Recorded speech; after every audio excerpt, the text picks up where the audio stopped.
ngwana ka anyị log on out o ruo n'ebe 10 anyị etinye 10 ọwa akwụbe akwa ya ga-eme biko elebe m na-aga log the out sef biko gwanụ aghọtaghadị m ihe a oke leave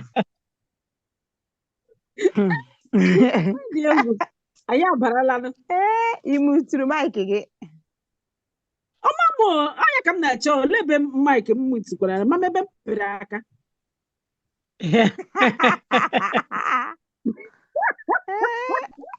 ọkwa ịhụnanya ha wepụtara gasị dị man mgbe m bataburu ka ọ sị by 11 kwa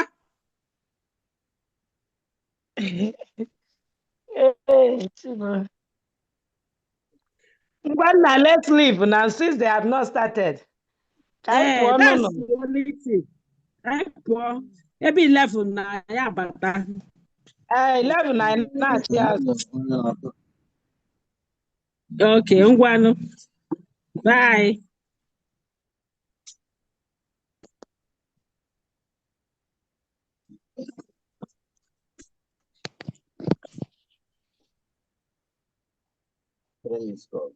Ụkwụ na-eri ngịnga. Okay, no ga-eso. Uche. Oh, madam. It's not for business, man. No, all 3 times. These people that are talking, are they not seeing the screen that are being shared?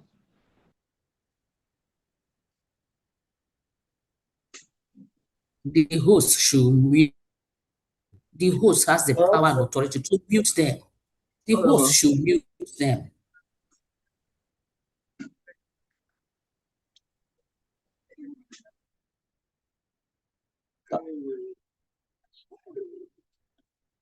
Buy a 1,800.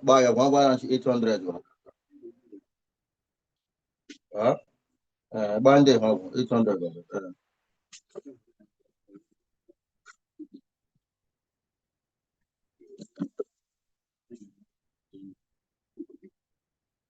No shaking.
Hello, good morning, sir. Hello, good morning, sir.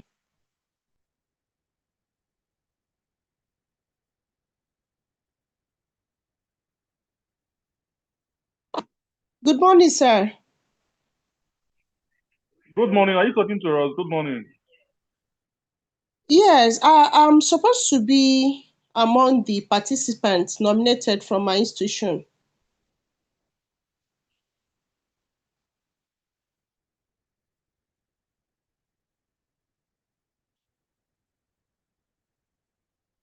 Are we really here for the meeting, sir?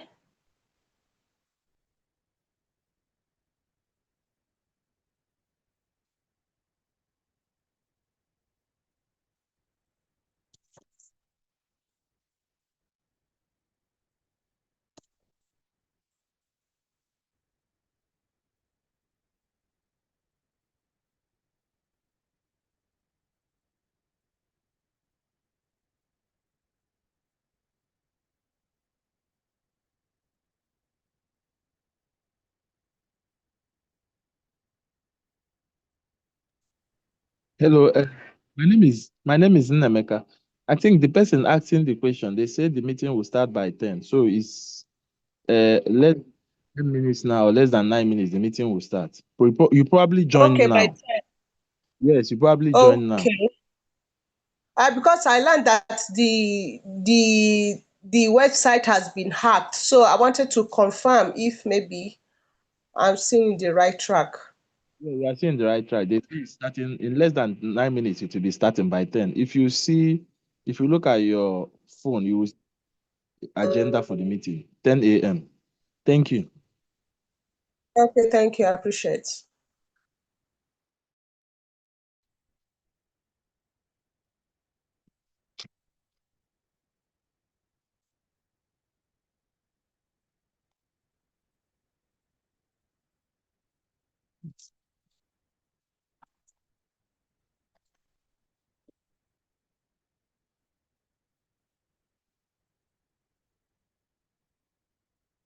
No.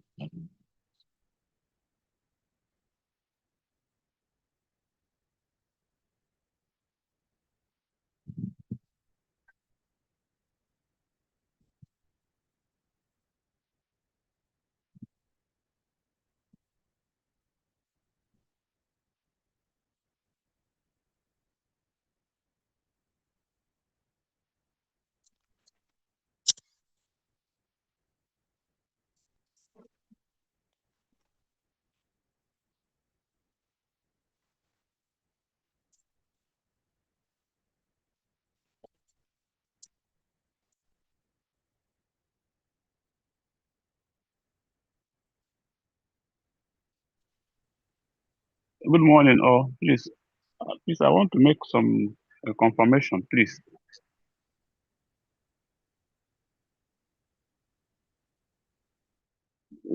Is the program really this for procurement management? I want to confirm, please. Anybody with such help? Yes, it is. It's starting by 10.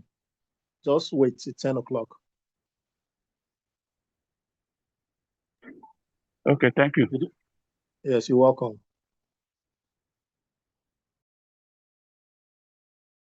Good morning once more, everyone.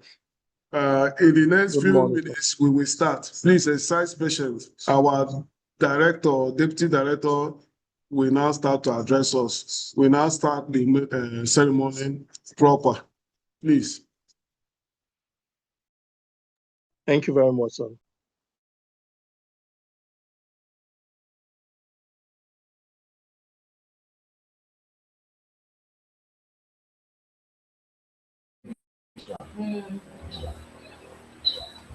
Yes, get this one, this one, this one, this one, this one. Okay, another one again. Okay, you now go to this one, the case study of it. This is mainly focus on the quality of items for this one, the particular set. However, to the best of the researcher's knowledge, no study has this is your gap. If you are not addressing us, kindly put off your mind now.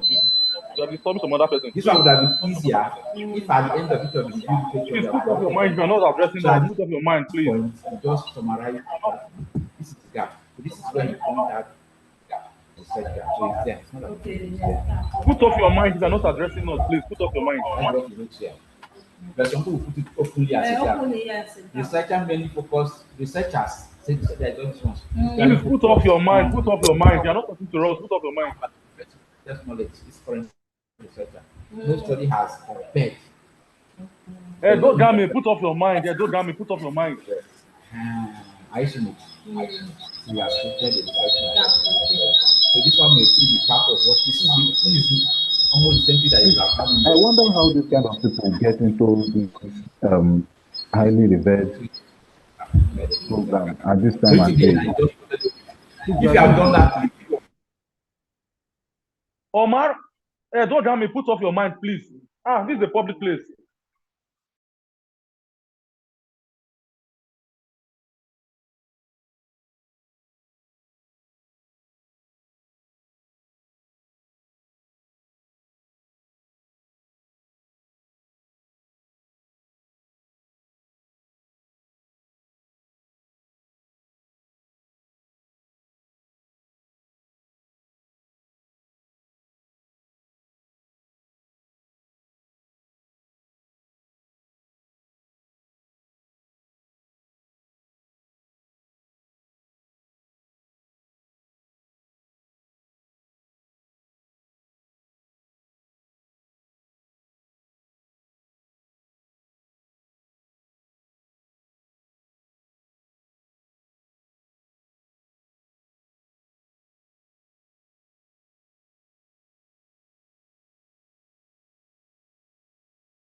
Please, we are about starting. Our DD is here.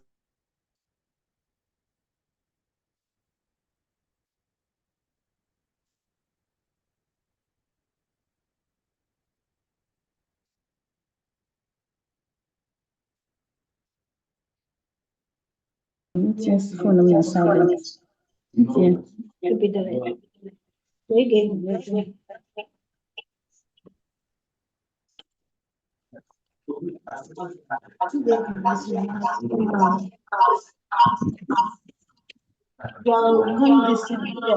online.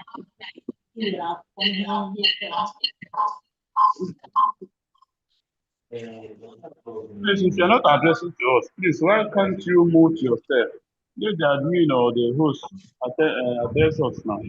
My own is not connecting.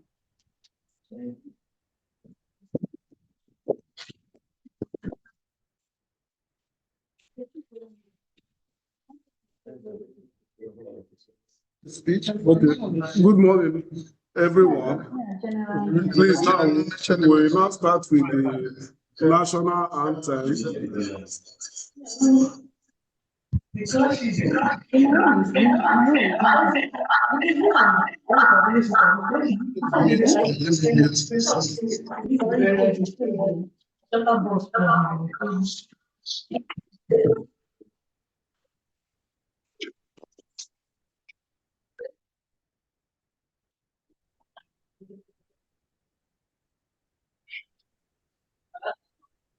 Rice and beans, Santa fish.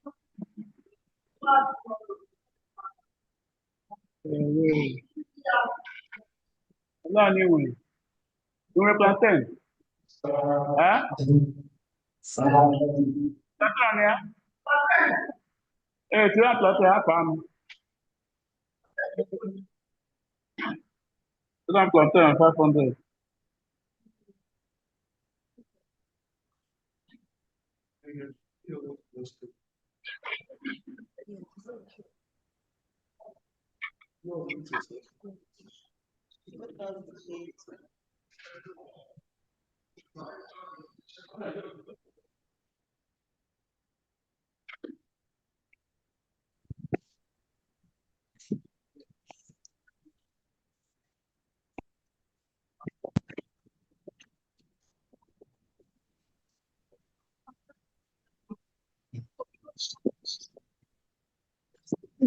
Mute yourself if you're not speaking.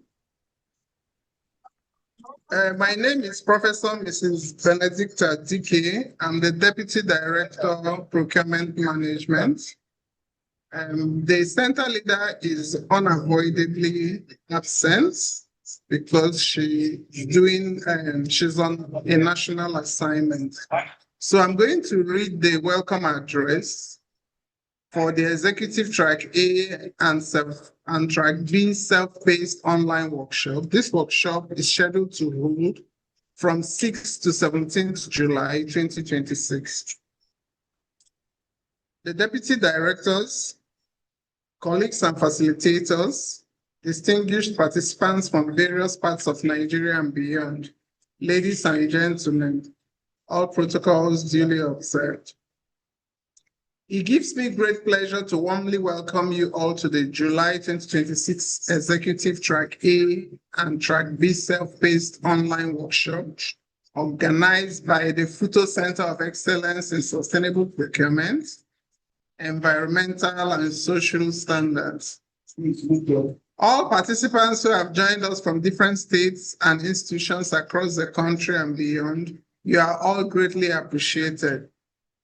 I extend a special welcome to our CE-sPESS governance team, facilitators, technical support teams, monitoring and evaluation officers, and all stakeholders whose commitment continues to make this program a great success. I want to give you a little bit of the background on the project. As many of you are aware, the Sustainable Procurement, Environmental and Social Standards Enhancement SPESS program was established through a partnership involving the National Universities Commission, NUC, the World Bank, and the relevant government agencies to strengthen professional capacity in procurement management, environmental standards, and social standards across Nigeria and Africa. The vision of the program is to support sustainable development through the professionalization of procurement and safeguard practices, thereby promoting accountability, transparency, value for money, environmental sustainability, and social inclusion in both the public and private sectors. FUTO CE-sPESS. I'm delighted to inform you that FUTO CE-sPESS continues to make remarkable progress in the training and human capacity development. Our center remains committed to delivering high-quality executive and academic programs in procurement management, environmental standards, or sustainable environmental standards for undergraduate programs, social standards or sustainable social development for undergraduate program. Over the years, thousands of professionals have benefited from our executive programs, while our degree programs continue to produce skilled graduates capable of addressing contemporary development challenges in Nigeria and beyond. Our faculty members, facilitators, and researchers remain dedicated to equipping participants with practical knowledge, analytical skills, and problem-solving competencies needed in today's dynamic work environment. The importance of SPESS program. The relevance of SPESS cannot be overemphasized. Effective procurement systems play a critical role in ensuring that public resources are utilized efficiently and transparently. When procurement processes are properly planned and executed, governments and organizations are better positioned to provide quality infrastructure, healthcare, education, and other public services. Similarly, environmental and social safeguard practices ensure that development projects are implemented responsibly, minimizing adverse impacts on communities and ecosystems while maximizing positive outcomes for the society. Through this program, participants are empowered with the knowledge and skills required to contribute meaningfully to sustainable development and national transformation. Professional certification. Another significant benefit of the SPESS program is its contribution to professional certification and career advancement. The completion of Track A courses remains one of the important requirements for participants who intend to pursue professional certification opportunities in their respective areas of specialization. The program therefore serves as a foundation for continuous professional development and lifelong learning. Flexible online learning. One of the strengths of this program is its flexible online delivery model. Through the FUTO Learning Management System, LMS, participants can learn at their own pace and access course materials virtually from anywhere. This approach eliminates many of the constraints associated with traditional classroom learning and enables participants to balance their professional responsibilities with learning and self-development. Workshop structure. During this workshop, our experienced professors and facilitators will introduce participants to the fundamental concepts and practical applications of the various modules within their chosen program areas.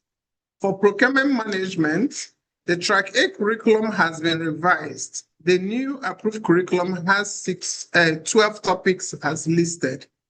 It is designed to last for 2 weeks of teaching. The participants will get a Track A certificate in procurement management. So the topics are PRM1, Basic Concepts and Principles of Procurement, PRM2, Overview of Procurement Legal Framework, PRM3, Procurement Planning and Strategy, PRM4, Procurement of Goods, Works, Non-Consultancy Services and ICT, PRM5, Bid Evaluation and Case Studies, PRM6, Selection and Employment of Consultants, PRM7, Procurement of Low-Value Commonly Used Items, PRM8, Contract Management, PRM9, Introduction to E-Procurement, PRM10, Environmental, Social, Health and Safety, and Sustainable Public Procurement. PRM 11, Ethical Standards in Procurement. PRM 12, Introduction to International Development Financing. So for environmental standards, we have Cohort 1, Understanding Environmental and Social Assessment.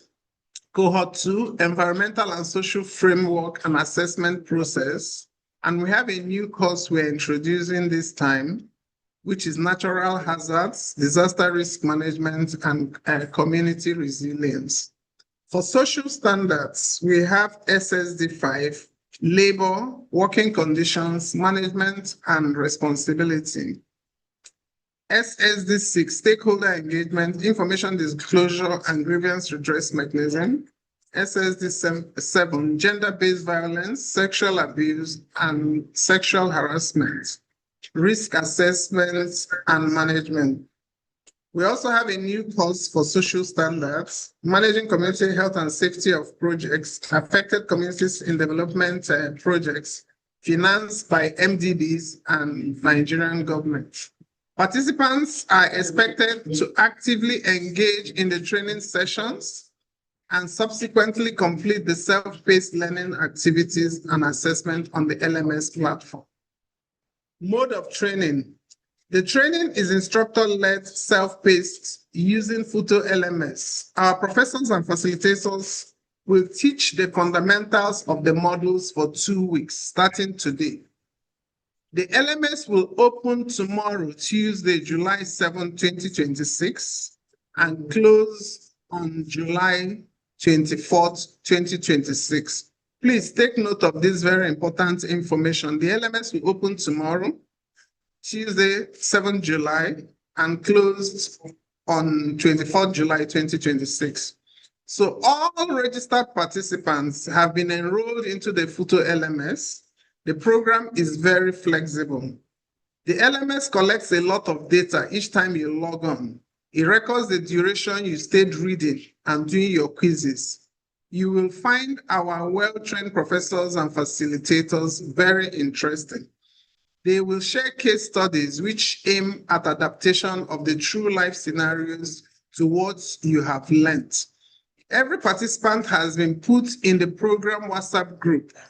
So for those who have registered for procurement, the participants have been put in the procurement WhatsApp group. Those who registered for social are in the social WhatsApp group. So I'll urge you at this point to check and confirm that you are in the correct WhatsApp group. For if you register for procurement and you are in social, you may need to contact IT support so that you can be put in the right group.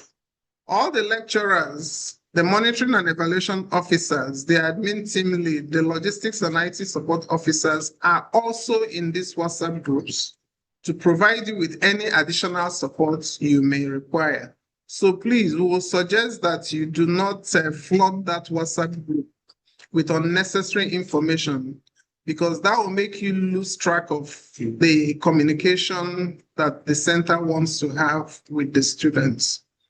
The beauty of this online self-paced workshop is that it is available for you 24 hours and 7 days for the next 3 weeks. It also has a mobile version.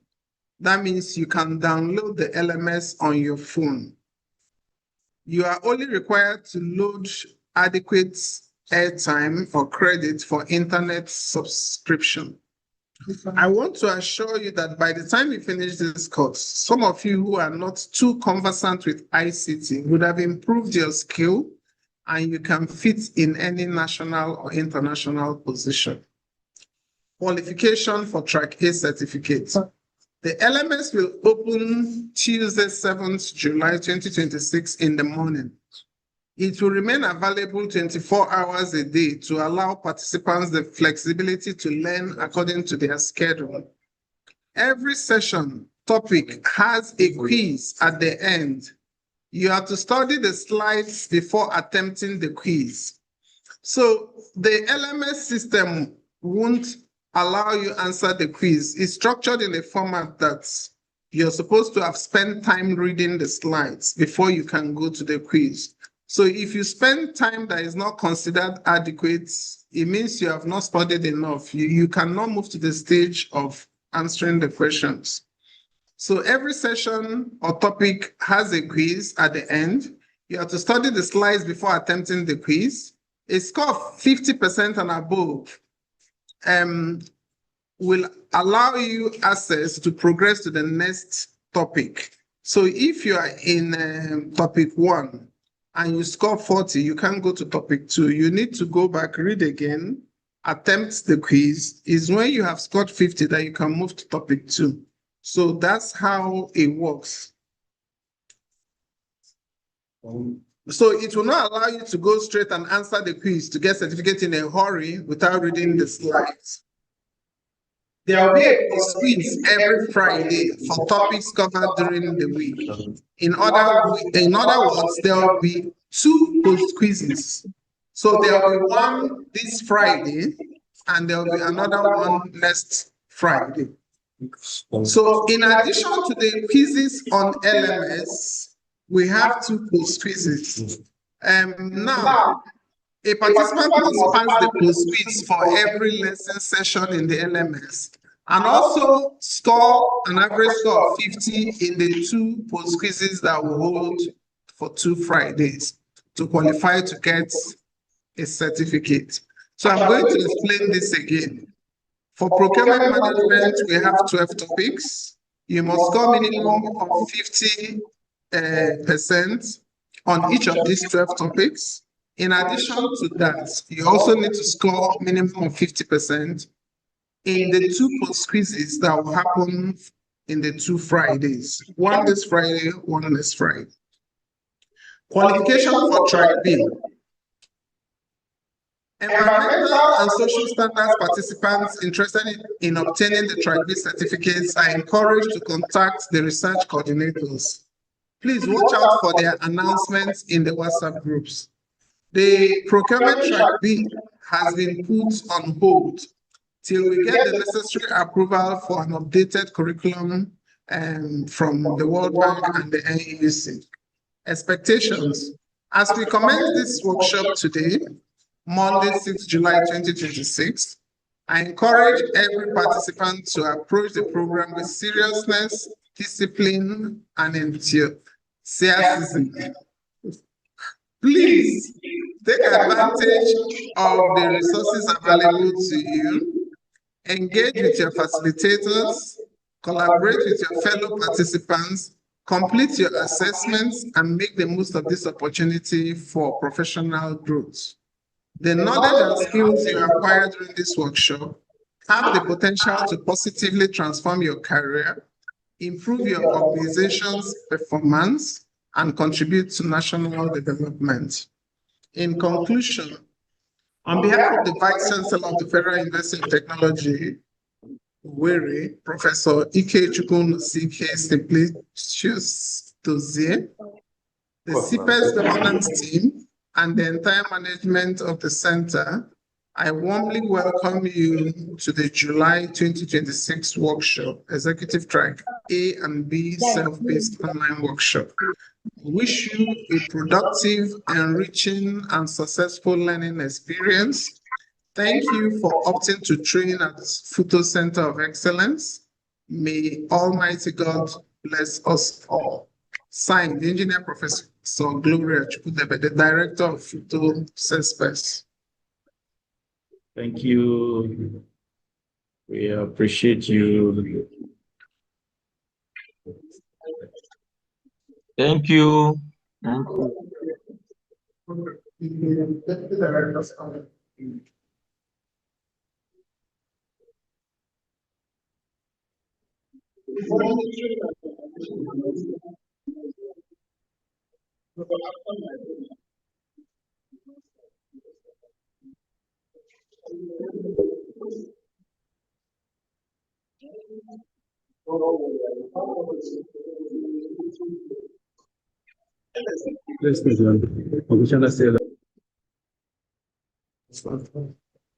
Okay, so I just read the speech, welcome address by the center director.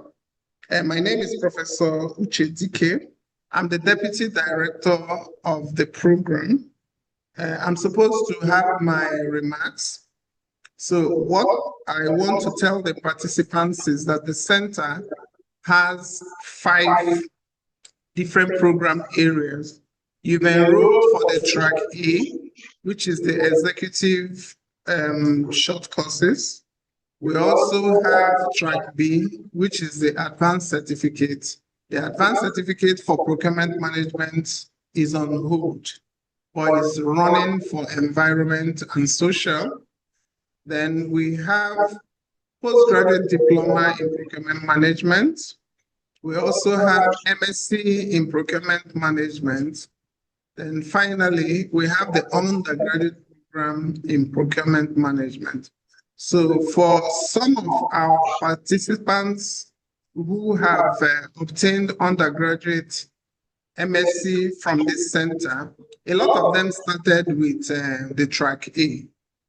So the track A was like the leveraging point for them to launch, be part of the family, get information about our other activities, and some of them are even currently running PhD programs with us in procurement management. So I'm only encouraging you to take this program very seriously because it will help you if you decide to do other programs with us. Thank you for your attention.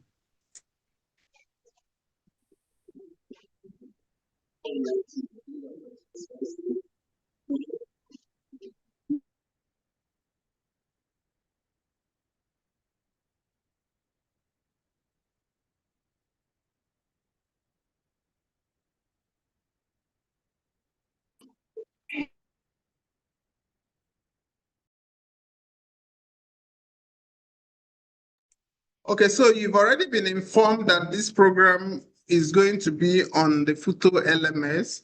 So Engineer Mike is going to walk you through to show you what the LMS looks like so that you familiarize you, so that you can have an idea of what it looks like, because from tomorrow you will have access to the LMS.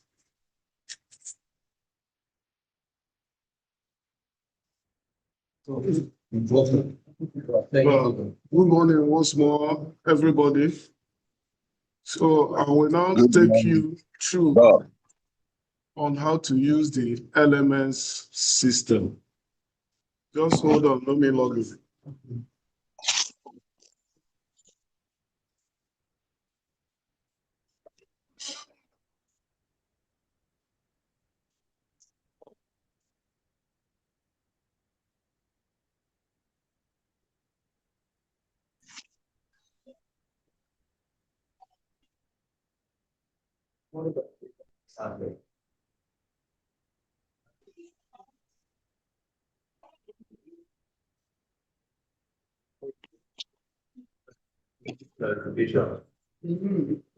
Have we reached question and answer session? No. If we start this question and answer, we can't make any. So after you have done the LMS, we can entertain questions.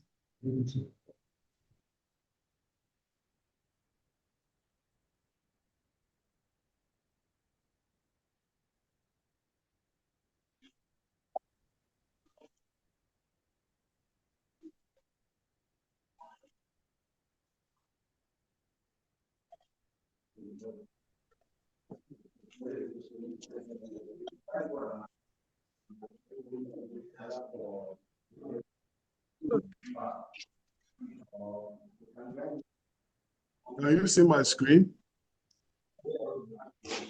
Yes. So I'm trying to log on to the LMS system. So this is our LMS portal. Once you click on it, you sign in.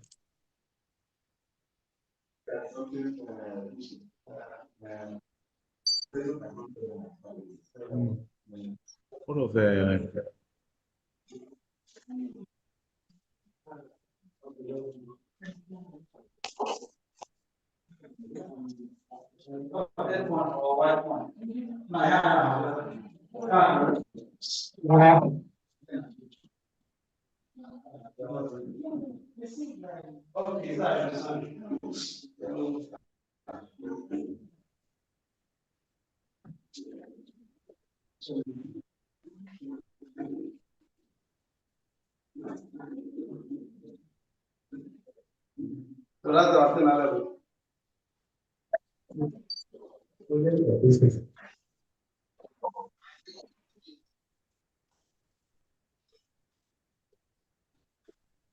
So you can see it. Can you see my screen? Can you see my screen? No. Yes, it's all open now. Yes, you can see it now. Once you log in with the then give it to you. The first parameter you have to type in is your username. You can see this is my username. Then your password, you just click login. So when you log in, this is the interface you will see. All those things. I am a lecturer. That's why you are seeing this space now. So I have to go to my dashboard. So you now, as a participant, you have to go to your dashboard. Then you search for your particular course you registered for. Like you can see, if you go through now, you can see we have CE-sPESS cohort 1, but you have to look for the one for procurement. You just type it AFPRN.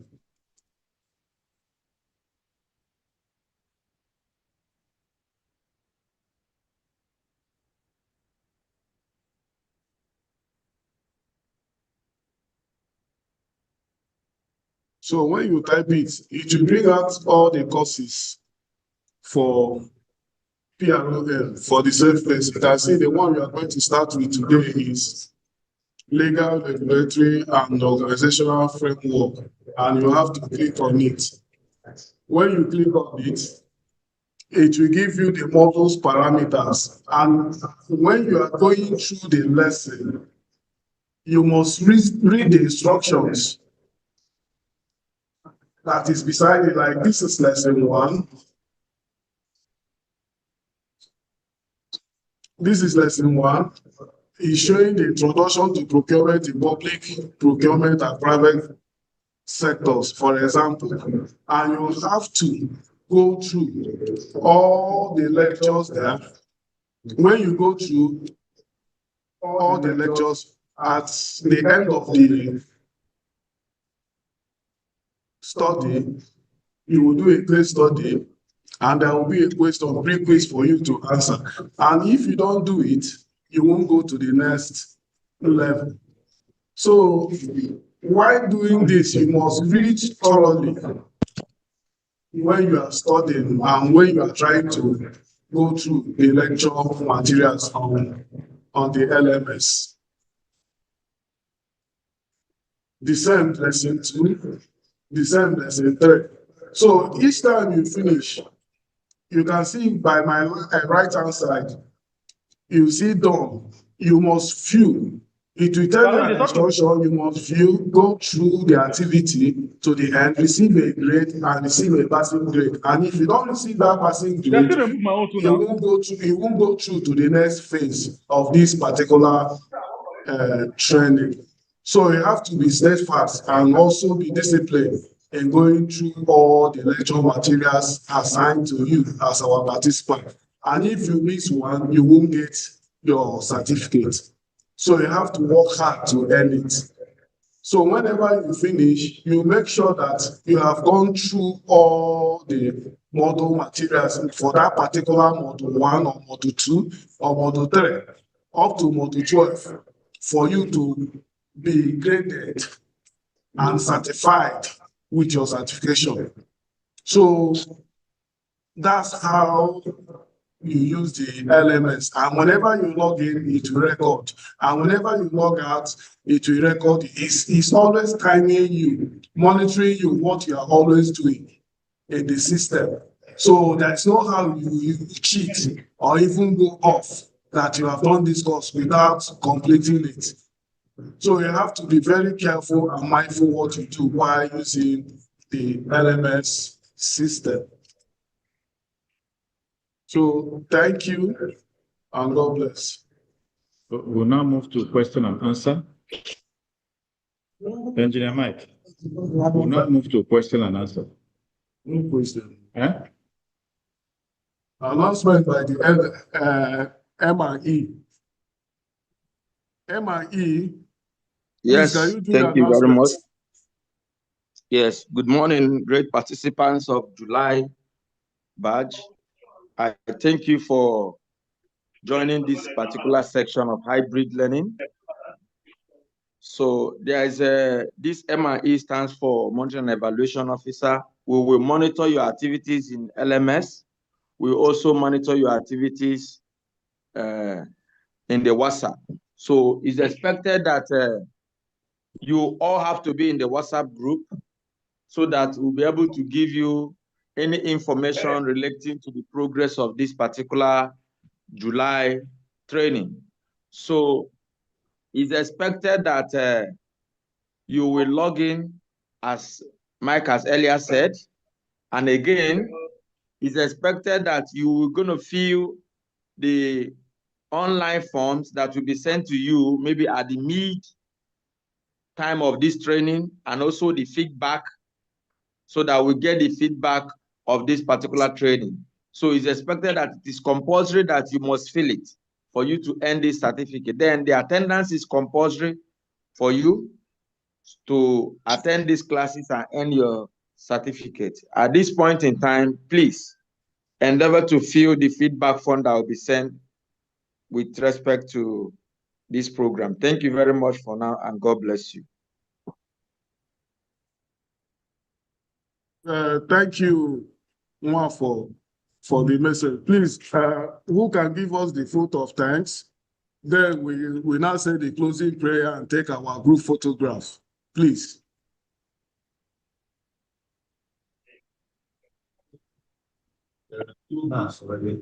Sir, if you have any questions, please, if you have any questions, please, can you type it on the message box? We attend to it. We are behind schedule. If someone should give us photo stands and the closing prayer so that we take good photographs, then we now start the lecture. Please. All right, then. Thank you very much, everyone, to the Vice Chancellor and every distinguished stakeholders of this great program. My name is Engineer Kesiana Jasper, a vibrant, a co-participant of this course. I, on behalf of all of the participants, we want to sincerely thank the management of this great institution, and of course, the coordinators and everyone of this great program, this Track A Procurement Management Program. We are indeed delighted, and we hope that we will get informed and will become renewed in our various facets of life. And at the end of the day, we will do Nigeria proud. Thank you very much, and God bless the Federal University of Technology, Owerri. Thank you so much. So can someone pray for us so that we take the group photograph, please?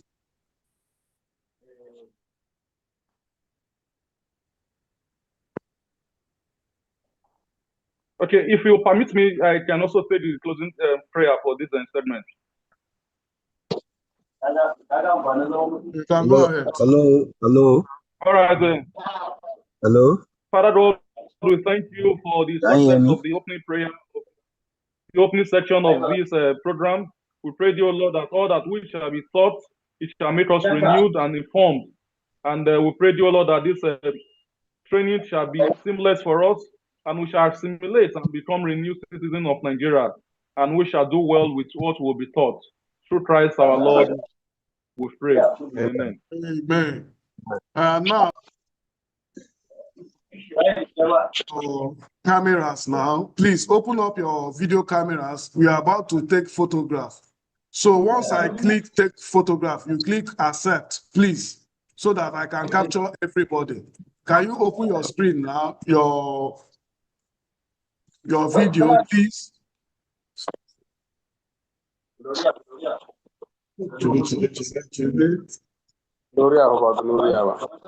Please, can you what's that? It's on. Please, now you will see alarm on your screen. Please just click allow. I hope you have positioned yourself very well. Click the allow. This one.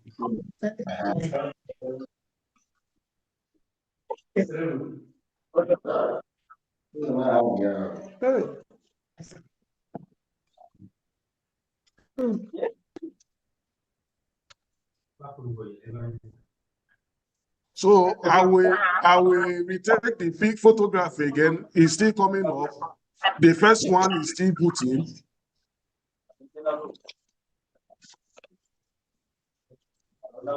Remember, if you have any question, type it on the message box. We will attend to it, please.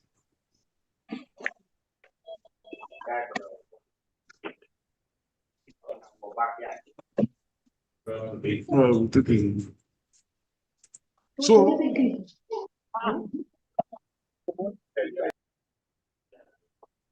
So just hang on a little minute again. I will click on it again so that we take it for the second time for those who missed the photograph. Please. No, just yourself.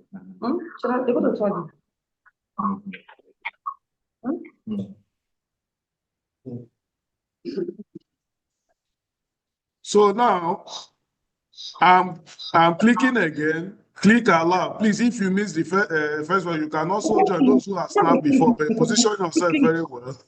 So click allow, please. Click allow. Click allow. On your screen, click allow. Allow. Please keep clicking allow. If you see allow, click so that I can capture you. Okay. Some is okay. I can see people from Gambia. I can see our friends from Gambia joining too. Thank you.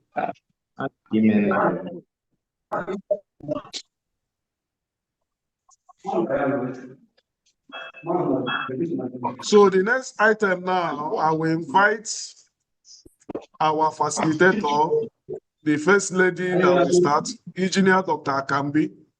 In the next 2 minutes, we kick off. Thank you so much. Can we just ask maybe 2 questions or something? I say you should send it to the WhatsApp group. If we are answering that question, if you take our time, any question, send it on the message box here on the Zoom. We will get back to you, please. Hello, sir. Can we?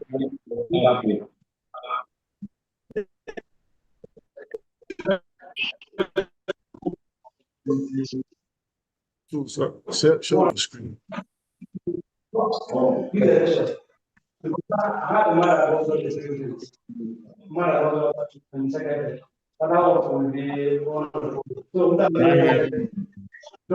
Allow, please, or capture. Okay, ma'am. All right, great.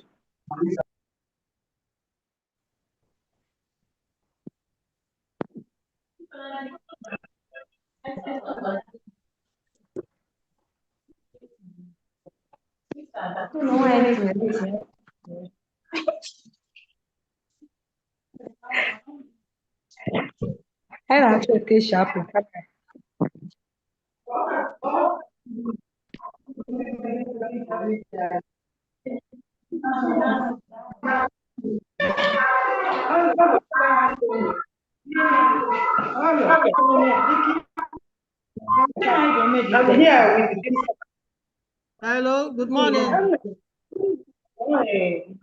you here? Hello. Good morning, everyone. Good morning. Hello, ma, we can hear you better. Good morning, we can hear you. Good morning. Okay. Mommy, can you please mute everybody, especially this Madam Charity? Mute everybody. How should somebody be behaving like this in the public?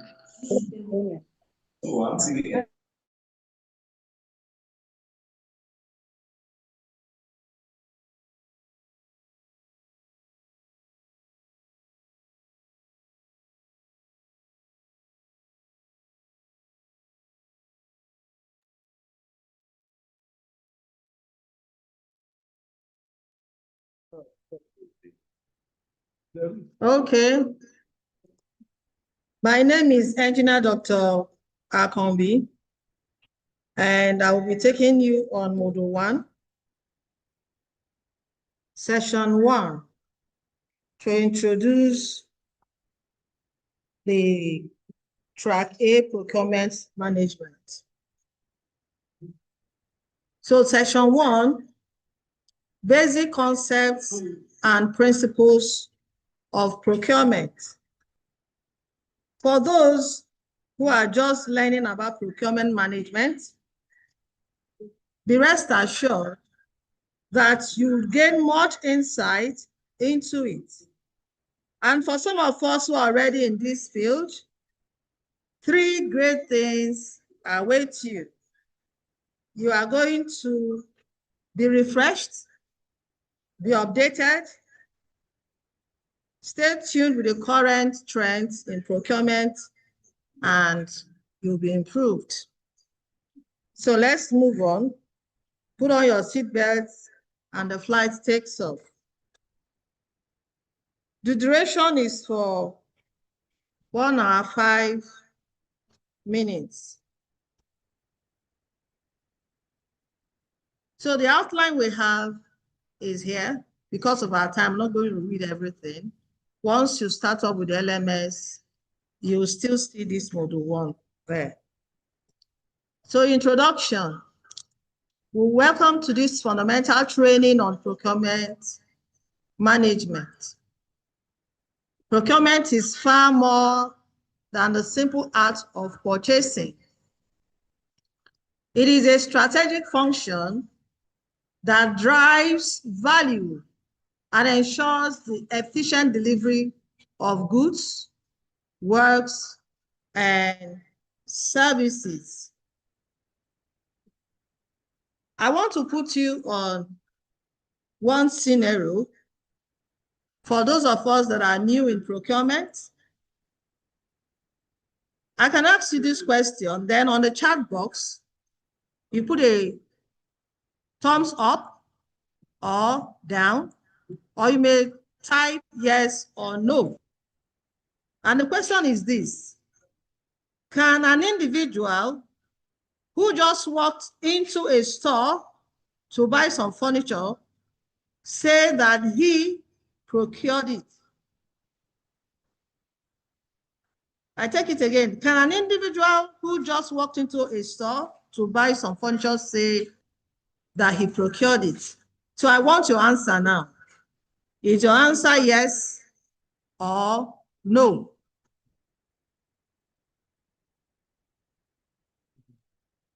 Have you put your answer in the chat box? Is it yes or no?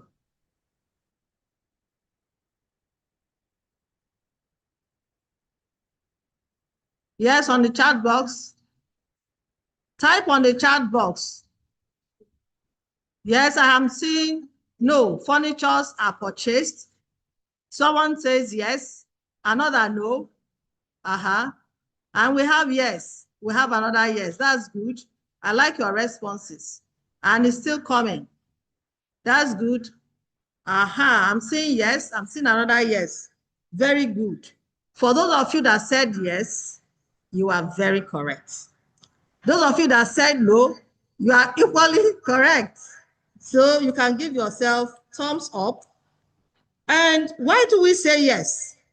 Yes, technically, it means that procurement is the process of acquiring goods, works, and services.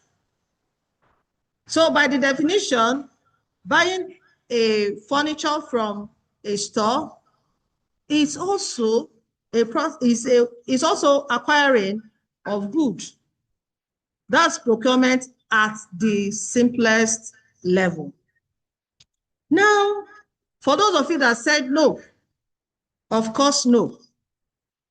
This is because professionally, procurement means a formal process with steps for acquiring goods, works, and services. I'm still getting some answers. That's very good. I like this class. You are doing very well. Okay, so we move on from this analysis or scenario that I've just given you. We can now understand that procurement is far more than the simple act of purchasing. You get that now? Why? It is because it's a strategic function that drives value and ensures the efficient delivery of goods, works, and services. So in the public sector, This responsibility is driven by the need to manage taxpayers' funds with the highest levels of transparency and accountability. So throughout this session, we will demystify the core concepts and principles that govern the public sector procurement, contrasting them with private sector practices. We'll also examine the evolution of legislation and institutional frameworks that provide the structure for our work. So we're going to see how procurement has transformed from times past to this present stage. Okay. I'm seeing a hand, so please bring down your hand. So let's see our learning objectives quickly.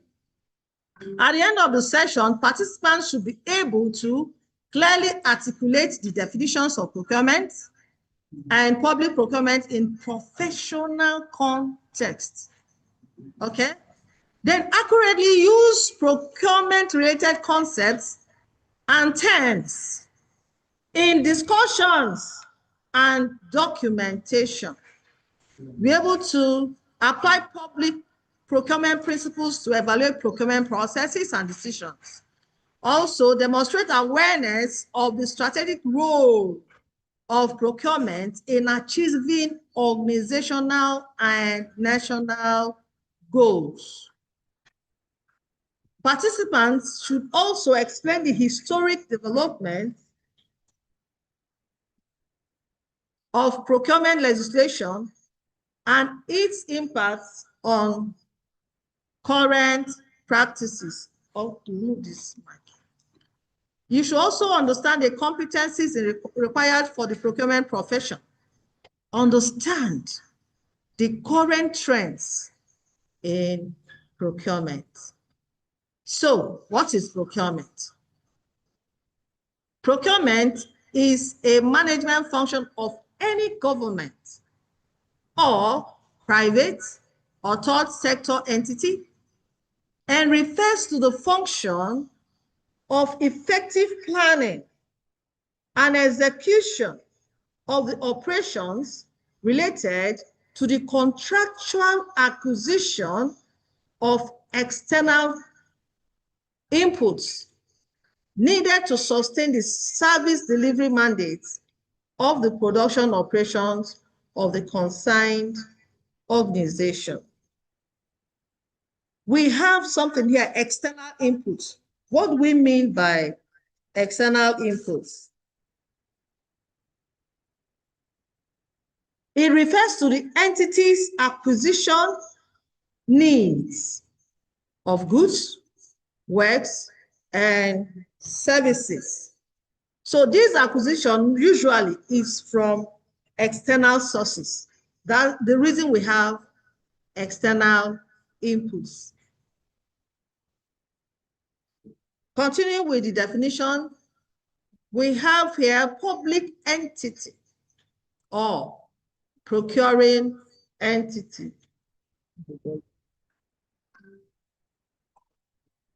For short, we have PE. Is an entity described or defined in procurement law, and that is obligated to comply with the provisions of the said law. So examples of such entities are typically the MDAs, that is the ministries, departments, and agencies of governments, municipalities, public utilities, and public sector companies with majority ownership or management control by government. Now let's look at public funds. These are money that belong to a local or national government, available for public spending. So those of us that are in government, parastatals, ministries, departments, public fund belongs to the government. And note, it is available for public spending. So goods means commodities, raw materials, machinery, equipment, vehicles, plants, and related services such as transportation, that is the transportation of those goods, moving them from source to a point of use, insurance, installation, commissioning, training, and initial maintenance. Now, looking at the next is works.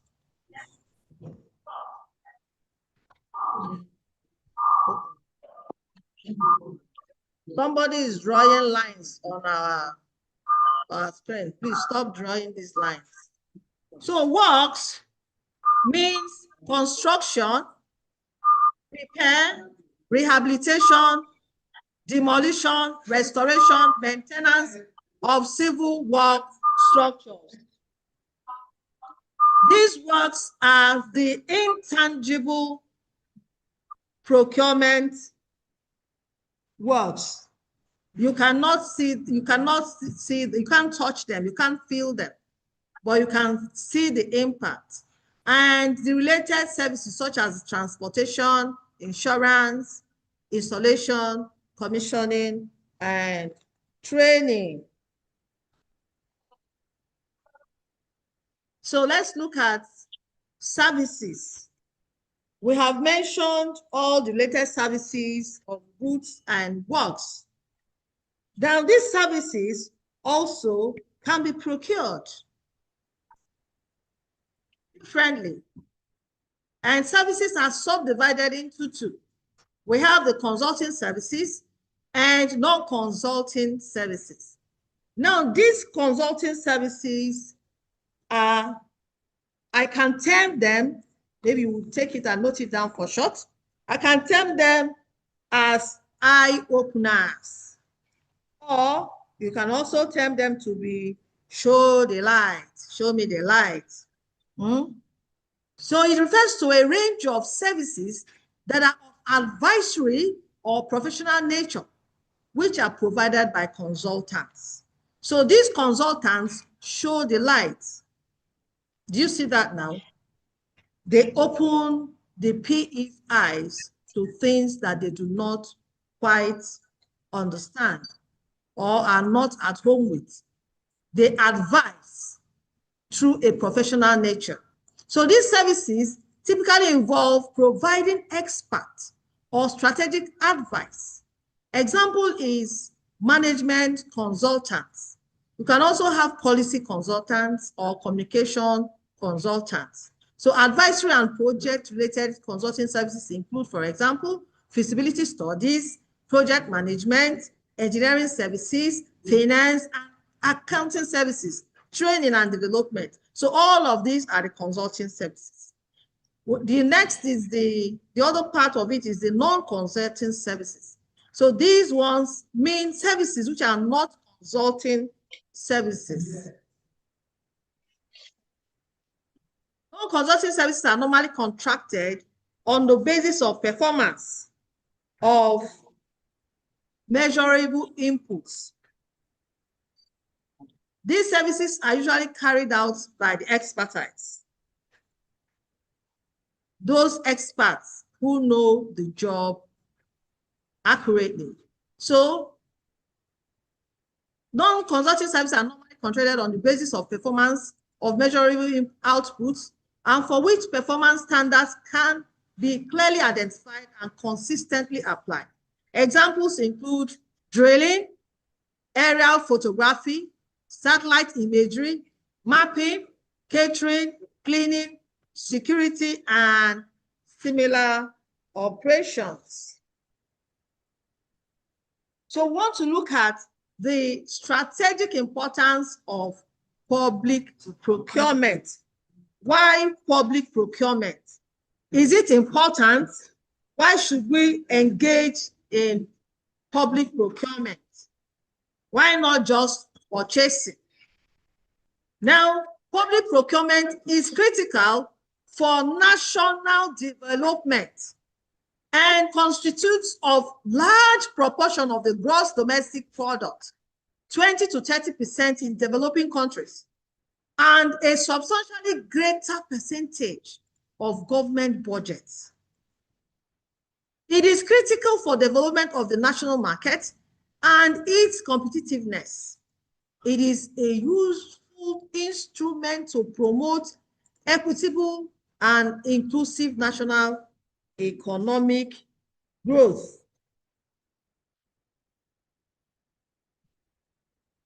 This word, inclusive national economic growth, is in the case of women-owned businesses.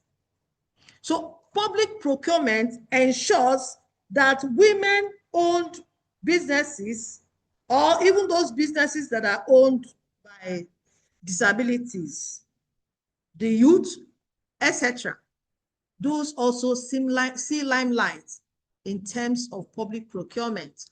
They are not sidelined. So public procurement makes this possible.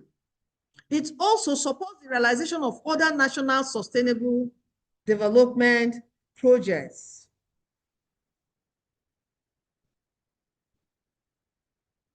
It is an important indicator for measuring good governance, because through this public procurement, transparency becomes real, and the general public will be carried along with all of public government expenses. So moving ahead, more on the strategic importance of public procurement as it continues, we'll see that public procurement plays a strategic role in boosting the competitiveness of private firms globally by reducing the cost of external inputs while maintaining quality. It enables businesses to operate more efficiently, innovate, and remain internationally competitive. So systems built on value for money, open competition, and fairness create a level playing field, helping firms expand market share and deliver at global standards. Look at the third one now. Yet, despite this wide impact, procurement has not fully matured into a standalone academic discipline. While touched upon in economics, public administration, supply chain management, it remains under-researched. This gap limits deeper exploration of its role in governance, competitiveness, and sustainable development, underscoring the current efforts to establish procurement as a distinct field that integrates legal, economic, managerial, and ethical perspectives. The reason here in CE-sPESS, we have a faculty in FUTO and other universities in the 6 geopolitical zones. Now, procurement management has come to stay. Can you throw up some claps for that? The World Bank and NUC have approved procurement and is being studied in undergraduate level. That is great. I didn't see your thumbs up and clap. Throw it up. Okay, that's good. All right, so we want to look at the evolution of public procurement. Let's examine the history. Those who do not know their history are doomed to repeat it. The MDAs might go back to sole sourcing and ignoring BIT's protests. The reason we have to look at how procurement has evolved. So going back, dated in the 1900, this public procurement legislation was primarily designed to serve government procurement opportunities, and it was reserved only for national firms. You can imagine that. So it was crafted for only national firms to carry out government procurement activities. But over the past 120 years, the growing complexity and diversity of government procurement needs meant that the private sector increasingly became the main supplier to government. So whereas previously most requirements were produced in-house by these ministries and public organizations.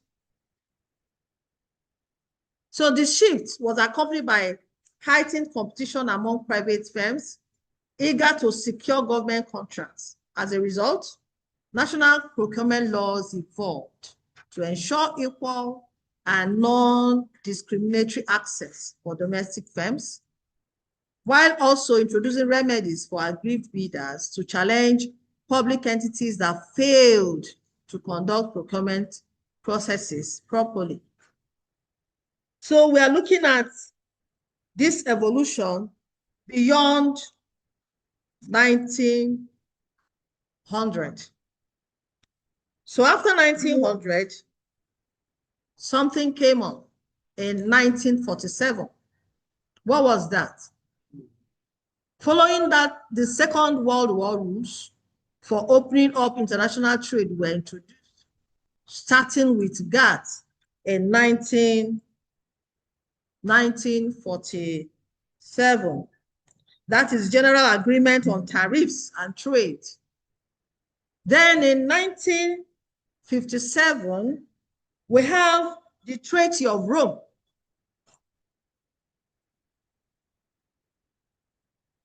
For the free movement of goods, services, persons, and capital within the member European countries.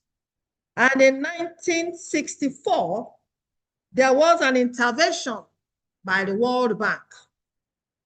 World Bank introduced its first edition of the procurement guidelines, stipulating the ICB, that is International Competitive Bidding, as the default method of procurement in the project it was financing.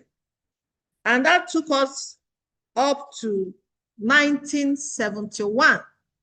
So in 1971, the EU, European Union, introduced its first version of the public procurement directives.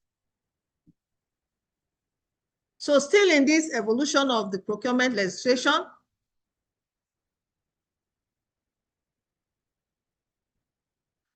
all of these we saw last became outdated. They didn't suit the modern governance. So in 1959, procurement practices were governed by financial institutions. And before 2007, procurement practices were still governed by this financial institution, a framework that had become outdated and ill-suited to modern governance. These instructions lacked robust mechanisms for open competition. There was no transparency, no accountability. So it left this procurement system vulnerable to inefficiency. There was a lot of favoritism. Corruption was the end thing. So the enactment of the Public Procurement Act came up in 2007.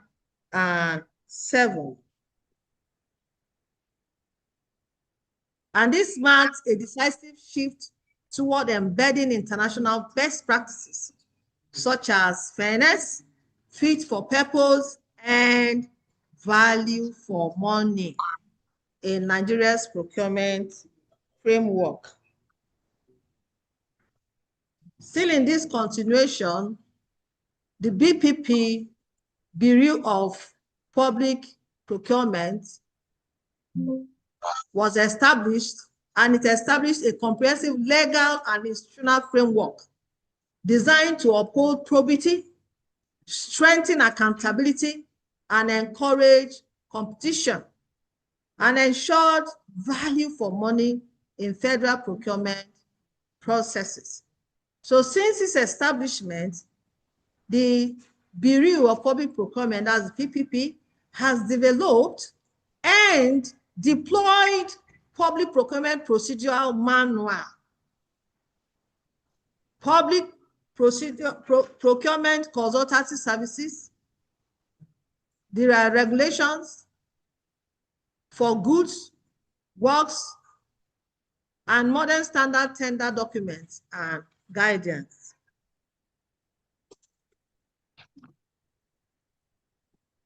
Now, because of Nigeria's system of fiscal federalism, fiscal laws enacted at the federal level, they do not automatically apply to sub-national governments. So each federation state has the discretion to adopt such laws if they consider them beneficial. Now, in all 36 states, they have enacted modern public procurement legislation and established regulatory agencies to ensure compliance. In doing so, they have adopted the federal standard tender documents, procurement regulations, and the procedural manual, thereby aligning their frameworks with national standards while tailoring them to local contexts. The Section 16 of Public Procurement Act 2007 specifies the core principles of public procurement. So we're going to look at these principles of public procurement as specified in the Procurement Act. What are they? They are open competition, transparency, fairness, accountability, fit for purpose, and value for money. For your acronym, to enable you remember them, I have this VAT off. That is VAT, have an iPhone, off. That will help you remember. Where the V stands for value for money, the A will stand for accountability, the T for transparency, the O for the open competition, the F for fairness, and the other F, fit for purpose. I think with this acronym, you'll remember. So let's move on. Looking at the open competition, procurement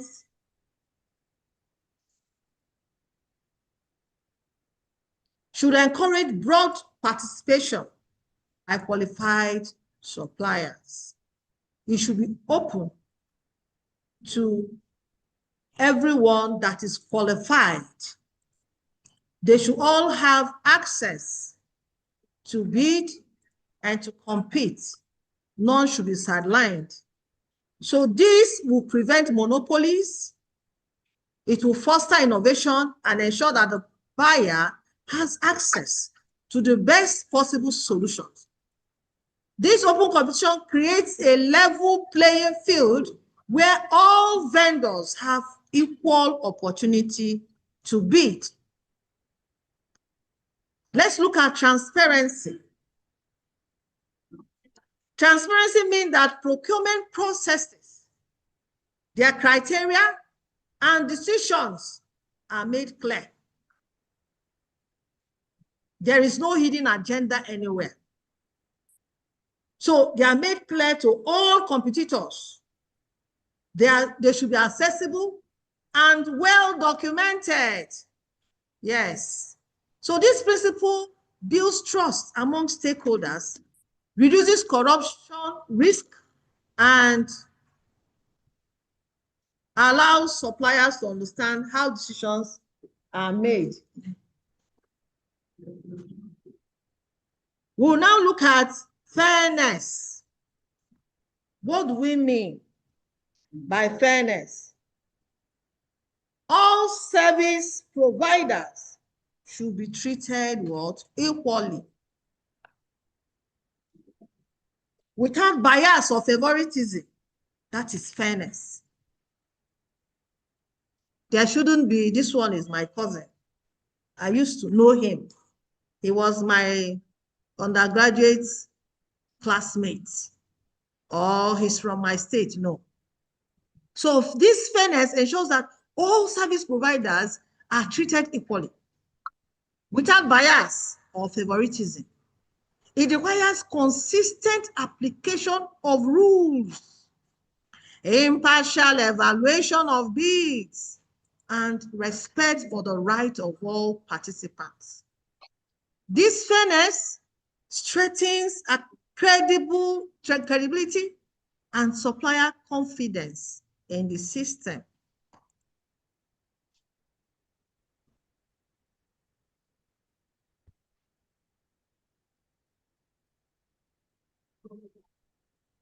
Still looking at the core principles of procurement processes. What is wrong with this thing?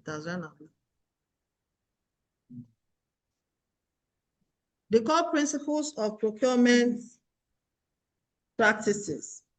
We have accountability. What's going on here? If I can't, they can't see my slide again. Can you see my slide? Yes, we can see your slides. Okay. Yes, we are seeing it. We can see it, ma. Okay, the next slide, please. I don't know what happened. The next slide. So we'll look at accountability. Okay. All right, thank you. We look at accountability. Can you see accountability there? Okay. Accountability means that procurement officials and institutions are answerable for their actions and decisions. So as a procurement officer or intending procurement officer, know for sure that all of your decisions and actions during procurement process must be answered. You must give reasons for every step that was taken. So it involves clear responsibilities, audit trails, and mechanisms to address grievances. This principle safeguards against misuse of resources and promotes ethical conduct.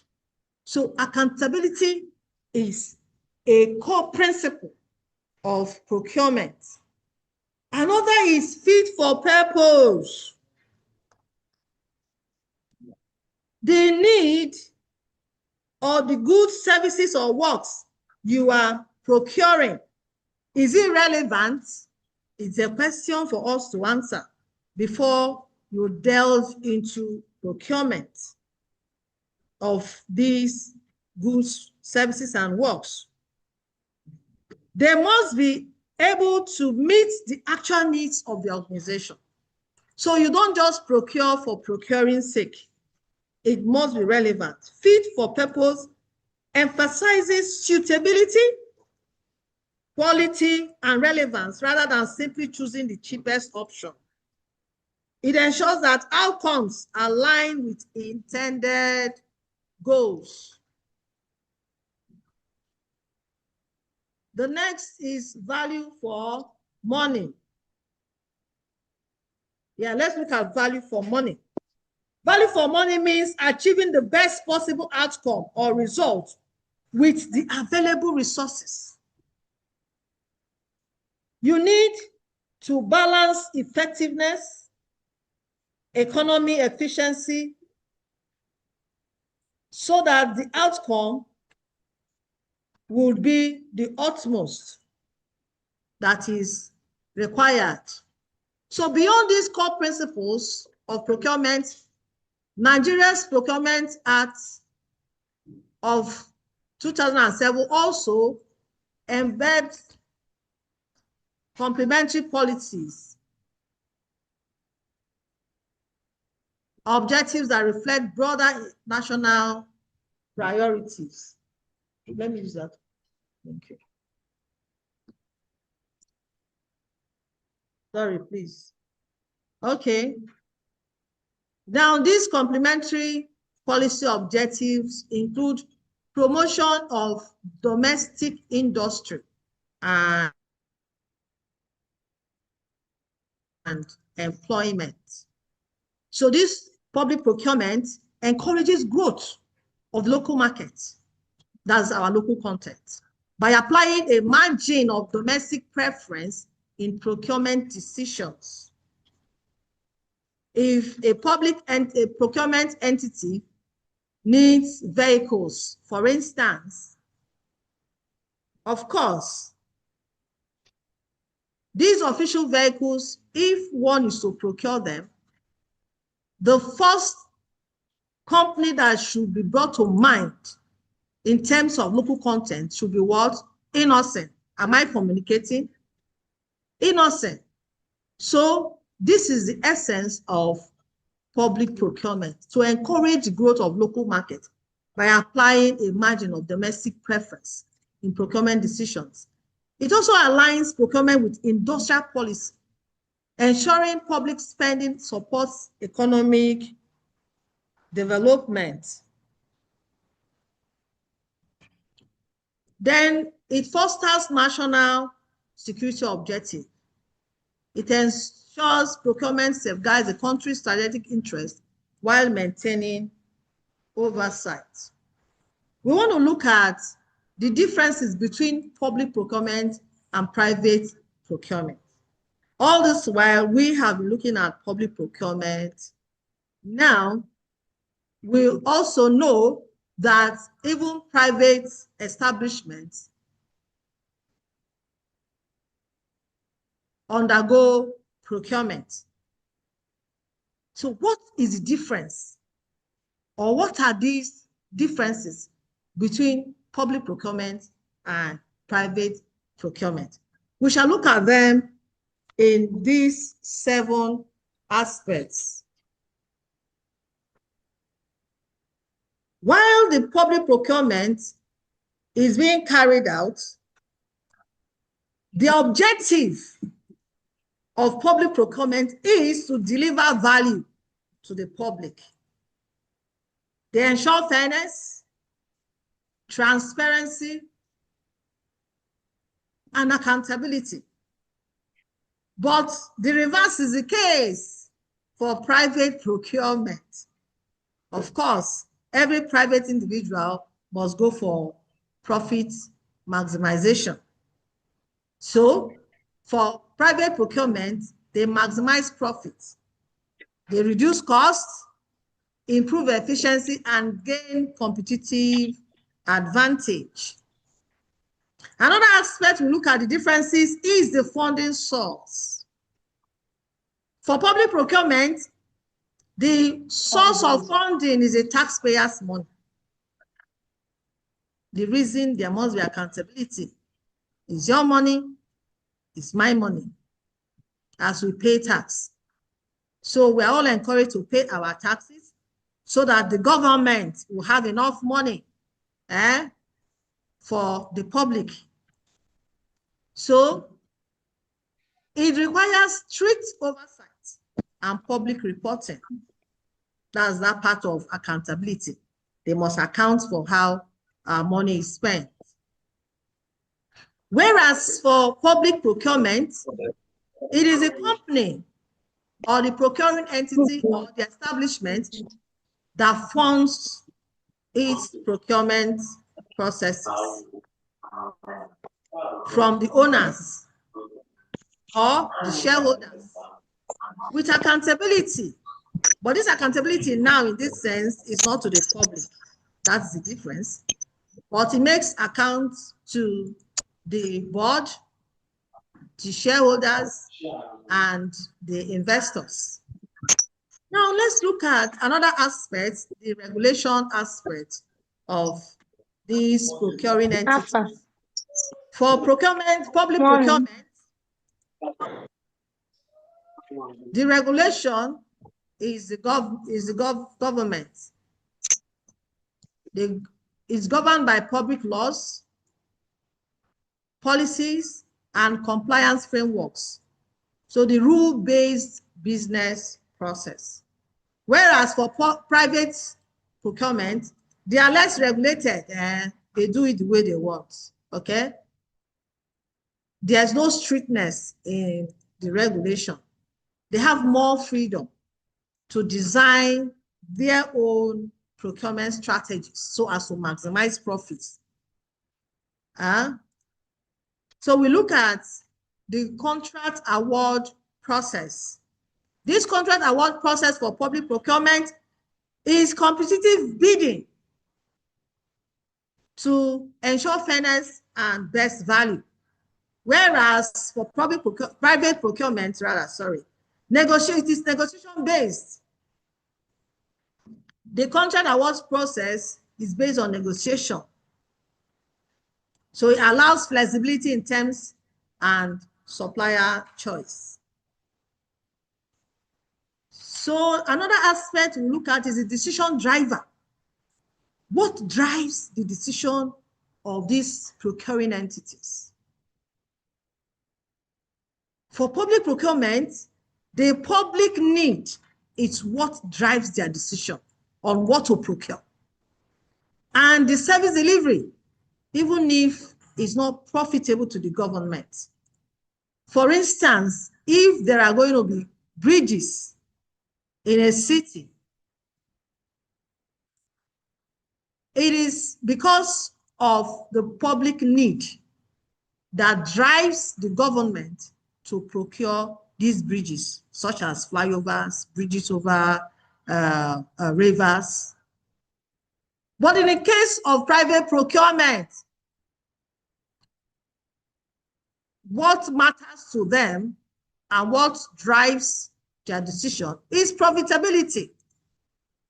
If a private sector wants to take over such basic amenity, such as, let's say, water or the bridge that I've given instance, what they think of primarily is the profit. If it is done, would I be allowed to take tolls? People pay before they cross the bridge. Why? To make what? Profit and cost benefit analysis. So these are the decisions that drive the private sector. Another aspect we look at this difference is the scrutiny.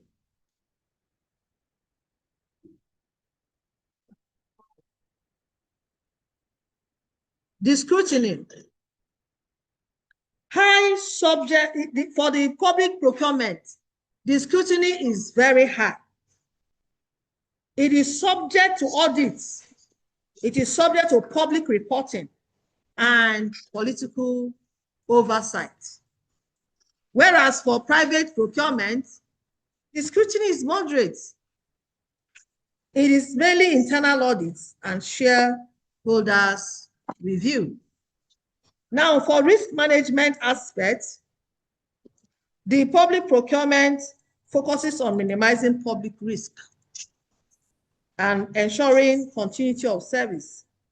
Whereas for private procurement, it focuses on supply chain resilience and financial risk management. So for this procurement we've been talking about, what are the processes involved? We'll look at the 3 stages of procurement process. So the procurement process consists of full set of activities. The tasks that are undertaken by the procurement team, starting with identification of procurement need.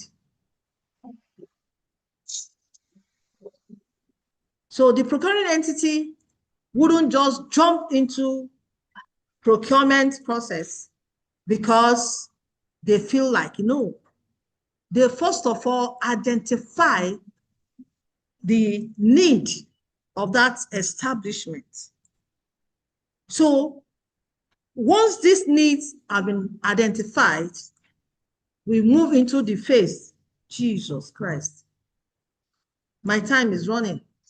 So the procurement planning phase, the tendering and the award phase, then the contract management phase. These are the 3 phases of procurement process. Let's look at it this way. You can see the chart that is there. Now for this chart,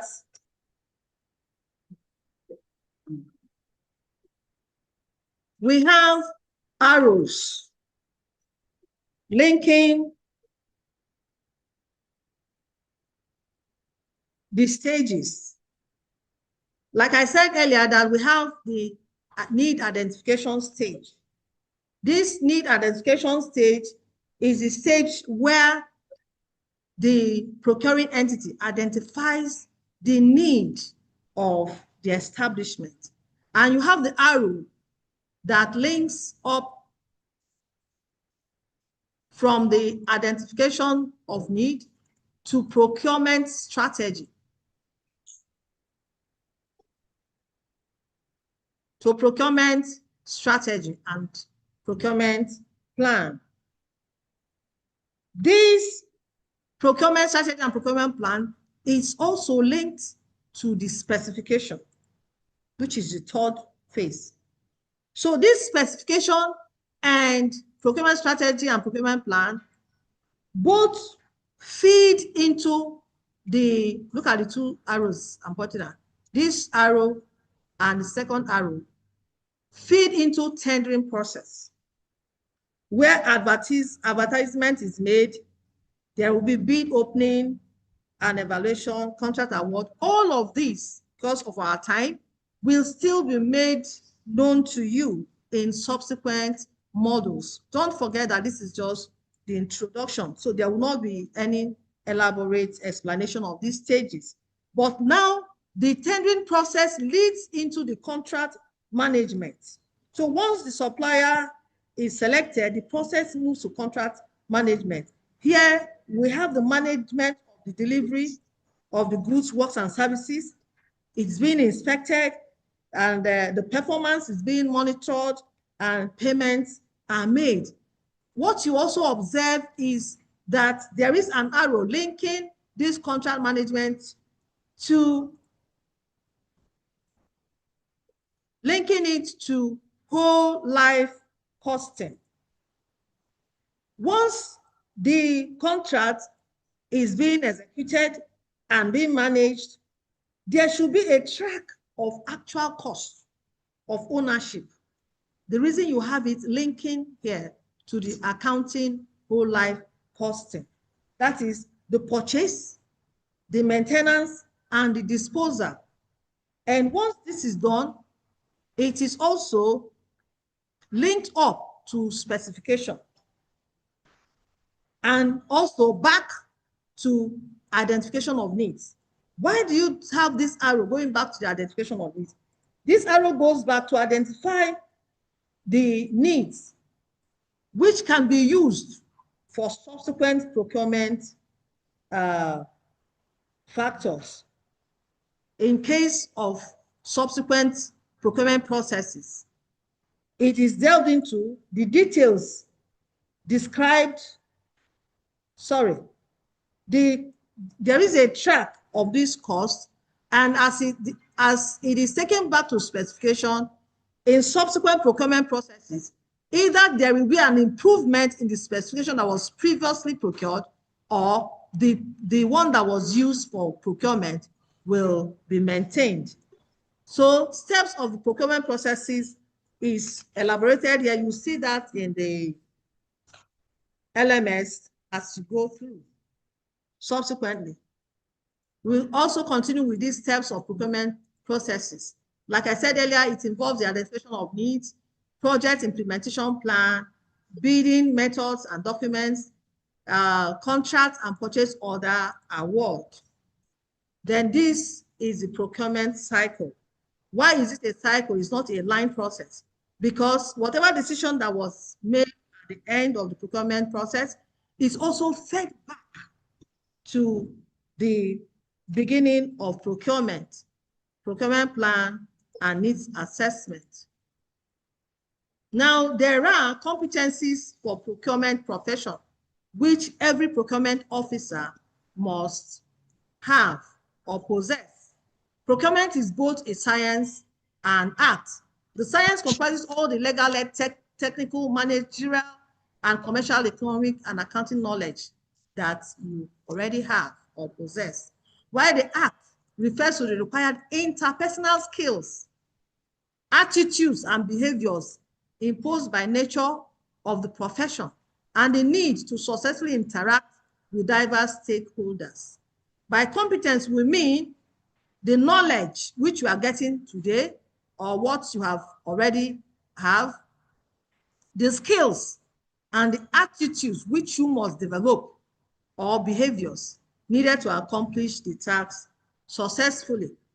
These core competencies and skills required of a procurement of professional include computer literacy, numeric and arithmetic proficiency, technical skills, English language proficiency.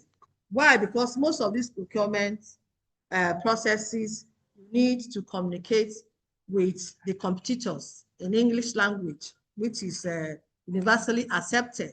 Now you must have communication skills. Don't say you are someone of few words. You learn it. You must communicate. So research capabilities.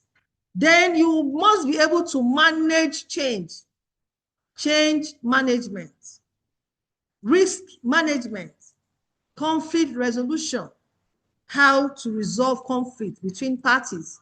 And then you must have a team spirit because procurement officers, they don't work alone. You also have this decision-making ability and leadership skill. You also have to possess the strategic planning and then stakeholder management. These values and attitudes to be upheld in public procurement, which we have mentioned. We should also see that there are trends and developments in public procurement, which we have moved through the evolution of public procurement. There is always a shift. So this procurement officer must be ready to embrace change. Change is constant. So we move from efficiency and cost to value and sustainability. So what is sustainability? It is, in simple terms, put together as meeting the needs of now, the needs of the present, without compromising or jeopardizing the ability of the future generation for achieving theirs or meeting their own needs. So we have moved from cost and efficiency to value and sustainability. We have also moved from administrative decisions to digitalized and smart decision making. So you must be conversant with this. We've moved also from front-end instrument to strategic life cycle engagement. Procurement processes are moving. In conclusion, as we conclude this overview and introduction, it is clear that public procurement is a dynamic, it's changing, an essential pillar of effective governance. We have traced the journey through the evolution. Also, the strategic importance of your role as a procurement officer cannot be overstated. The decisions made within these organizational frameworks have a direct impact on public service delivery and national development. Don't forget, there must be accountability. So, however, as the legal and technological landscapes continue to evolve, 2005 to 2006. Evolve professional skills. 2025, 2026. Okay. Now we have a case study for you. The core principles of procurement. That's your case study. Name 4 principles of procurement and provide a brief note on how they are.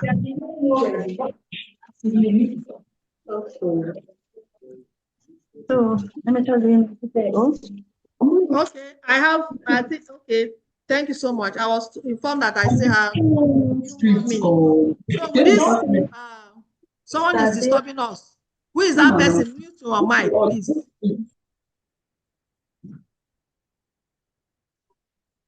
Okay, thank you so much for muting yourself. So name 4 core principles of procurement and provide a brief note on how they are applied. 4 core principles of procurement. Yeah, you can answer it. Please unmute yourself and answer. Don't forget I gave you an acronym, so you can pick it up from there. 4 core principles. What are the core principles of public procurement? Just name 4. I gave you an acronym. I said VAT off. VAT-OFF. VAT off. We have, so from there, we have the value for money. Value for money, yes, thank you. The second one. We have accountability. Accountability. Accountability, that's good. We also have transparency. Yes, transparency. We have fairness. We have fairness. We have fairness. You have fairness. VAT off.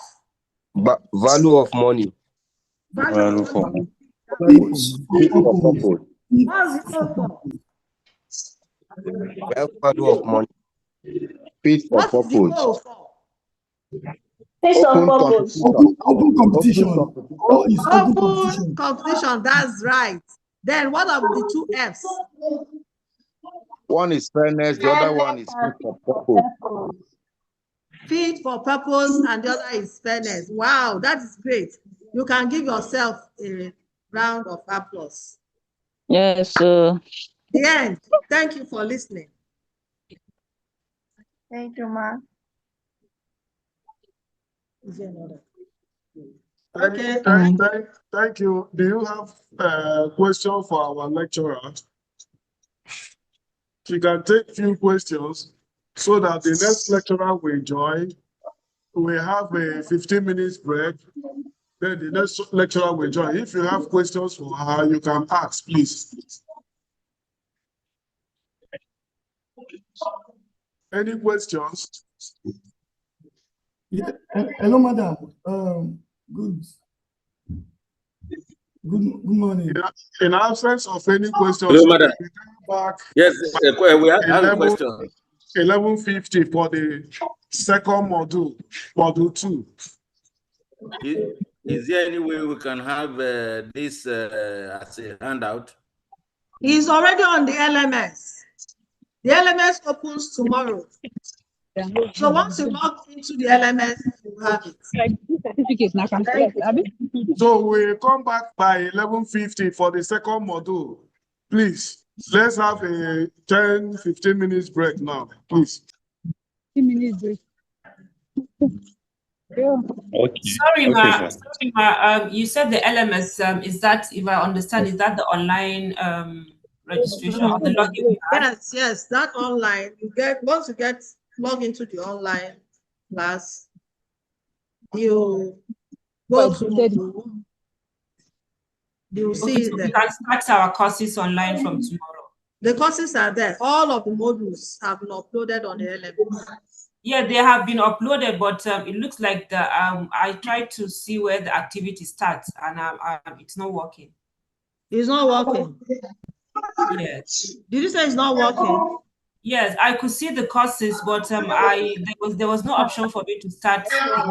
They say from tomorrow. They say from tomorrow. From tomorrow. They say from tomorrow. Okay. Okay. Thank you so much. Welcome.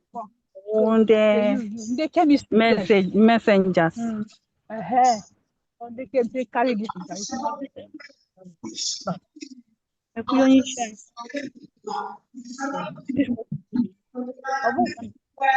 All right, we go for a break now. Thank you.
No, student. This one we did like this, carry back. No, no, stop. No, see, student now. Oh, nah, it will be like staff.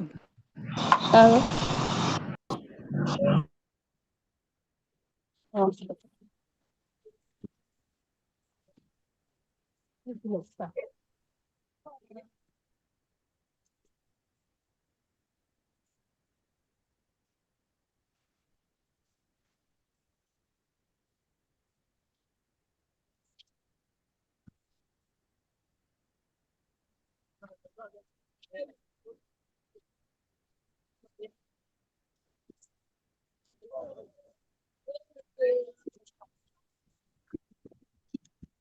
Supervisor, I want to pray again. Anyway, correct again. Yeah, that's good evening. Follow me, please. Last time I went for it.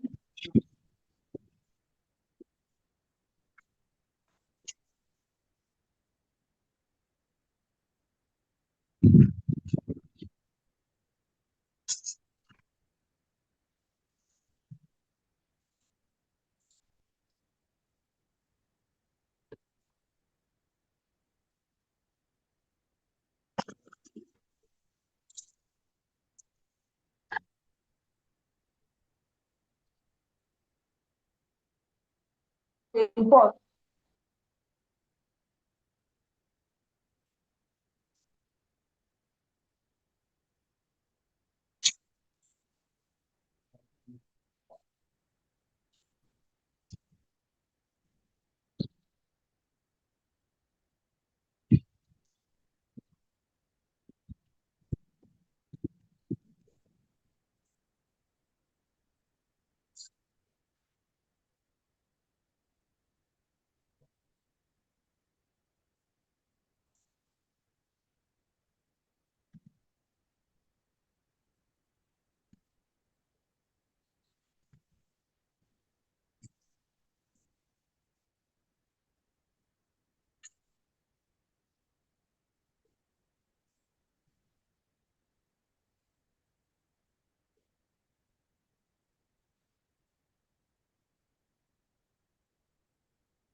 Hello.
Oh,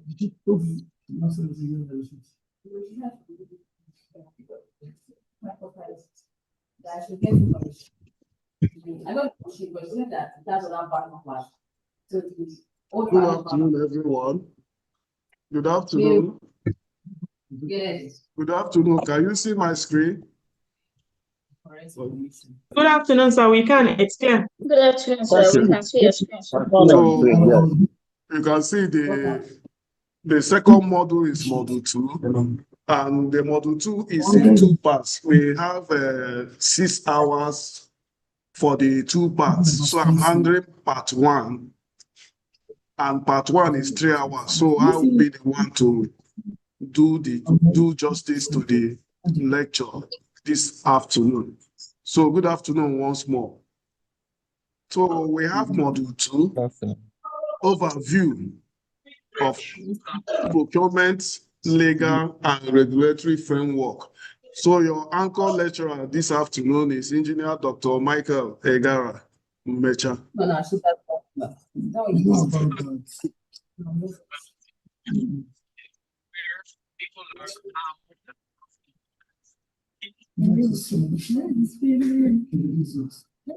So our time is 3 hours.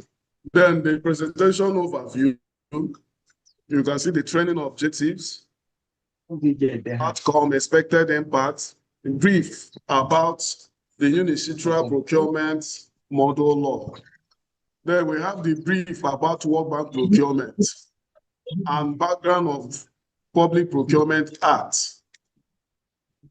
2007, an amendment, and the procedural manual, regulation, challenges, and solutions and recommendation, then conclusion. So what you have to know about this course is about law, rules associated with procurement. You know, without laws, people can actually streamline what exactly they are supposed to do. And you should know that this law helps to streamline procurement exactly the way it should be. So the Act of 2007, then the World Bank procurement law and others, this will help to reshape any country's procurement system. Without the law, the procurement system won't work exactly the way it should in any country at all. So everybody can see what we are experiencing in our country this present day. So looking at the structure of the lecture, you can see part one, the Global Procurement Framework, World Bank Procurement Regulation, Nigerian Public Procurement Act 2007, the Institutional Framework, Procurement Principles, then practical case studies and key takeaways. Now, before we forge ahead, I have a quote for you. Public procurement is not merely about spending public funds. It is about creating public value through transparency, accountability, competition, and sustainable development, which will be accompanied by value for money and fit for purpose. Then why this model matters? It really matters because without the act or the law or the rules, there will be abandoned projects. There will be inflated contract costs. There will be audit queries. There will be corruption and fraud. There will be donor funding suspension. You guys know how World Bank works. If you don't play to the gallery, they will suspend and blacklist you. When you come to audit queries, when PPP comes to audit, some agencies, they will tell them to go back and wait, let them arrange their files. The next day, you heard that that place has gone burnt. There are litigation and procurement complaints. There are poor infrastructure delivery, reputational damage to public institutions. All these have been a problem when you don't have a public procurement act or rules that set the game rolling in any country. Then our training goals, one is to build professional capacity in public procurement to enhance compliance with the Public Procurement Act of 2007 and global standards, to strengthen transparency, accountability, and value for money. Looking at the general training objectives, one, after the training, you'll be able to understand the legal and institutional framework of procurement in Nigeria. You'll be able to interpret key provisions of the Public Procurement Act 2007. And you'll be able to apply procurement procedures and guidelines effectively, and you should be able to align procurement practices with the international standards, example, the UNICETRA and World Bank. Learning outcomes and impact, you'll be able to have the knowledge to demonstrate the knowledge of procurement laws, regulation, procurement methods and procedures, institutional rules, and responsibilities. Impact to the NDS, you'll be able to improve procurement compliance in NDS, reduction in procurement irregularities, enhance capacity of procurement professionals, better project delivery, and public value. With all this, you can see the 7 pillars of lawful procurement. What are they? 1, competition. 2, transparency. Accountability. Value for money. fairness and economic and efficiency, then you have integrity. You know, you can agree with me, procurement, public procurement is in three phases. You have for goods, works, and services. This is what we have been doing. Even in the home, procurement starts from the home. For example, I will give my wife money to go to the market to prepare a vegetable soup for me.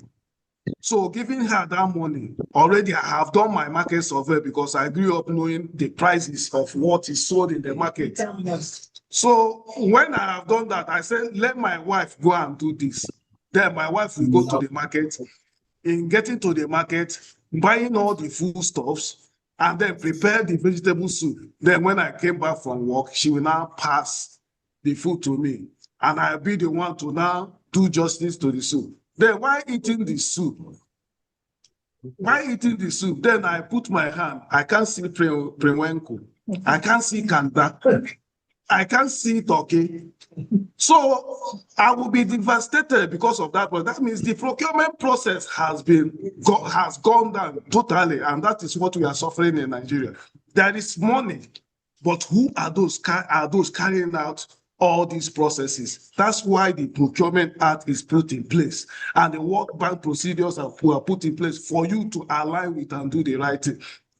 It will change the system for good when you align yourself all these procedures, because procurement gives a country 15% GDP of their GDP because it's organized and lawful.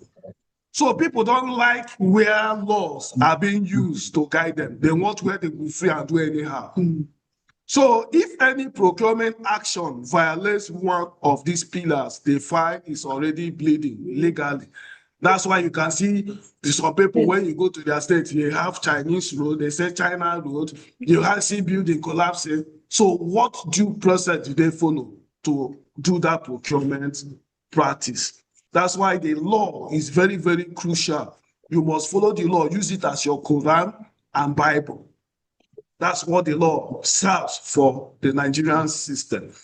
Then we look at the evaluation, you'll be able to try case studies, practical studies, and procurement simulation, maybe knowledge-based quiz. We'll all try that. Then the background of this study, you talk about the most democratic countries in Nigeria and all states, the democratic countries in Africa and all states in Nigeria domesticated with unilateral procurement law. You know, unilateral procurement law is the basis whereby the laws are being generated from. Before the act was produced, before the Work Act was produced, the unilateral procurement model law was applied in doing this process. And the unilateral procurement law model, the full meaning, the United Nations Commission on International Trade Law, which was established by United Nations General Assembly in 1966. This is to help to harmonize and modernization of laws of international trade. You can see they have member countries, states that are in UN General Assembly, which recognize that these parties in national laws governing international trade created obstacles to flow of a trade. Just like Nigeria is partnering with US on security, there must be an understanding. There must be a documented understanding, a law that Nigeria will give this, US will now give us this. If Nigeria is giving technology, US is now bringing the manpower, there must be a good understanding that the other one will not molest the other one will not molest that, and everybody will have equal balanced right to carry out any form of activity which they have agreed on. Then, why the unilateral interest in public procurement? One, it helps to constitute the 10 to 20% of GDP of any government, 45% government spending. Then it helps to suffer from systemic corruption. It helps to stop the systemic corruption in any country. That's why sometimes when you perform some certain things in the country, they say this man is fantastically corrupt. So with all these forms, the laws guiding the pace of public procurement helps to streamline what we will gain as a nation. Look at Rwanda. Rwanda they have produced their own fund. Where is Nigeria? And Nigeria have Innocent, as my earlier colleague said, Innocent produces cars. What are we doing to support Innocent? And looking at it, when you are doing all this reform, it will help to use 5 to 10% efficiency benefits or 1 to 2% of the GDP of a nation.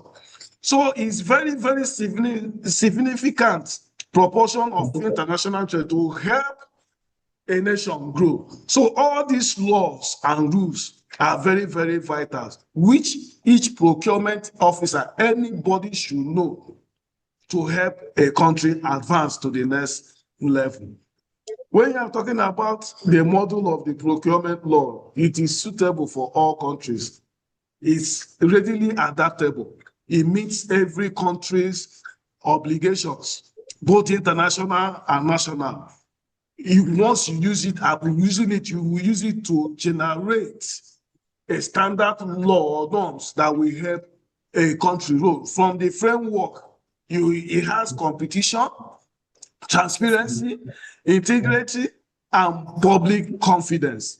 And it is accompanied by a guide to enact that explains its provisions, which is intended for use by legislators, regulators, and public procurement regulatory agencies. By this exploratory test, you can see the guide to enact is in harmony with the standards of the OECD MAPS tools. So without this guide, government will not function well. Without us adhering to these rules and regulations, we won't function well. Because wherever there is no rule law, that means you can do anyhow. And procurement is an organized system guided by law. So Unilateral model law lays down provisions that govern the competition and contract award stage. It is designed to be worked with other parts of the national regulatory framework. The latest version of the model law is in 2011. Introduced inter alia e-procurement, framework agreement, sustainable procurement, and more stringent bid challenge procedures than the 1994 edition. Now you can see that BBP has stepped up, whereby they are building the e-procurement system that is acclimatized with Nigerian system, that is in favor to Nigerian environment. Because if you are in UK, you bring in a UK television direct from UK and say you want to watch it in Nigeria. If you put it on, it will never work. Quote me, it will never work. What will you do? You tropicalize that system. When you tropicalize it, it will not align with Nigerian environment. You can see now that television will work. So this model helps you to work and produce the law suitable for your own country that will make your own public procurement work better for your people living in the government, and also help government gain confidence, trust in whatever procurement system they are doing. So if you look at that, this is the structure of the model law. It has chapter 1, general provisions, methods of procurement and their conditions for use, solicitation and notices of the procurement. Chapter 3, open tendering. Chapter 4, procedures for restricted tendering, requests for quotations, and requests for proposals without negotiation. Chapter 5, procedures for two-stage tendering, requests for proposals with dialogue, requests for proposals with consecutive negotiation, competitive negotiation, and single source procurement. Chapter 6, electronic reverse auctions. Chapter 7, framework agreement procedures. Chapter 8, challenges and procedures. You know, why looking at this? This is the legal aspect of the procurement system, whereby as a procurement officer, you must learn this. You must read in between the lines to understand this process. A procurement officer is dynamic. That's why a procurement officer that is dynamic will be able to guide the accounting officer better how to go about their businesses in their institution. For example, in FUTO, if the vice chancellor is not working properly with the procurement officer, he won't get the best out of anything he wants to procure. So that's why sometimes when you request for, I want this, I want that, the vice chancellor will quietly refer to the procurement officer to advise, to tell him the right thing to do. So every accounting officer of every institution have trust with their procurement officer, and every procurement officer should be able to work with the accounting officer, not to deceive that accounting officer.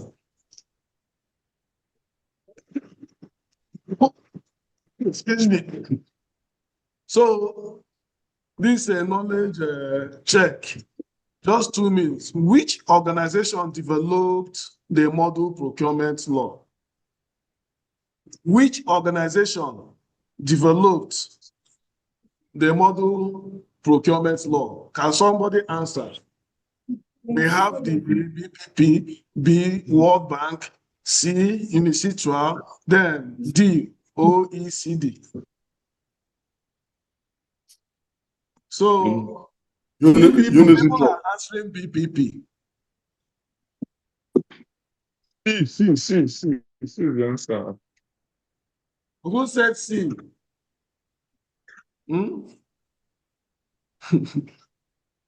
So the correct answer is C. The correct answer is C. So thank you so much for answering. So those who answer BPP, BPP is the wrong answer. The correct answer is C.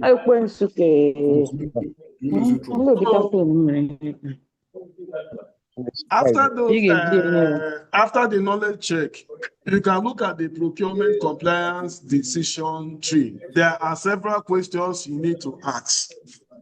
Why you want someone to comply, or government wants you to comply with the procurement procedure. This question number 1 you should ask. Is the need captured in the procurement plan? That purchasing or whatever you want to buy for your department, is it captured in the procurement plan? That's number 1. 2, is there budgetary appropriation? 3, is there cash backing or funding assurance? 4, is the correct procurement method selected? 5, is the approving authority correct? 6, are evaluation criteria pre-disclosed? Are all statutory documents verifiable? Is the process documented? Is there conflict of interest? Can the file survive audit, BPP, review, or court challenge? Excuse me. So this second to the last, where you have the conflict of interest. Conflict of interest. Conflict of interest is where we have big problem in trying to issue out a award contract to people who be there. So, for example, now, if you are the director of procurement and your wife or your brother bidded that contract, for example, to buy 500 laptop for your agency, and you happen to be the director of procurement, and you are with the bidding committee that will assess them, what should you do at that time when your wife or brother is part of the contractors that bidded that particular project?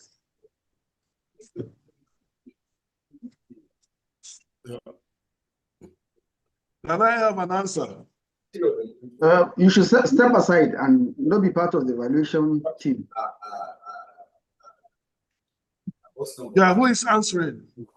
Okay, I'm answering. Abdullah, well, you should step aside and not be involved in the part of the evaluation team because of conflict of interest. Yes.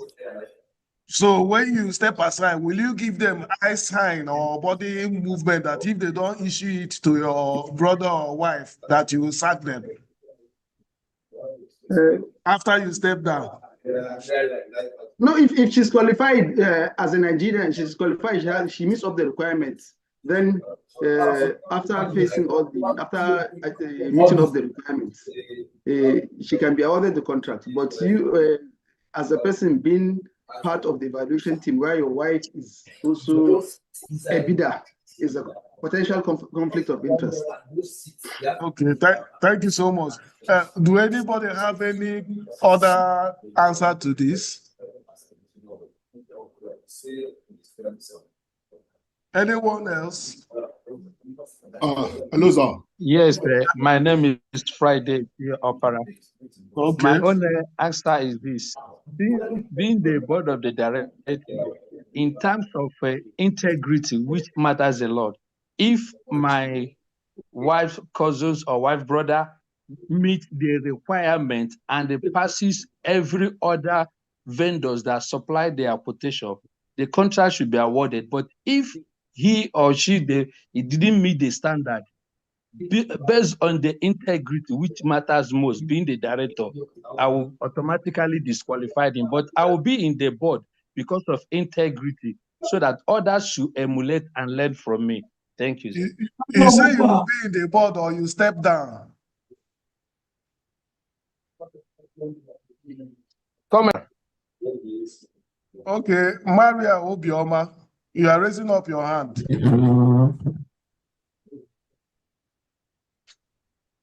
Okay. Good afternoon, sir. So my own intake is what is the policy guiding the organization in the first place? If your spouse, if it's legally binding that your spouse could be screened for the process of procurement, then yes, if my wife or spouse or whoever meets the requirements, she will be awarded the contract. But if the organizational policy says otherwise, then I wouldn't even allow such a person to even vie for procurement. Thank you. You know, the situation here is about you being the head and you have the powers to overrule. Then your spouse or your relative or brother be there for a contract that you are part of the bidding evaluation team. So what I said, what will you do at that stage? Even if your brother is qualified, you personally, what will you do in that stage? That was my question. So the first speaker has also answered part of it. So as a director, I don't know if there is someone else want to talk. Okay, there is someone else here that wants to talk. Okay, go ahead, sir. Good afternoon. My name is Abdullah. And Okay. I think there's a reason why if you're opening a bank account, they ask you if you are exposed to, you're related to somebody that is politically exposed, maybe like a public office holder or something like that. So I don't think in the first place, tendering bids should be tendered by family or relatives of people in such positions because of undue advantage and like something like inside trading whereby they have informations like privileged information in the first place to even tender bids in the first place. So I don't think once you are in such positions, your immediate family or people that have proximity to you should tender any bid And if I were to be in that position, I'll resign. But resigning doesn't solve the whole problem because the members of the board too, like they also have you to contend with because they might want favors too at some other instances. Yes. So thank you. So I have one more person. Then one more person that will speak now. Then we go ahead. Yes. Please mute yourself. Speak.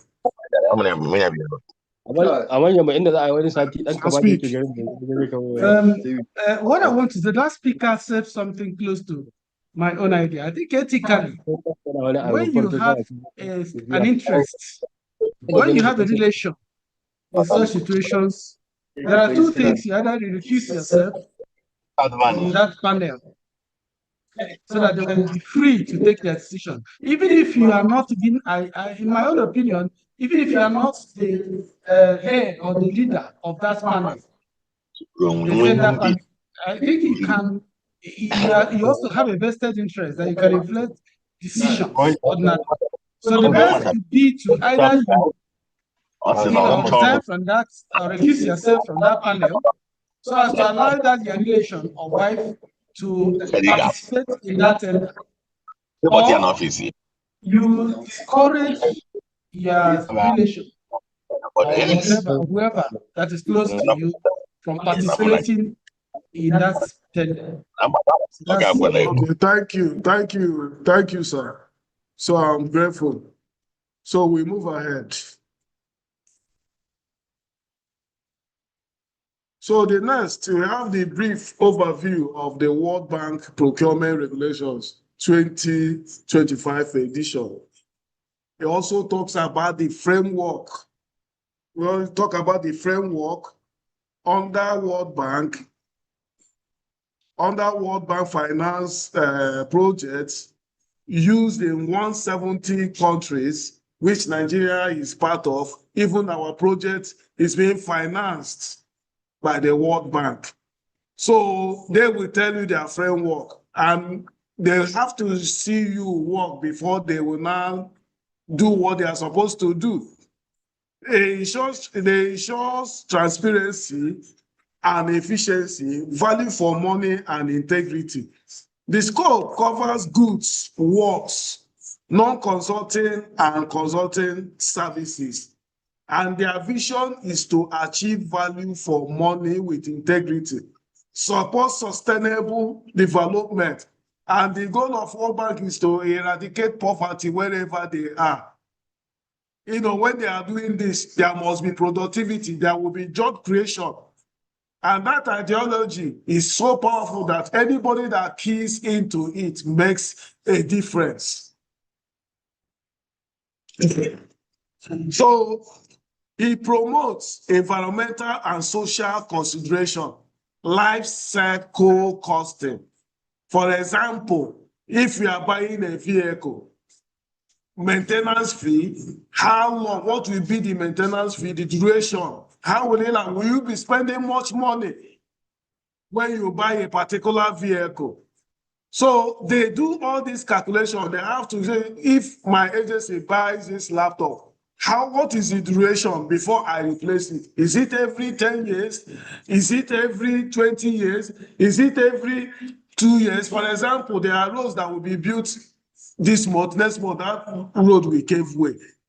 So it's not sustainable. But the life cycle costing improves in whatever there will be specification, there will be standard. So it also promotes most advantageous bid. They have the price plus quality plus risk. They have the flexible modern procurement system and it supports development outcome. Nigeria is part of this system. CE-sPESS, that's SPESS, you guys have seen, is workable and is World Bank sponsored.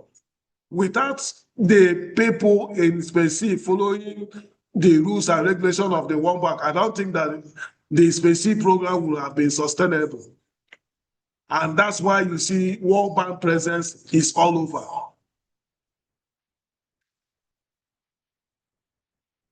Then you look at the key actors for any World Bank sponsored finance project. You have the borrower, you have the World Bank, you have the firms and the consultants. This is where our Public Procurement Act comes to play. They should have amended the act by now to help in some areas. And it will going forward so that if World Bank comes to, let's say, for instance, they come into Nigeria to do a particular work, they don't have to go to another country to get an expatriate to come and do that, carry that work, but they can take expatriates from Nigeria to do that work. So that aspect in the act in our house should be looked into. Then, if you are looking at the World Bank regulations versus the Nigerian Public Procurement Act, you can see the table in front of you. You look at World Bank, if you look at the scope of World Bank, it applies to World Bank Finance Investment Project Financing, which is covering the goods, works, non-consulting or consulting and consulting services.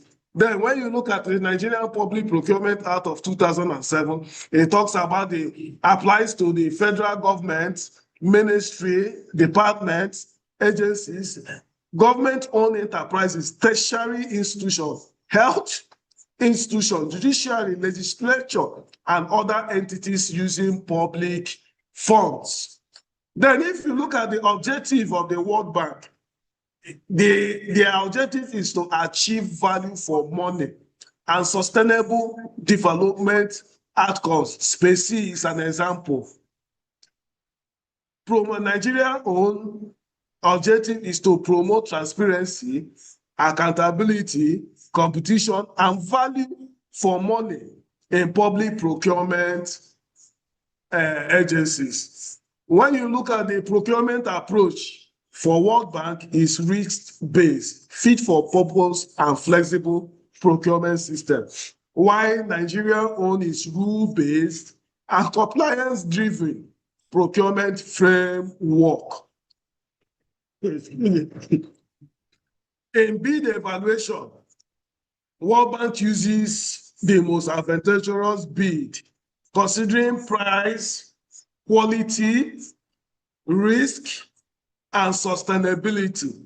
While for Nigeria Public Procurement Act, primarily awards contracts to the lowest evaluated responsive bid based on pre-disclosed evaluation. Any good procurement officer knows what I'm talking about. Then if you look at the key features, you see for World Bank, strong emphasis on environmental and social standards. If you look at the SPESS program, has the procurement aspect, has the environmental aspect, and has the social standard aspect, and also the life cycle costing, digital procurement, and contract performance are all associated with the World Bank procurement regulations. For Nigeria, the Public Procurement Act of 2007 has a strong emphasis on procurement planning, due process, approval threshold, transparency, and legal compliance. And when you are looking at the oversight and accountability, when it comes to World Bank, you talk about World Bank oversight, procurement reviews, complaint mechanism, and anti-corruption sanctions. Then for Nigeria, BPP, Bureau of Public Procurement, are the one that oversees whatever goes on public procurement in Nigeria as a federation, and also the tender boards and the Federal High Court with administrative and criminal sanctions for violations. Then, if you look at the very key differences of the World Bank regulation and the BPA 2007, you can see for World Bank focuses on achieving development outcomes. I give you an example. SPESS is an outcome of World Bank finance project, which after closure of the funding for the first phase, they now gave us additional funding to continue. Then PPA 2007 focuses on legal compliance. Nigerian PPA Act also, you have to focus on the legal compliance. You have to follow the rules to the letter. Then the second one difference is uses most advantageous bids, that is quality, cost, and risk.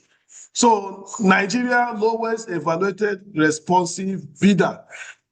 Then the third one, strong ESG and sustainability integration. Then sustainability provisions are less explicit in 2007 PPA of Nigeria. In World Bank, flexible procurement strategy is allowed. But in Nigerian Procurement Act, more rule-based procurement procedures are being applied. Then the one risk-driven decision-making. Nigeria compliance-driven decision-making. You understand, when somebody is taking a risk-driven, he has to stake in something for it to happen. Then compliance is that you have to follow the rules and regulations guiding that particular procurement unless you want it to fail.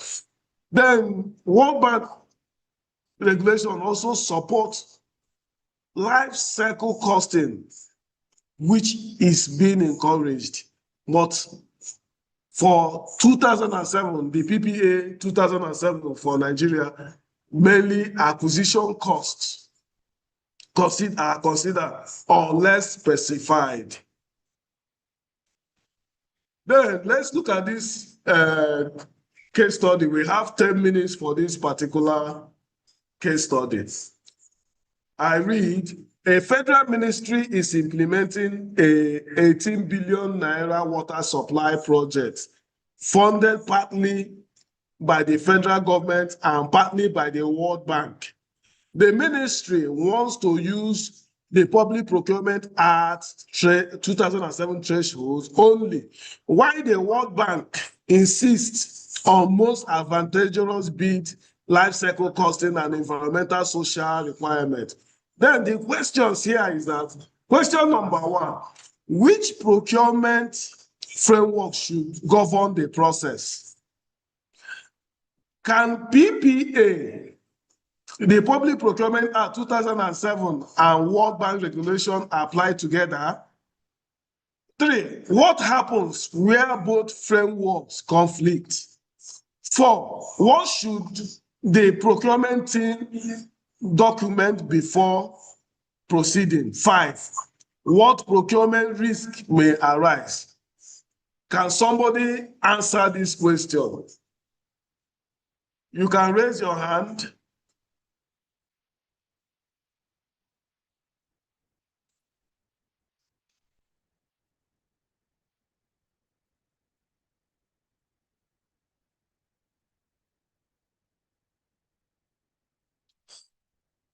So who is there?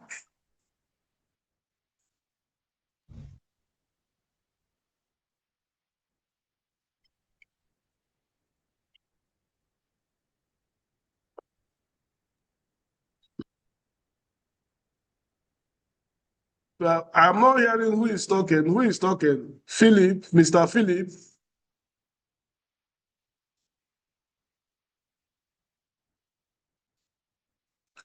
We have 10 minutes for this discussion. So can we answer? Let me attempt number one. Okay. Okay. The framework, you can go for competitive bidding, open bidding for the procurement process. Which question number one? Which procurement framework should govern the process? Competitive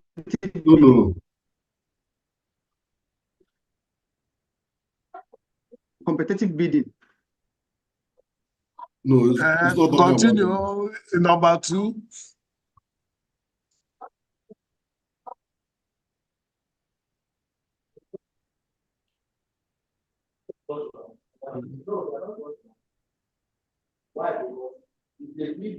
So, Mr. Dekunle, you raise your hand, you can answer. I think I have lost the first speaker.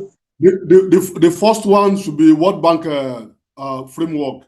World Bank framework should be used.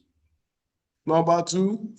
Number 2, if there's a conflict between the World Bank and the BP 2007, there should be a collaboration between the two of them. They should iron it out and see where they can. If you are reading the question, if you look at the question, if you can read it, you can see that one, the case scenario, a federal ministry is implementing a 18 billion naira water supply project funded partly by the federal government and partly by the World Bank. The ministry wants to use PPA thresholds only, while the World Bank insists on most advantageous bid, life cycle costing, and environmental social requirements. You need to think deeply which procurement framework should govern the process. Can PPA 2007 and World Bank regulation apply together? What happens where both frameworks conflict? What should the procurement team document before proceeding? What procurement risk may arise? So you can continue. Okay, sir. Okay, sir. The number one, that is which procurement framework should govern the two can be because the project domicile in Nigeria, the two framework can be aligned together and can be used. So number two, if there's if can PPA and the World Bank apply, yes, they can apply together, yes.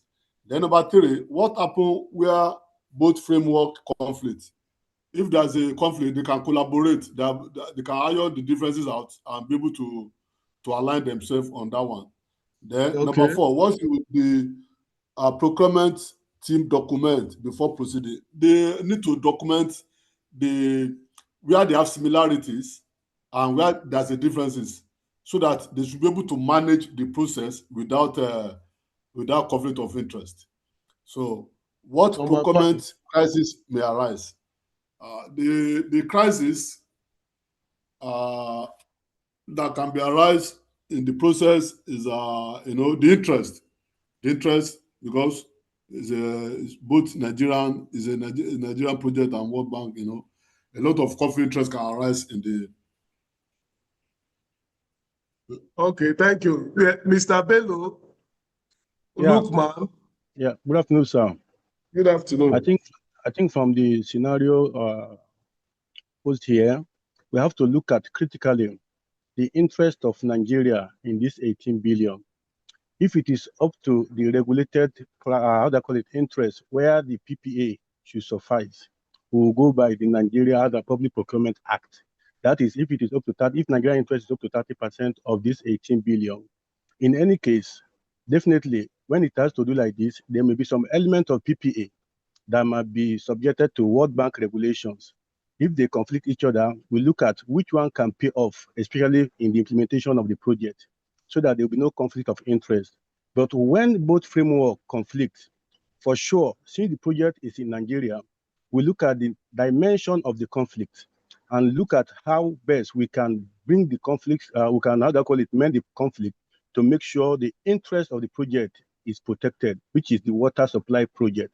If it can be done smoothly, without any problem, we'll go by what Nigeria prefer, which is going by the Public Procurement Act 2007.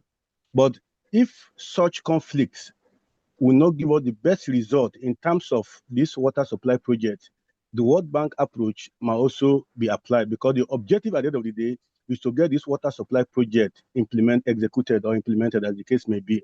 Then, what should the procurement team document before proceeding?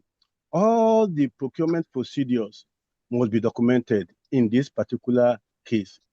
The adverts, the standard bidding document, the other procedure that need to be documented, evaluation of the submission, everything should be done openly to favor the interest of the World Bank and that of Nigeria. Then what procurement risk may arise? In this case, due to the magnitude of the amount involved in this project, conflict of interest can never be ruled out. In such case, there should be a standard for resolving it, so that at the end of the day, the objective of this project can be achieved smoothly. That's just my own view, Sean. Thank you. So, Rosemary, can you give us your own take?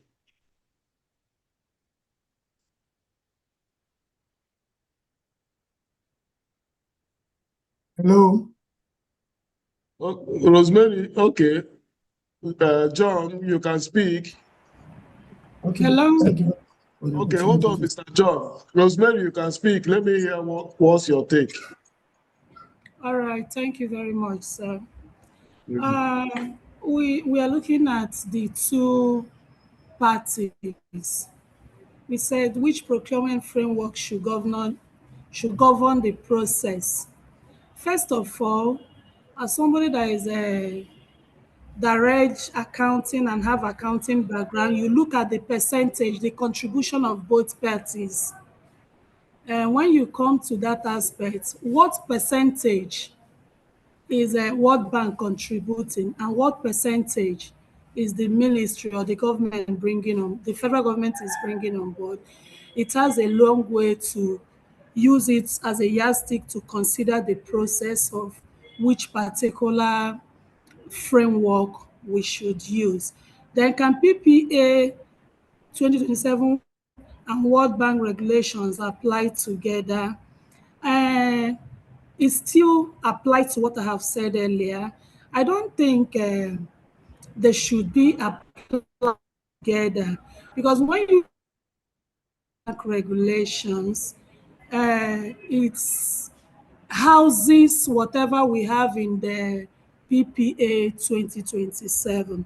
The number 3, what happens where both frameworks conflict? Since we must choose a suitable one, the one that will accommodate every aspect of the framework, I don't think there will be an issue of conflict. We only have conflict when we are considering using the two as stated in number 2. Then number 4, what should the procurement team document before proceeding? There are so many documents to be presented. When you want to make a procurement, you have your planning, the planning processes has to be documented. Just like when you apply for a grant, you have to state the procedures, the necessary things you needed so that it will be documented and you will not walk outside whatever you have been documented. Then 5, what procurement risk may arise? Inflation. Inflation is a major risk here, and ethical policy too will be another procurement risk that may arise along the line. Thank you very much. Thank you so much. So, Cassiana Jasper, can you give us your own insight? Yes, thank you very much, sir. I think I may want to agree with the last speaker, say for making some contributions in 2 places. One, what should the procurement team document before proceeding? They should document a few things like the procurement plan, the risk assessment, environmental and social requirements, and approvals. Then lastly, the number 5, I also want to object a bit and make a little contribution. What procurement risks may arise? 1, corruption, fraud, and collusion. Then 2, another major risk that may arise is environmental and social compliance failures. So these are some of the things that may arise, and the team are strongly advised because of the volume of the money involved to work around it. Thank you. Okay. So who else want to try? John is here. Okay, Mr. John. Okay, good morning, everybody. My name is Ubina. So yes, I'm looking Mr. at John? This scenario. So I can tell you that I think for the first question, which procurement framework should govern the process? Based on what was, sir? Can you hear me? Yes, I can hear you. So based on what was stated in this contract or in this statement that was sent, we could see that it was stated that it should be handled, funded partially by the government and partially by the World Bank. So which states that both parties has a say in this contract or in this fund. So for the first question, which procurement framework should govern the process? For me, I would say both the World Bank procurement regulations and the Public Procurement Act should both come together and meet at the point. The both process can be able to work for this process. And the second one, can the Procurement Act and the World Bank regulation apply together? Yes, it can. Yes, it can.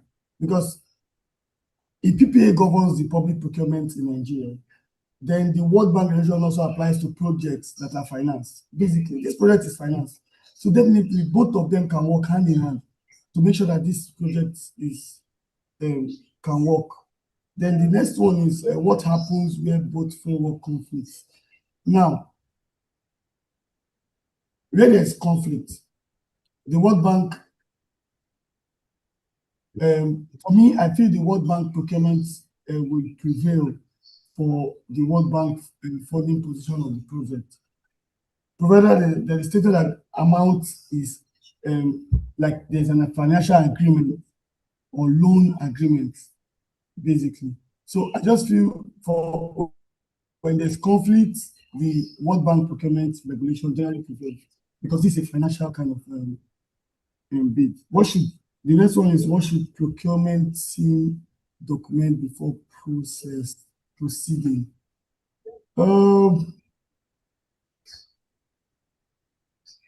I think one should be the approved procurement plan. Then also the financial and loan agreement. Then also as you stated before, the justification for the selected procurement method. Then risk assessment and mitigations. Those are like general things that procurement people should look out for. But I think the loan agreement will also be looked into, because it's also a procurement process. Because in procurement processes, you need to view where this finance is coming from, what is the need for this project. You understand? So that every part of what they are doing is going to align with each other.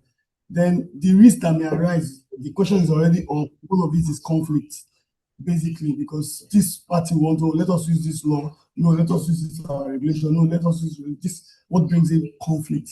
Then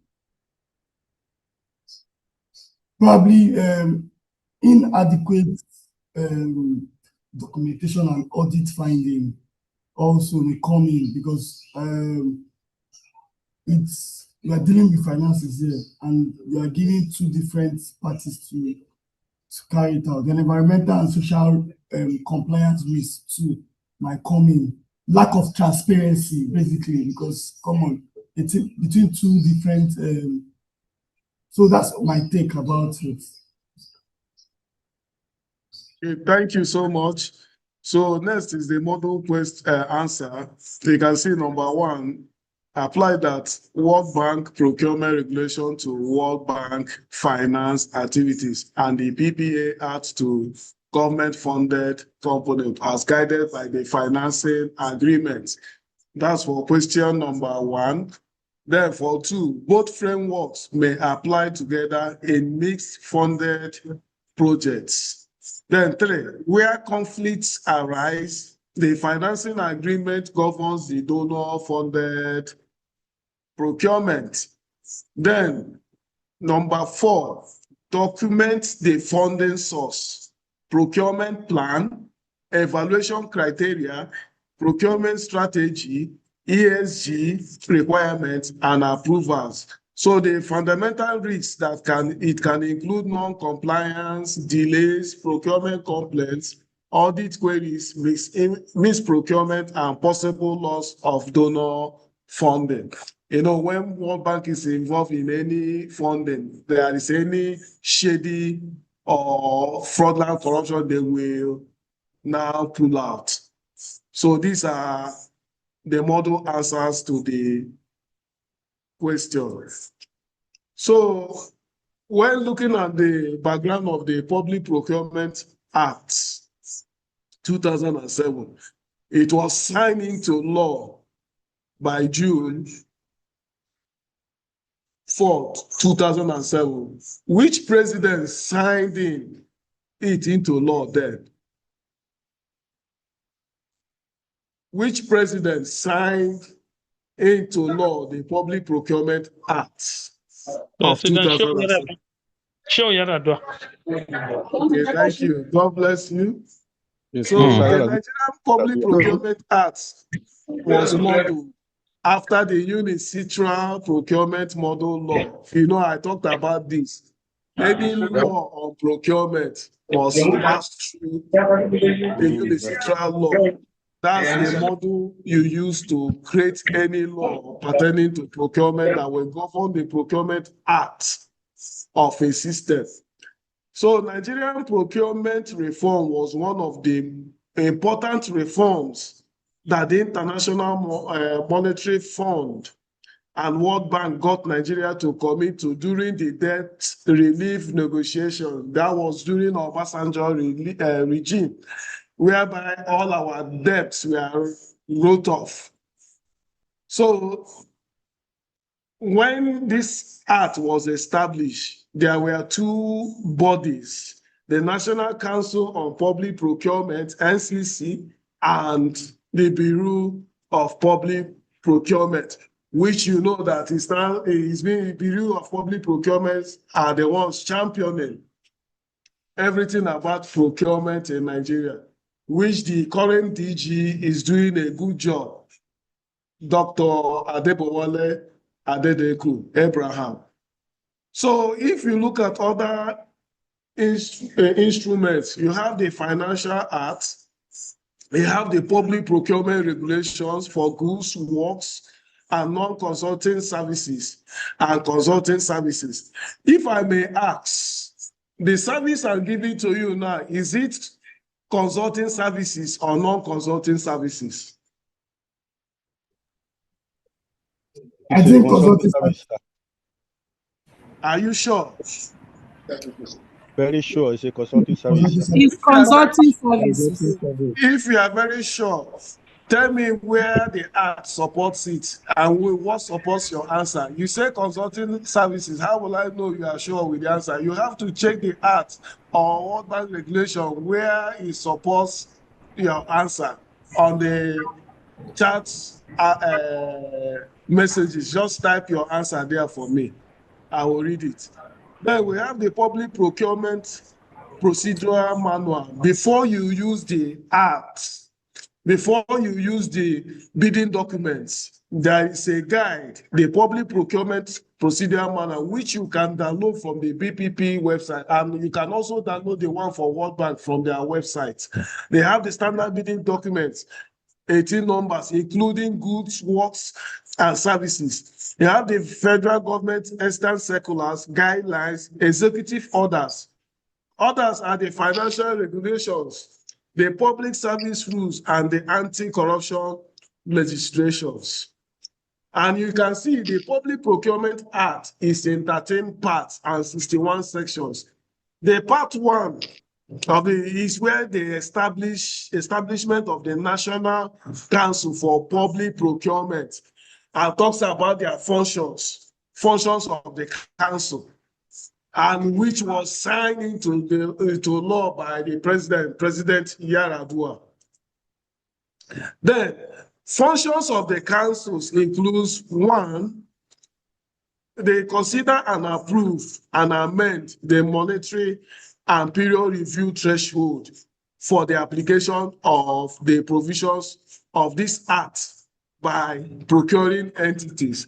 You can see, for example, before the university system was removed from IPPIS, the Executive Council had to say, the FEC had to sit and implement it before the university system were removed and they went back to GIFMI's method of payment.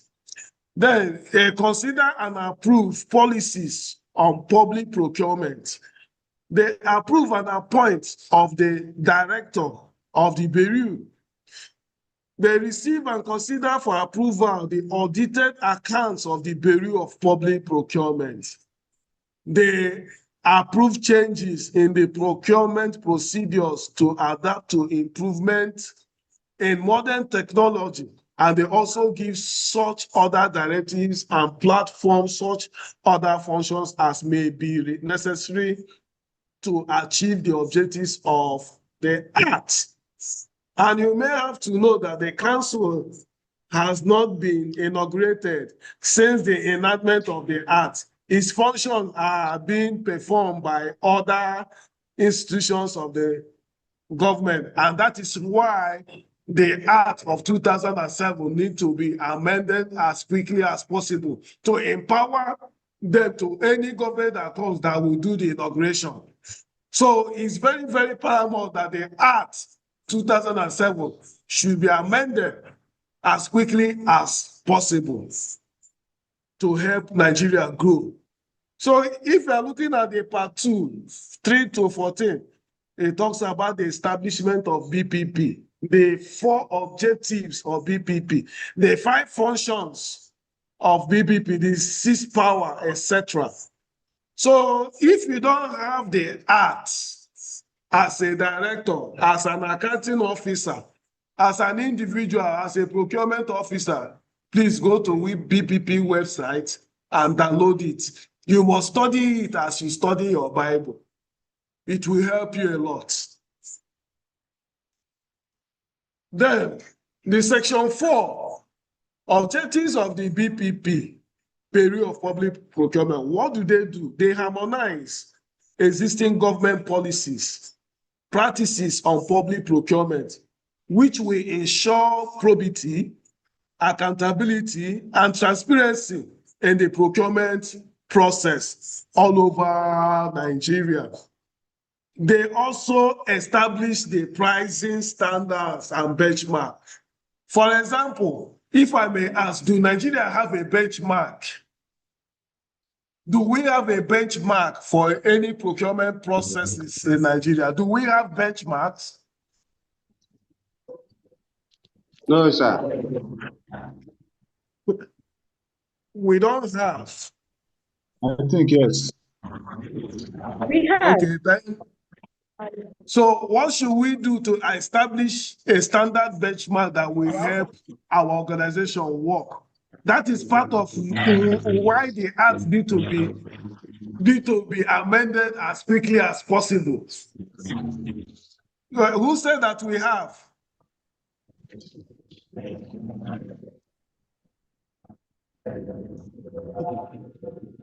Did somebody say that we have benchmarks in Nigeria? I did, sir. So what are the benchmarks? Is it applicable to all the MDAs in Nigeria? It should be, because in the process of budgetary allocations, those are the factors I believe that is being considered before allocations are made. So if we don't have, that means we are running maybe on a keg of gunpowder that can explode at any time. So I may not really know the exact figures. You know why I ask this question? If you know any benchmarks that is applicable in Nigeria, can you type it on the message box so we can forge ahead? So BPP also ensures the application of fair, competitive, transparent, maintaining standards and practices for the procurement and disposal of public assets and services. They also attain the attainment of transparency, competitiveness, cost, effectiveness, and professionalism in the public sector procurement. What some of the key functions of the BPP? That's section 5. They formulate general policies and guidelines on public sector procurement for the approval of the council. They subject the thresholds as may be set by the council certified federal procurement period to the award of contract. So since the the new DG, the Director General, Dr. Adebowale Abraham Adedeku, stepped in. The thresholds has been changed, and we have a current new threshold applicable to all Nigerian procurement systems now, which is what many people have been looking forward to. And they also supervise the implementation of procurement policies. They maintain a national database of federal contractors and service providers. You know about Nutopo and the rest. Organized training and development are used for conversion. That one, is all coming now to the conversion to procurement officers. The training will soon come up.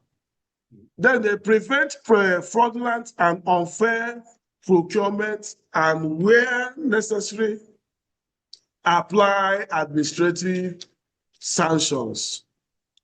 What are the powers of the Bureau?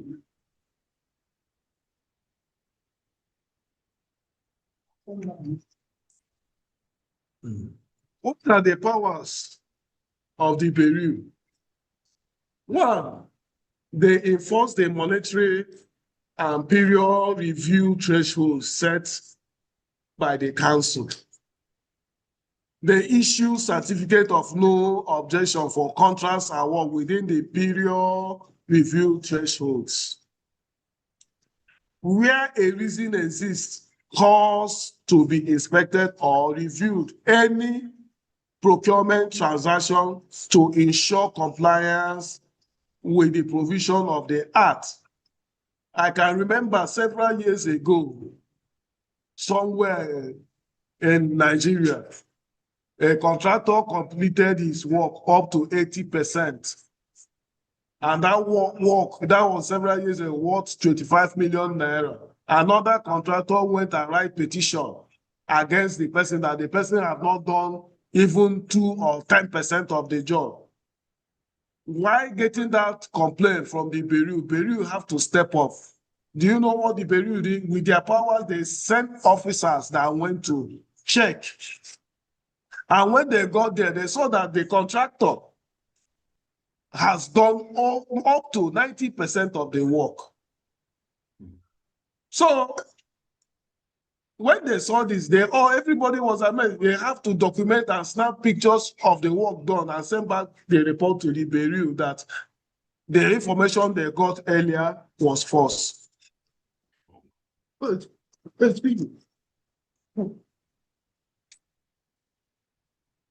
was false. You can see where transparency is working. Not that you just report. They will not take action. They will send people to go and confirm whether that complaint is true or false. They also review and determine whether any procuring entity has violated any provision of this Act. They also bar any supplier, contractor, or service provider that contravenes any provision of the Act/regulation. If you can see, if you go to BPP portal, all the contractors that you can buy anything, both vehicle, the listed standard contractors that are well trusted, where you can, those who you can use to buy any form of gadgets for your organization. Then, what are the functions of the Bureau? Still, they formulate the general policies and guidelines on public procurement sector for approval for the council. They subject the threshold, they supervise the implementation of the procurement policies, they maintain national database of federal contractors and service providers. They also organize training and development program for procurement professionals, whereby they come for conversion course. You can be converted to a procurement officer if you are not. And also, if you don't want to go through that process, you come to CE-sPESS FUTO and get your degree in MSc in procurement management, or PGD in procurement management, or PhD in procurement management, depending the route you want to go through. They also prevent fraudulent and unfair procurement, and where necessary, apply administrative sanctions. So looking at their powers still, they always enforce the monitoring and period review thresholds set by the council, issue certificates of no objection, contracts award within the period review of the thresholds. And any supplier that contravenes and violates the act, it will be debarred.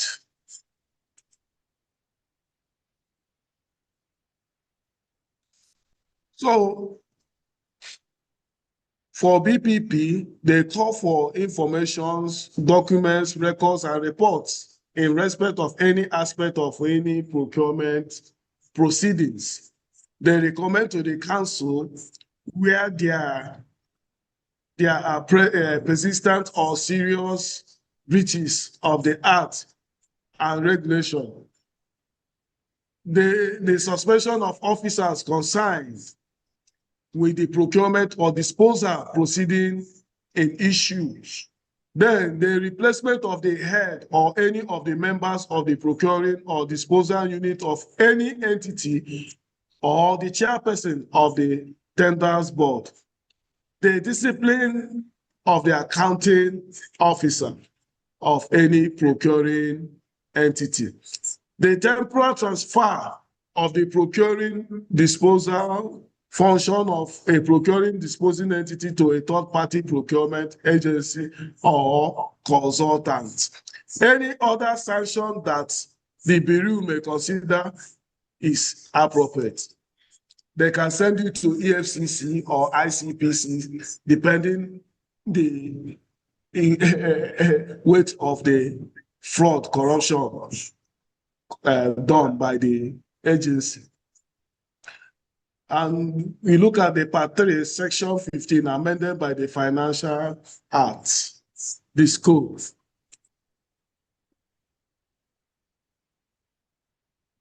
From that aspect, the scope of application, the PPA 2007 shall apply the procurement of goods, works, and services carried out by all federal government procuring entities, that is ministry, departments, and agencies, including government-owned enterprises and corporations, partially or non-funded.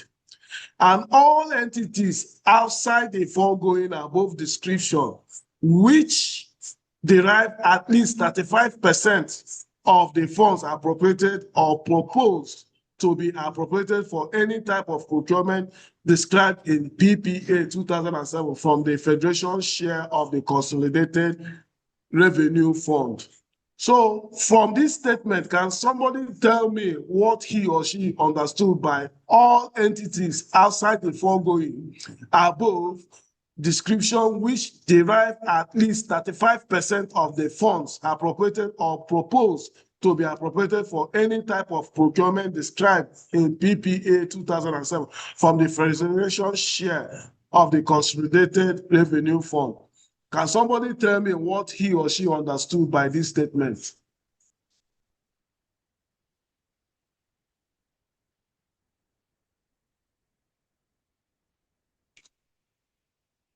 Hello, can I try, sir?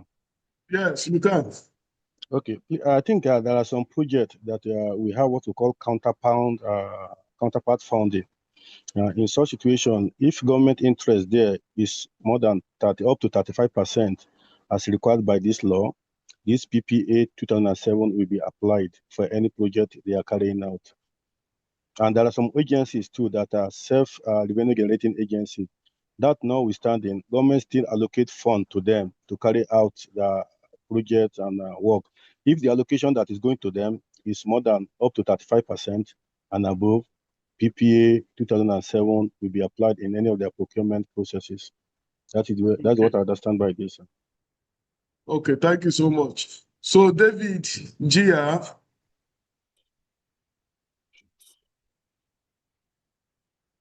David, you are raising up your hand. Yes. What are agencies like the National Assembly and the Judiciary are not listed here, and they receive their funding from the Federation account. So they are also governed by the procurement guidelines. Can you hear me? I can hear you. Go ahead. Yes, I think like the National Assembly and the Judiciary also receive their funding. Their funding is from the consolidated revenue from the Federation. So they are also, their procurement process is also guided by the procurement guidelines. Okay, thank you so much. So we have the National Defense, the National Security Agencies. We also have the National Assembly and Judiciary, which the Act is applicable to. Then, looking at the Section 63 of the FA 2020, which extends the scope to the application to all procuring and disposal entities under the three arms of the federal government. We have the federal government, ministry, departments, and agencies. We have the federal government institutions. We have the federal tertiary and non-tertiary education. We have the Central Bank of Nigeria and other federal government-owned agencies. Then, looking at the fundamental principles, Section 16 of the Act, it emphasizes on subsection 1, 6 to 12, 13, based on only on procurement plans supported by period budgetary application, not formalized until forms are available to meet obligations. We have the open competitive bidding, transparent, timely, equitable, ensuring, and accountability. You know, this particular aspect of the course, this is where you have to read in between and understand the law, the act, the rules that governs procurement. You must study if you want to be a proficient, unique procurement officer. You must have the Act 2007 at the beck call, at your beck call. And also promotes competition, economy, and efficiency. Achieve value for money and fitness for purpose. Pre-disclosed evaluation criteria shall not be changed during evaluation. Then we have another 10 minutes for group activity. Then this is case study 2, procurement without plan and hidden evaluation criteria. Look at the case scenario. A ministry advertises a 850 million naira ICT equipment contract. The project has budget approval, but it is not in the procurement plan. Please, who is talking? Can you mute yourself, please? You are disturbing the class. After bid opening, the evaluation committee introduces a new criterion. Previous working relationship with the ministry, worth 20 marks. One preferred contractor wins. So the question here is, discussion questions here is, 1, is the procurement valid? Which procurement principles were violated? Who may be liable? Should the award be cancelled or reviewed? What corrective action should be taken? So who can answer the question? I feel up to that. I don't take it that maybe I don't poison. Who can answer the question? Rosemary Chinyere, you can go ahead.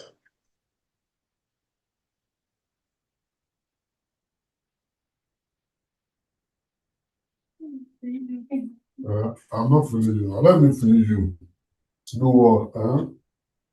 We will see my woman now. Just so Benjamin, yes, please sir. Go ahead. All right.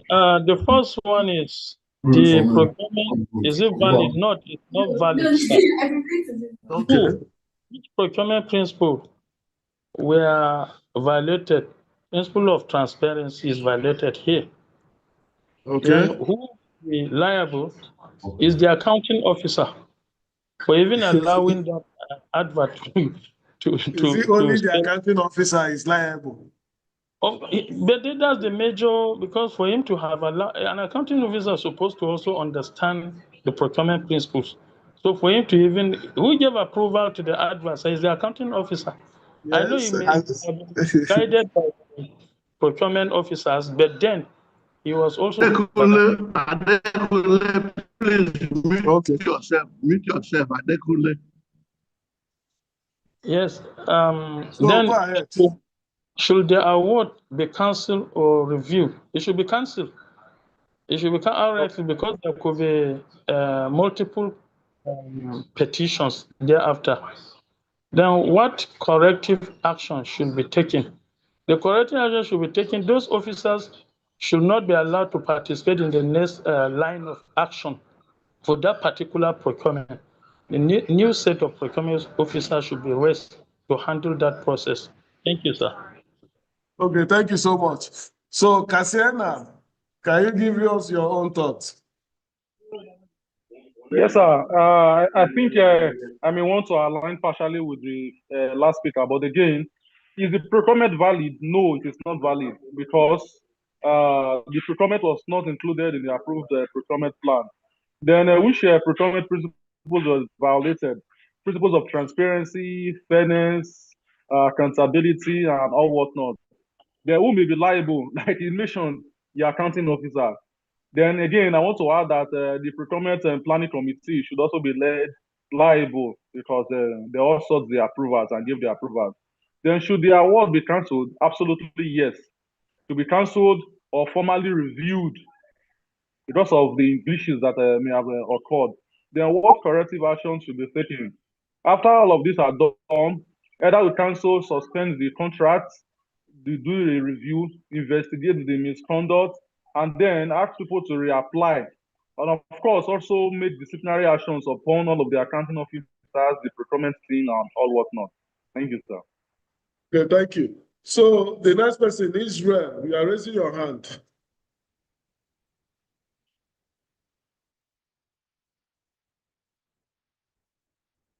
Yes, sir. Good afternoon, Engineer Michael. Good afternoon. Good afternoon, sir. Well done, sir. Okay. In addition to what they have said, they have spoken well, but I just want to add on this question that said which in this third one, who may be reliable? It's not only the accounting officer, it's the whole procurement entity and the bid committee members for not carrying out a corrective process because they have not evaluated the Hello, sir. I can hear you. Hello, sir. We can hear you. Go ahead. Okay, I said it's not only the accounting officer should be held reliable, that both the procurement entity and the bid committee members for not doing the right thing at the first place. So every other thing they said, they have spoken well, except on that. Thank you so much. Thank you, sir. So, John Augusta. John Augusta, you are raising your hand.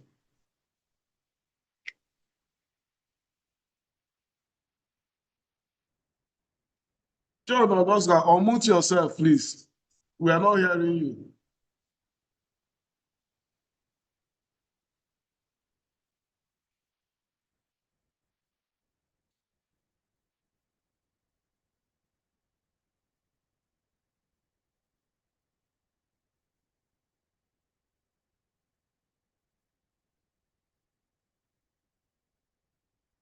So go ahead, John Augusta.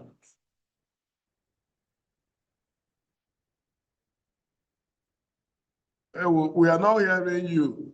You can stop. Esther, can you speak or mute yourself, please? All right. Good afternoon, everyone. Good afternoon. I totally agree with what the first, second, and the third speaker has said.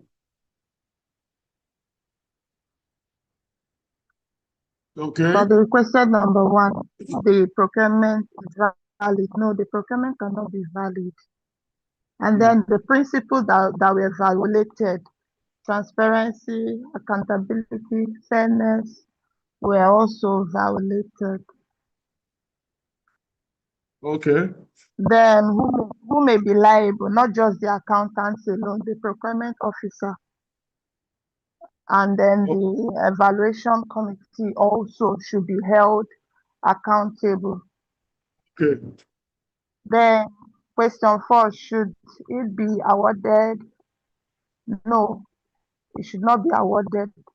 Since the procurement is not valid, it shouldn't be awarded, it should be cancelled. Then for the fifth question, what the corrective action should be taken. The procurement should be cancelled, and then they should review it and also re-advertise it again, and then investigate and make necessary corrections where applied or where necessary. Thank you, sir. Thank you so much. So let's look at the model answer. This is the model answer to the question. You can see number one, procurement is not valid due to absence of an approved procurement plan and the use of undisclosed evaluation criteria. So number two, the violated principles include transparency, fairness, competition, accountability, integrity, due process, and value for money. The third, the liable officers may include the accounting officer, the procurement unit, the evaluation committee, and tenders board. Then the last one, suspend and review the procurement, cancel the award if necessary, re-evaluate using approved criteria, and apply appropriate sanctions against responsible officers. So, looking at what bidders must possess or what they should have an adequate professional and technical qualifications, adequate financial capability, adequate equipment and personnel to carry out the contract, legal capacity to enter into contract, and not be a receivership, insolvency, or bankruptcy. They have paid all dues, tax, pensions, and social security contributions. Have no director convicted for fraud, financial impropriety, accompany bid with verified affidavit. So I really thank BPP for what they are doing now. All your tax, you can verify it online. Before, you can't do that.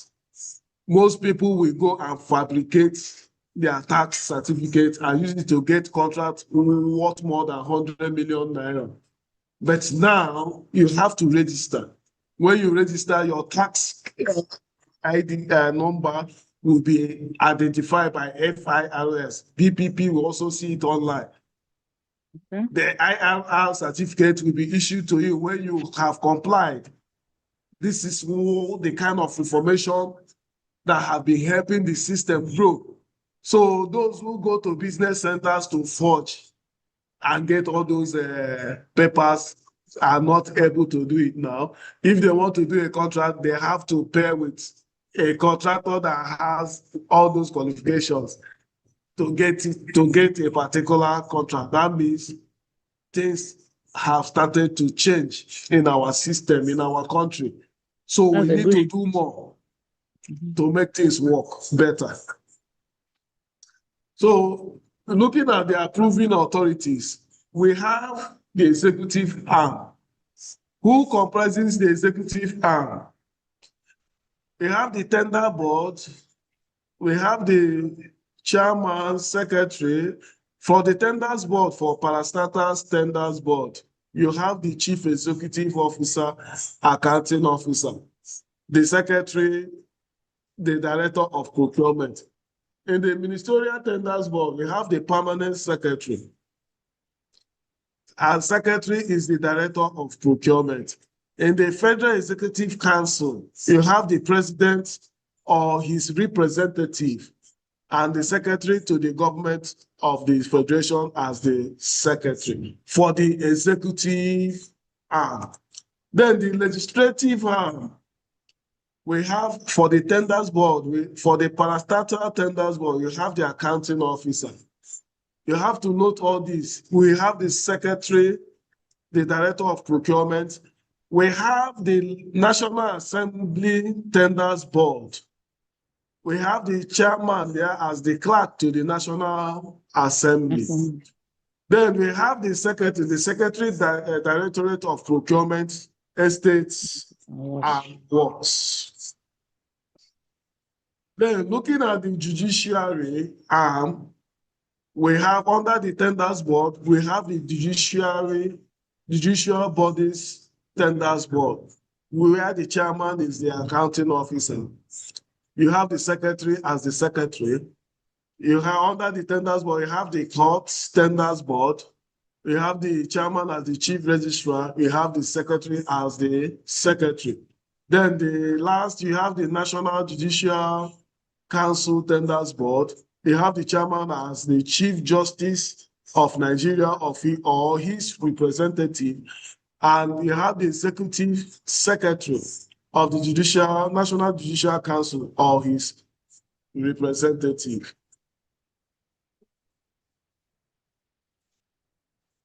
Then, let's look at the reflection for what we have done. So for today, what new concept did you learn today?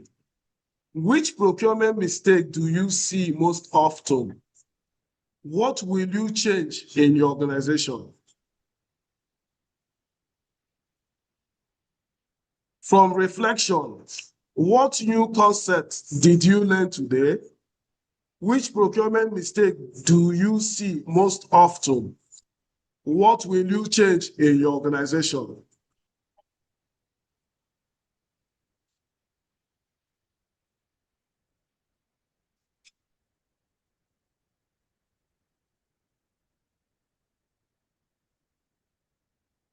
So, Engineer Victor, you have the floor. Good day, everybody. Good day. I think from the reflection and the general work that we just discussed now, I think one of the mistakes I have seen is the influence that comes in at the end of the procurement process, especially maybe from the council or an internal decision. I think with the procurement process, there is a stipulated and planned out process that is also guided. And anything outside the advertised process is an infringement in the process itself. And I feel it is something that all procurement officers should be firm on in terms of guiding the procuring entities in terms of the process or the influence and then the decisions that they make. But sometimes I understand it may be way above our power. But I think it is one thing I can say that I have learned today. Thank you. Thank you, sir. So who else?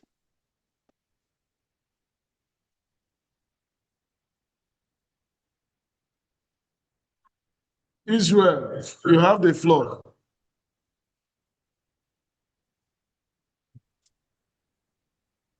Hello, good afternoon, sir. Good afternoon. Hello, sir. We can hear you. Okay, sir. Can you hear me? Yes. Okay, one of the new things I learned today is that I can be able to answer the question if there is a failure in a contract, that is not only the accountant should be held responsible, rather the whole procurement entity, including the accounting officer, the procurement unit, the evaluation committee, and also the tender board should be held responsible if there is issues around the process. And also learned that if such a thing occur, that the project or the contract will be suspended and will be reviewed for proper due process. Thank you, and God bless you, sir. Thank you. So we are still on the reflection. What new concept did you learn today? Which procurement mistake do you see most often? What will you change in your organization? So, Esther, is there anybody speaking? Hello. Hello. Hello. Yes, we can hear you. You have the floor. Esther. Okay, sir. The mistakes I often see in our society today is poor procurement planning. That's one of it. And number two, lack of transparency. These are the two major mistakes I often see in Nigeria. Then the new concept, I learned a whole lot today. I learned that public procurement must be based on approved procurement plan. Then what I would change in my organization, I will have to ensure that there's transparency in every procurement, that there's transparency, there's accountability, there is fairness. These are the things I would change in my organization. Thank you, sir. And Thank also, okay, thank and you. also Then, clarity in bidding. thank you so much. Then, Bashir Yaya, you are raising your hand. Yes, sir. Hello, good afternoon, sir. Good afternoon, sir. Yeah. So for today, sir, I learned about the procurement is a complete process of acquiring goods and services. And that is not just for buying, like, including the planning and supplier selection. Then the second question is which procurement mistake do you see the most often? So in this question, the common procurement mistake is like buying without proper planning or competitive quotation. And the third one, what will you change in my organization, is I will ensure that the procurement follow proper procedure, which include like comparing suppliers, including planning, and keep accurate record. Thank you, sir. Yeah, thank you so much. Then, Cassiana Jasper, you have the floor. Yes, thank you so much, sir, for giving the opportunity. But again, I feel one new concept I've learned today is that the accounting team cut it across not just the accounting officer, but again, the approving team, that's the procurement team. I also learned that which procurement mistake do you often see? Yes, one often mistake I see is that not often following due process, because from this lecture and this section, I've come to understand that due process transparency matters a lot in procurement processes. Then lastly, what will you change in your organization? I will change accountability, I will change transparency, because now I've come to understand that you as a procurement officer or you in the procurement processes, you are accountable irrespective of whether you are the one that gives the go at the end of the day or not. You are also responsible at some point. So whatever you are doing, you need to be transparent, you need to be accountable and keep records very clear. Thank you. Thank you so much. Then John Augusta, Okay, you have the floor.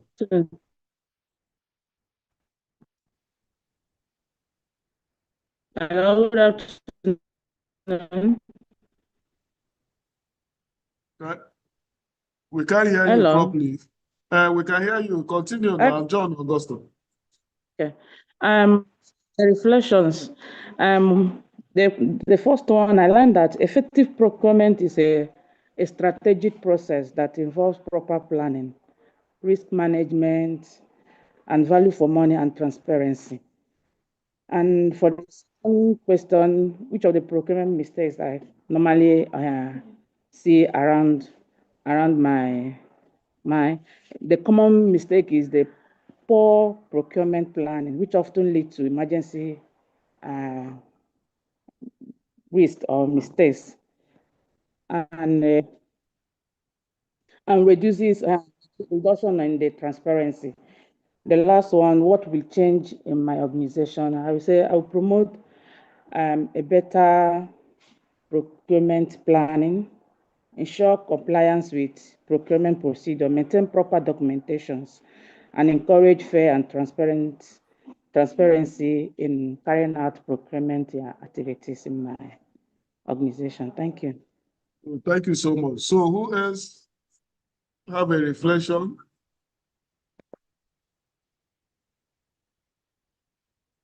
Who else?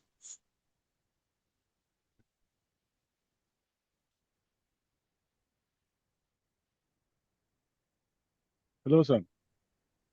Okay, Oche. Who is talking? Is it Bello? Yeah, look, Bello, Bello, sir, continue. yes, sir. I understand that procurement is a very huge responsibility that requires a meticulous approach and always be guided by the existing rules and regulations, extant rules, policies guiding it to be on the safe side. Any deviation from any of these policies, regulations, guidelines could be very, very embarrassing.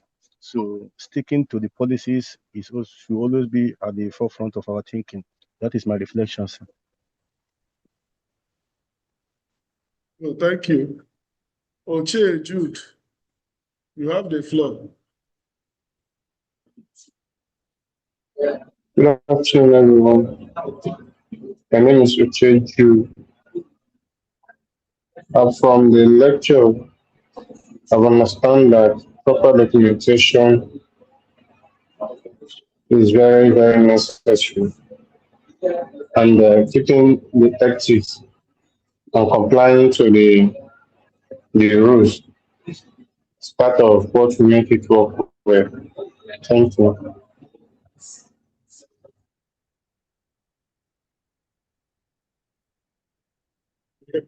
Thank you so much.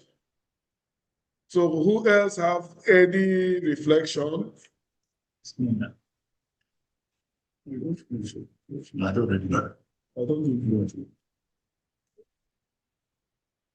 so who else has another reflection? Okay, good afternoon, sir. One thing I've learned today is about procurement is all about ethics. Ethics and clarity. So to be fair to all parties. Then which procurement mistake do you see most often? Is that about platform right from the planning stage? That is one of the major issues, especially in terms of securing all the necessary approvals and the cash backing. Then what will you change in your organization? We would make sure that we plan the procurement and all the necessary approvals are secured before adverts are being placed on dailies. Thank you. Thank you. Dr. Innocent, you have the floor. Yeah, good day, sir. Can you hear me? Yes, I can hear you. Good day. All right. My reflection is that I'm so excited where we are in this country. In fact, for you to tender for any procurement job, based on what you said today, there must be transparency. You must get your social certificate. You cannot forge your transforms. In fact, you need to have your ITF, your PENCOM, all those things are in the system. Once the name of your organization is queued in, every other thing comes up. And before you can get your BPP certificate to bid for a job, all those things must be in place. So there's no hiding, there is no wayo. So I'm excited about that. Thank you so much, sir. You're welcome. So any other person?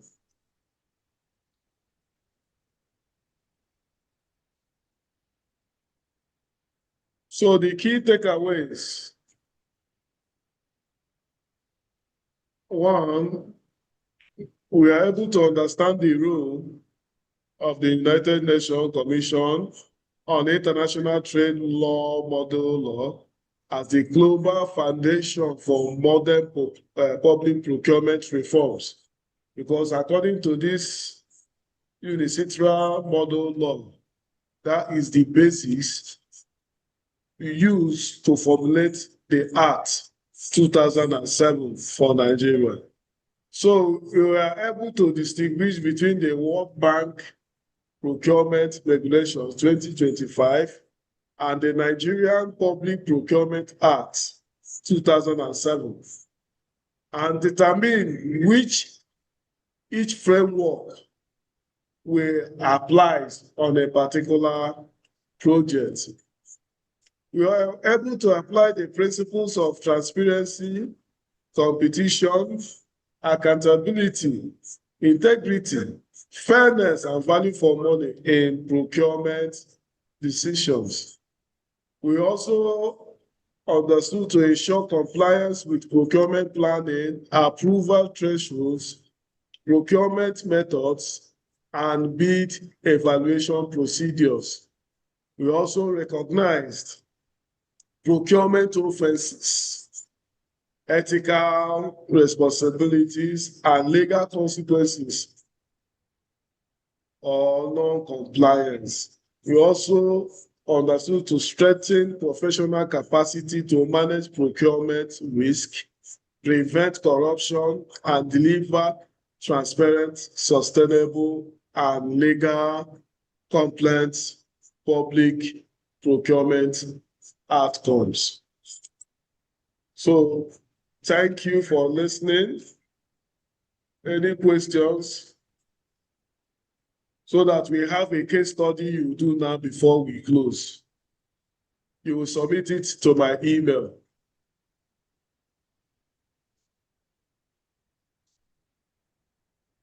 Before I share the case study, any questions?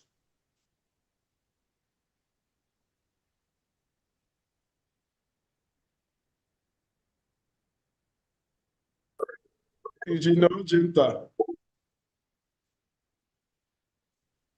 Good afternoon, sir. Good afternoon, Engineer Macha. Please, my question is, I don't know, I found it difficult to log in. We waited at some point, there was a message that the login that is going to be tomorrow that the class will start, which is on the 7th. So okay. I came in around 12. So I believe I missed a portion of the training. So, but not to drag us backwards, if there is any video that sets up the beginner, I see that there is a YouTube video. There's a YouTube link for the live. So maybe I'll see if it starts from when the class starts. Maybe I'll watch that and catch up. Yes, you have to watch it. Thank you very much. So my question now is on the World Bank procurement framework, and then the PPA 2007 procurement framework. I just wanted to understand, in the PPA or two, like in the local one, which is the Public Procurement Act for Nigeria, in the threshold that was issued in 2008, the recent one, sorry, that was issued last year, there is a part for guidelines for international competitive bidding. Now, if we are going to bid and it is an open international competitive bidding, which of the frameworks do we use? Is it the Public Procurement Act or the World Bank the procurement plan process? Or that's just my question. I just wanted to understand the difference and when it applies. Look at it this way. You know, whenever World Bank is sponsoring the project, like the one I gave an example, like CE-sPESS now, we are the one delivering this service. It was financed by World Bank. The regulation applicable to this project is World Bank regulation. So if the one financed by the federal government, the one applicable should be the Public Procurement Act 2007, whereas you have both the agencies, both the World Bank and the federal government of Nigeria is financing a particular project. So they have to be a collabo where the regulation of the World Bank works and the regulation and the act of PPA 2007 works for that particular project. So in line that the project is being awarded by the federal government, you use the Public Procurement Act 2007. In line is World Bank. You use the regulation of World Bank to carry out that particular project. I hope I've answered your question. I think you've provided clarity. Thank you very much, Doc. Okay. Thank you very much. Bashir Yaya, you have the floor. Yes, sir. Good afternoon, sir. Hello, sir. Can you hear me? I can hear you. Go ahead. Okay. So my question here is like for small organization which that has like limited resources. So how can those organizations can apply the best practices in procurement? Please repeat again. Like a organization that has limited resources. So how that small organization can apply procurement best practices? Yeah, you have to apply procurement best practices according to the law. What is your budget? If you have 500,000 naira as your budget, since you say that it's low, will you go above 500,000 naira as your budget? No. As an entity? So you work in line with your budget and you get the best out of what you want to procure according to the prices. You have a procurement officer that will go for market survey. Yeah. So whatever you want to buy must have a specification and must have a standard. There are prices, several prices in the market. Which one suits your budgeting process, your funding? Yes. So if you want to buy, let's say for example, you want to buy a Jeep.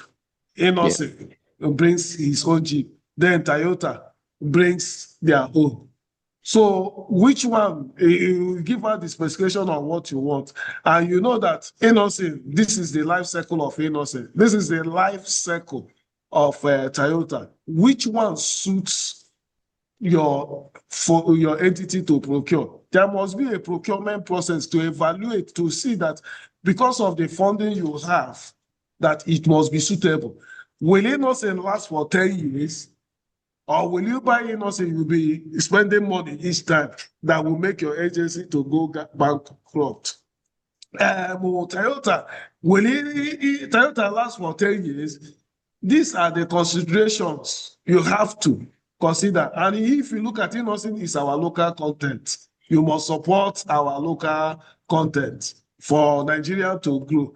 And we have the parts and everything in Nigeria. Toyota, do they have their parts available in Nigeria? How much Or you can buy Toyota at a cheaper price, you spend more in maintaining. You can buy Innocent at a good price, but have lesser money to maintain it. Then you will work according to your capacity. The art is there to guide you. I hope I've answered your question, sir. Yes, sir. Thank you very much. You are welcome, sir. Thank you, sir. So, any more questions? So that I will share the case study. Everybody have to do it and submit to my email. I will project it now for everybody to start doing it. Okay, sir. So let me project the case study, please.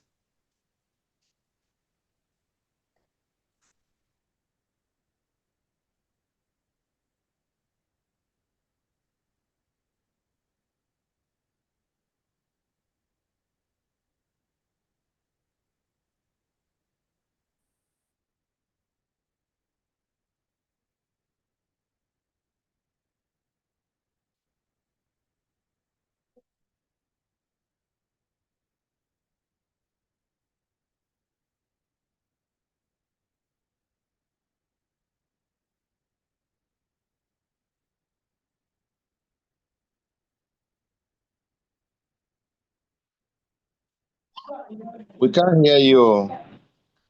Or is it only from my own end?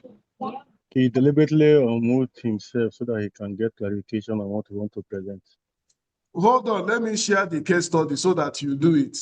That's it. After sharing the case study, it's a take-home assignment so that you now pray we close formally today and we start early tomorrow. Please.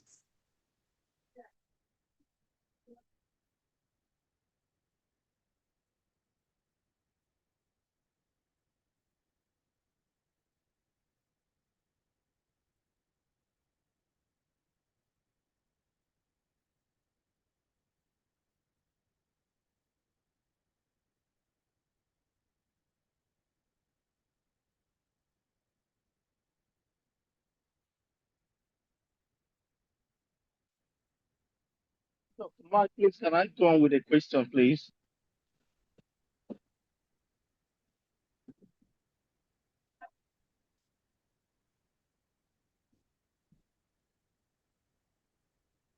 Hello?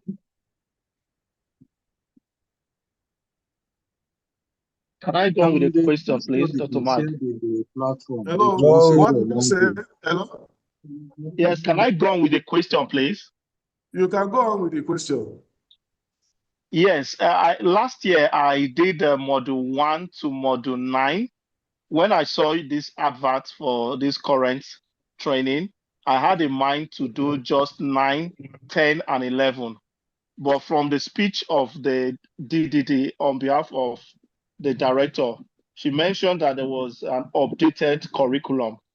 Would that affect me just doing module 9, 10, module 10, 11, and 12 in this particular It would affect program? you continue where you stopped. Okay. Thank you very much, Doc. You're welcome. So, can you see the case study? Hello, sir. Can you see the Hello? case study? Hello, Engineer Hello, Mike. I'm hearing you. Wait. Yes, we can see it. Please, madam, this is not time for question. We can see it, please. Yes, we can see the questions. So you can screenshot the question, you answer, and submit back. You are scrolling so fast too. Okay, now, sorry.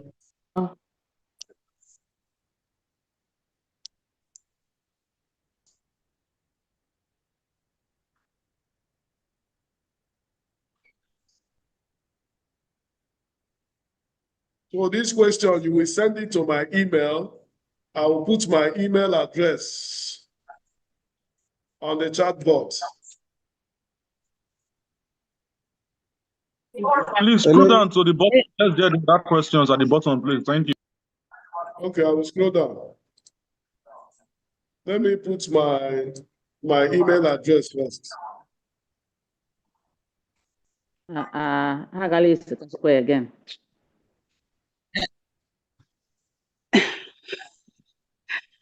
Now, who is drawing that wall now? Who is writing? Stop writing now. Stop writing so that people can get the picture of the message.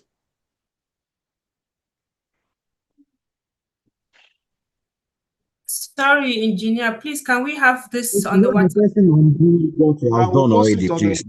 But those who somebody is using it to Because Put it in the platform. it's not visible, and the Please, it's joins not are visible. It's very difficult to read.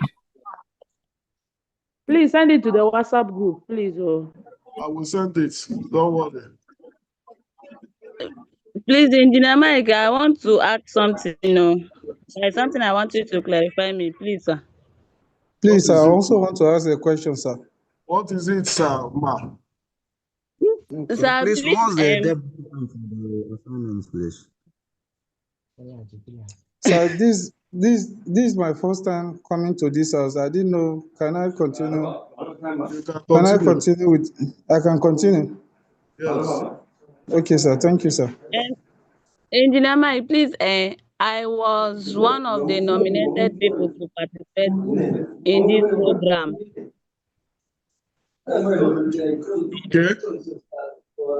So I got the information late. By then, the application, the registration portal is closed.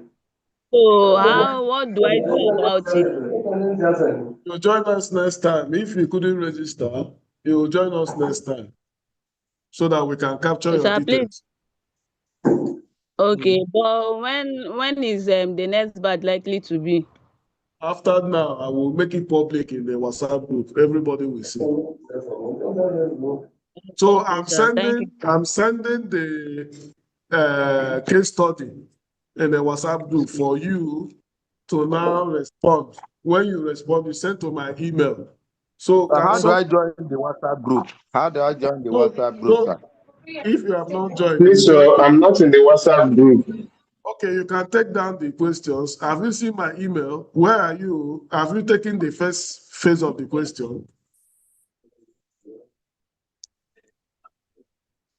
So can you please start from the beginning? Let's see if that. Let me stop sharing so that I don't know who is writing this on the screen.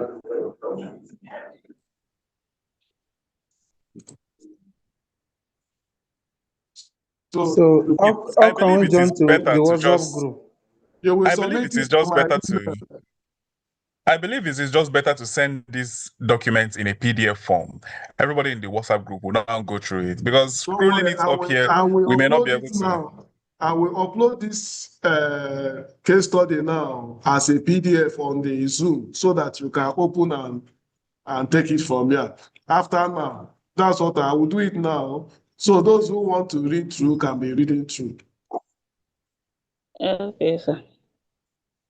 Okay, Doctor, good afternoon. Please, we cannot send your email.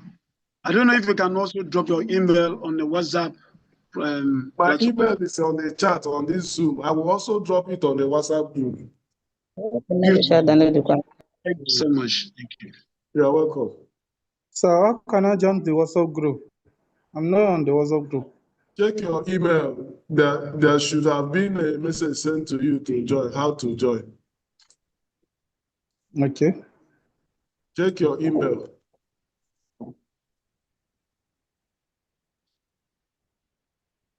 Please, my other question is Doctor, the LMS. My other Hello, question is about the LMS. Okay. How do we use the LMS? Because I felt it's somewhere I gave a rundown how to use it.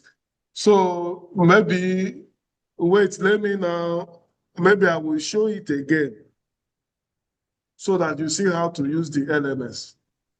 That would be very helpful, sir. That would be very helpful. Thank you. Okay, just let me send this case study.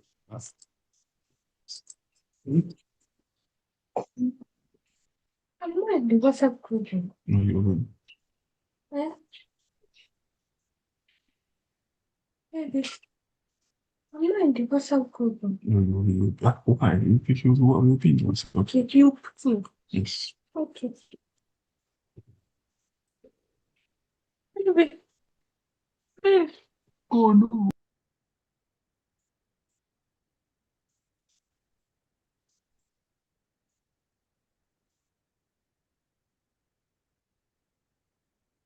Hello, engineer. Yes, I'm hearing you. Yes, it's Benjamin. Okay. I sent a message on the chat. I sent a chat, but it has not been responded. I just want to know this particular program, is it procurement management track A or B? It's track A. But I've done track A now. I told you track B because This one is a new curriculum now. It's like from what you are doing now, it will transform to track B. So if you are participating on this one, there's no problem. So I have sent the case study as a PDF on the WhatsApp, on the chat group, on our message chat group. Okay. You can check there now so that I can stop sharing my screen. Okay, Then I will now log into the LMS for those who have not seen how to use it. Hold on, sit down. You meet. I go to IT. Sir,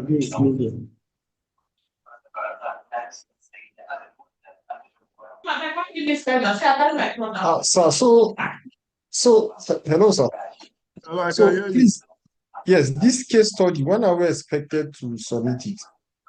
You can submit it before Friday. All right, sir. Thank you.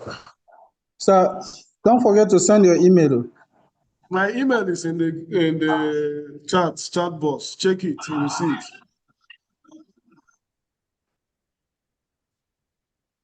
So we should still expect it in the WhatsApp group, right? Yes, I will. After now, when I'm done, I will now send a comprehensive detail on the WhatsApp group. All right, thank you, sir. You're welcome. Mike, can I suggest something? Yes, sir. For the class. Yes, sir. The class can elect a governor. Who will create a WhatsApp group for them, and who will become the link between them and the lecturer. There's already an class existing governor. They need a WhatsApp class group governor. that came in with the email that was sent Okay, they to need us. a class governor. Hello, Please, sir. I don't think we need another WhatsApp group. We can still maintain the one we have, just to have, we can only maybe have a governor to interface. But creating another WhatsApp group will make it messy because you somehow lose on some of the information from the original group. So we can get someone. But your class governor should be the link between you and the Yes, sir. lecturer. Sir, I agree with Fatima. In fact, the WhatsApp group we have is even a community. It's very, very comprehensive. It's more of a community WhatsApp group where you have all other fields there as well. You just select the field that you need to be and be there. So I don't think there's any additional WhatsApp group. And the WhatsApp group link was sent to the message that invited us for this particular course came alongside with the WhatsApp link to the WhatsApp group. So if you have your message, just go and click it. It will take you to the WhatsApp group. Please, thank you, sir. But is that WhatsApp group specific to this class? Is it specific to this class? I'm going to read the case study and redo the LMS. Listen. Sir, please, I have a challenge. The email address and your details, can it be posted on the WhatsApp group for PRM so we can see it there? I think the PRM WhatsApp group serves as a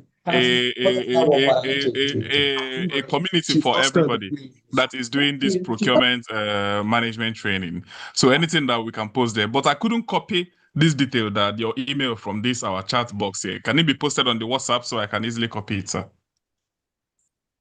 Yes. And even the download can also be posted in our WhatsApp group, so it makes it easier.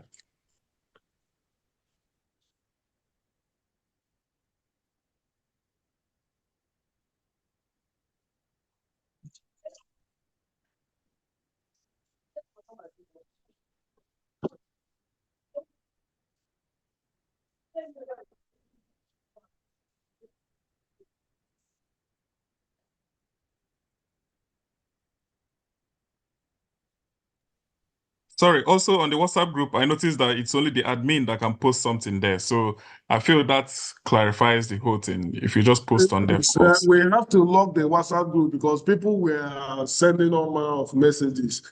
So I have to tell them to lock it. Now, those who, for the benefit of that, those who don't know how to log in, can you see my screen? Yes, you can see. We can see, engineer. Yes, can you we see can my see screen? it. This Yes, is the I can see it. LMS. Yes, we can see Once it. you have your login details sent to you, first of all, you can see where the cursor is. You type in your username. This is my username. Then I have typed in my password. I'll just click login. It will now show me my dashboard. As a student, if I now change my role as a student, I have changed my role as a student. This is what I'm seeing. I can now go to dashboard. I can check my courses. These are my courses. You can see it. Are you seeing my dashboard? Can you Yes, see I what can see I'm it. seeing? Yes, we can see it, sir. Go on. All the courses is there. Look at those who are offering social, sustainable environment studies.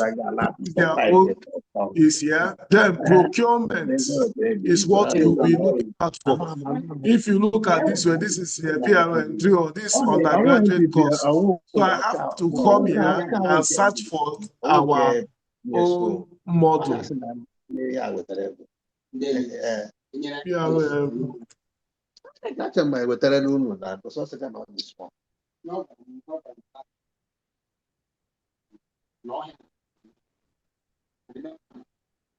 Procurement course is You can see. the course so they buy minimum also.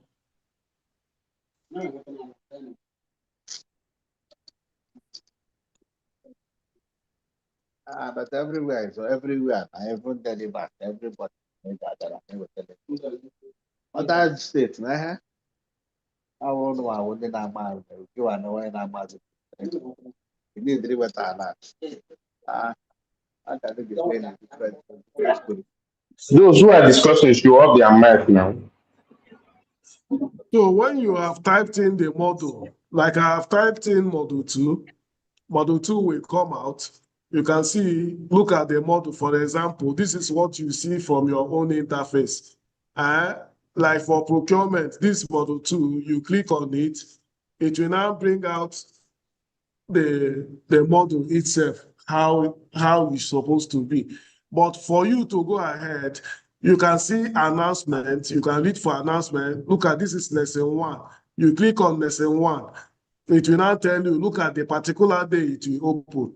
There is nothing, this one has been done already for those who are trying to use the LMS. Then, before you go ahead, this place you see my cursor showing done, already this course has been done. You click on it and read the information there. Look at the instruction. You have to go through the activity to the end, receive a grade, and receive a passing grade. If you don't receive a passing grade, this particular module, you can't cross it to another module like lesson 2.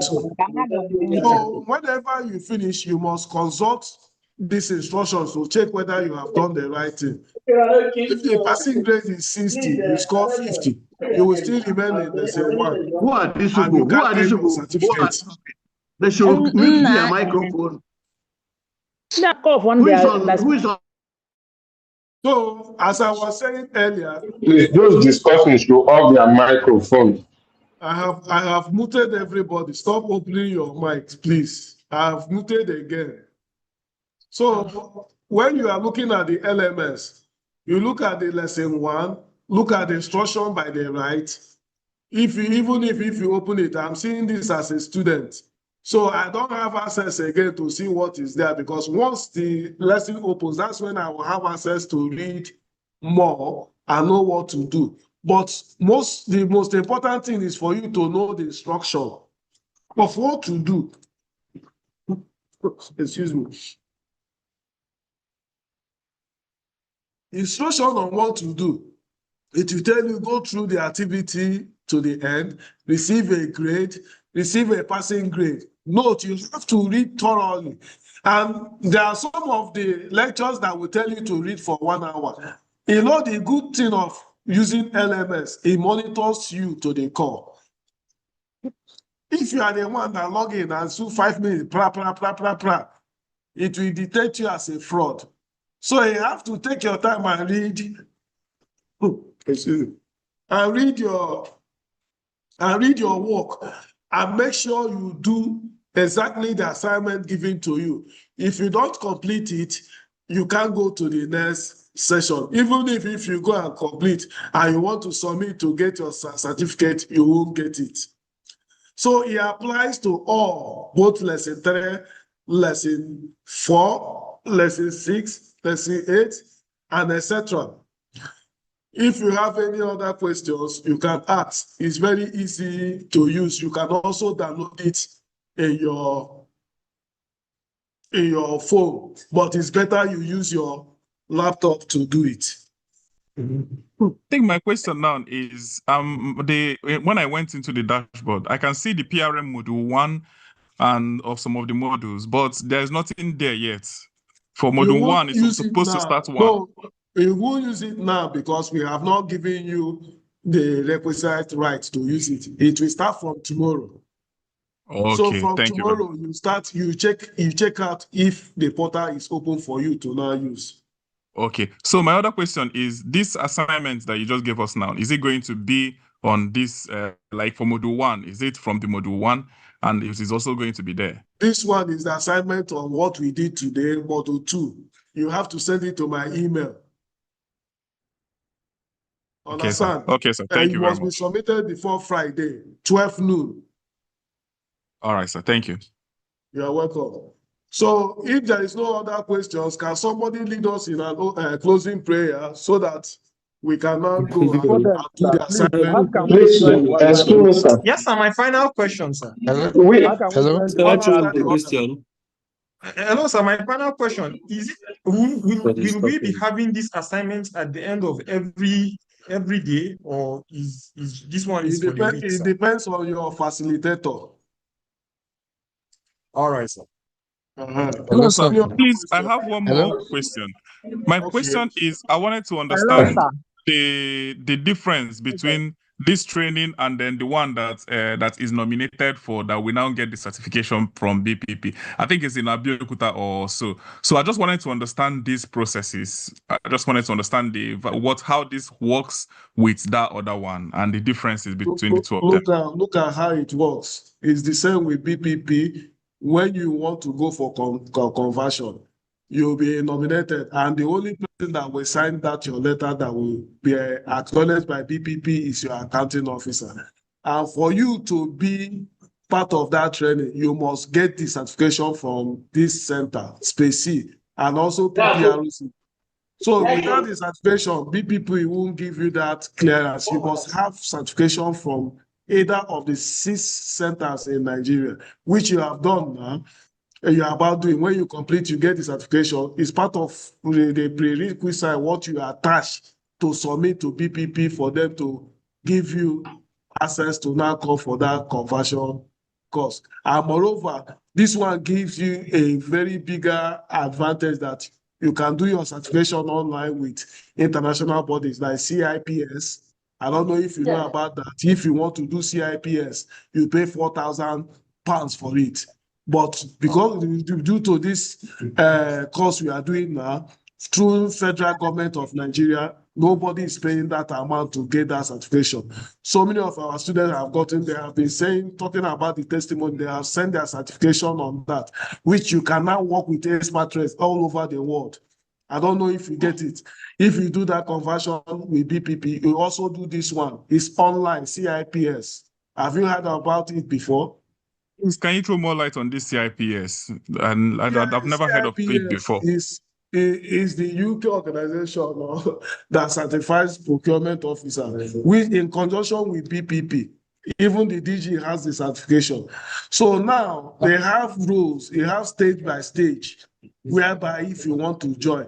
But once you do our course, you'll be nominated to do that. You have the right to do it through the portal. Once you go to grade 3 or grade 4, depending the level you started, you get the certification. You can work with any professional all over the world with that certification. I don't know if you get me. Yeah, thank you very much for providing a little bit the clarity I you will just talk did. Thank more you very about much. it if you raise the question in the WhatsApp group. I'll give you more details on it. So even me, I'm also passing through the examination. I have done my own, and also they have a lot of assignment they give you. You must to go through, you must follow the process, and there is transparency, competition, and accountability doing such conversion. Thank you very much, sir. Thank you. I'll You're send the welcome. question in the WhatsApp group so you can provide all the more details you can. Okay, thank you. Hello, sir. Hello. Yes. How do we join this WhatsApp group, sir? Hello, How do we sir. join the WhatsApp group? You check We are your already on email. the group. If you have gotten email from us, once you register, you get email, the link, you join the WhatsApp group. Check your spam box. If you didn't get Now, any email, but now that means we you can't didn't send any register. now that we can't send any message on the WhatsApp group, how can I send the message into I the wall? will, Should I I send will a open private the message? WhatsApp group. Don't worry. After now, I will open it for 30 minutes for the question to come in. All right, sir. All right, sir. So You said who So will how check? do we get the Hello, sir. question assignment? Hello. How do we Check get the the chat. assignment? Check the chat group on this Zoom. It's there. I have put it as PDF. Hello, sir. Yes. Hello, sir. Sir, Yes. how about the attendance for this course? I came late. I Attendance, don't. put down your names on the WhatsApp, on the Zoom WhatsApp information. Chat group, put down your name, your location, your organization, and your phone number, and with your email address. You also state whether you are male or female. On Good this on the afternoon, chat sir. box now. Good afternoon. On the chat My box, name sir. is Yes, sir. hello, excuse me. My name is Ezapota Simeon Ozochukwu. Engineer Go ahead, Mike, sir. thank you very much. You are welcome. I'm highly alerted. You are the way you analyze procurement. I've been listening keenly on your approach. I say, may the Almighty God continue to bless you, elevate you. Amen. It started this as far back as years ago, either 2014, 2015. Now it comes to play. If not that person is happy, I'm very, very happy. The way you're putting everything in place, line by line, stage by stage, no error. I give it to you, 100%. Thank you, sir. Continue and keep it up. I wish to see you in your PhD class. You are very, very good. Without missing word, you are very, very good. Thank you very sir. much. Thank Very, you, sir. very good. Answering everybody's question with So full can mind. somebody pray so that we can close for today? We start by 9:30 tomorrow, please. Who will pray for us? Our Muslim brother or Christian brother, you can pray, please. Hello, please, before the prayer, I want to ask, will there be attendance for this class? I told you now, when we pray now, everybody should put their names, details on the chat box. This meeting is being recorded. I will collect the names of those who are. If you say, well, as you log in, I have your name already in my email. So, but put your name down, your agency, whether you are female or male, your phone number, email address, put it down on the chat box. I will leave it open after the prayer so that people will now put down their details. All So right, can thank you, sir. somebody pray, a Muslim or a Christian brother, so that we close? All right, let me give the prayer. Okay. We thank God Almighty for giving us the privilege to have this successful lecture today. By the time we're closing up today, I pray all of us that gathered here today will surely gather here tomorrow for this lecture by the grace of God. So none of us will get missing, inshallah.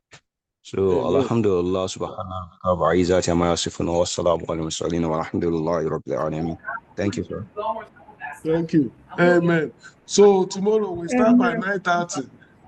I will post the assignment on the WhatsApp So I group. didn't see the assignment. I did not see the assignment. Check on the I've been chat box, you will scrolling. see it. I've been scrolling. I didn't see it. Just keep scrolling, you will see it. The permission for the assignment is it via LMS or through email? No, it's my email. Send it to my email. It's okay, The sir. LMS It's okay. one is different. So, but this one is We different. don't have your email, sir. I okay. will put down my email again. Please, somebody with the assignment should repost it. And again, please, somebody should help us drop the assignment. Maybe through WhatsApp. The login details of the LMS. Because I saw on the chat group, sir, the login details, the username should be phone number and the default password. You dropped it, but I try inputting it, it's not logging in.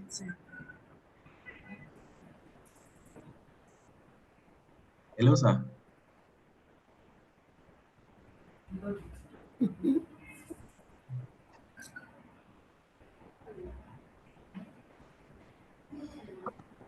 We are done with the class. You can now go to the WhatsApp portal to get the assignment.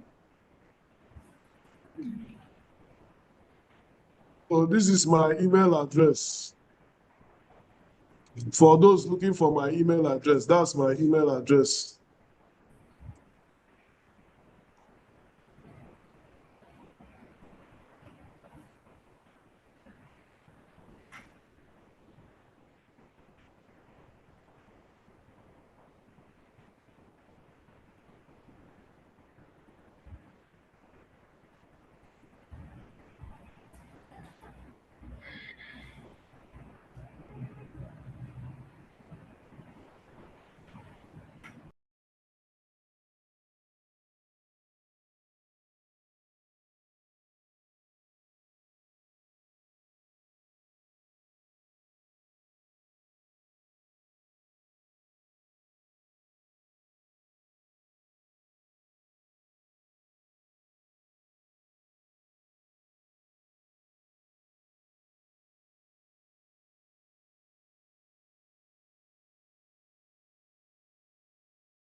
Please, somebody should reshare the assignment. Yeah, the assignment have been shared on this listing now. I've even downloaded it from this same Zoom meeting. It's been shared. Check the messages. I've been scrolling. Just resend it so that I can download from my end. You know, many messages are coming in. Okay, let me see.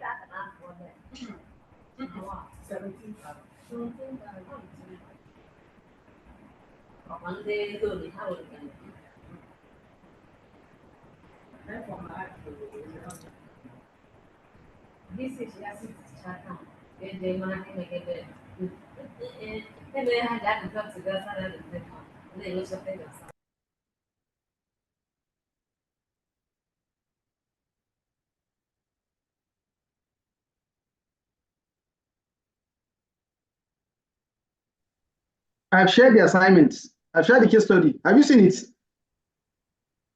Hello? Yeah, they just shared it again. I've not. Check it. I just said it now. I've Before not. the messages. Have you seen it? Check the chat. I've shared it now. Many people are still sending messages. The problem No, is they will check it now because it's attendance now. Check it now. No, there's no need for attendance now. They stop. They Zoom picks attendance automatically. No, he now. said you should post your name. No, why can you say there's no need for attendance? He said you should. The gentleman said you should put your name. Put your name, email, location, organization, sex, and phone number. I have a challenge. My chat is not coming up. It's not loading. No, it's your net. Check your network. I didn't hear when you mentioned that part. I am in this conversation now. You can hear me. So why is the network not working? Check your. He said that. He said in as much as he knows that he can see it from here. He said, but you should send this information. So that's what he said. If you are my chat all. Refresh and go over. Refresh and go over. You see it. Oh, the assignment.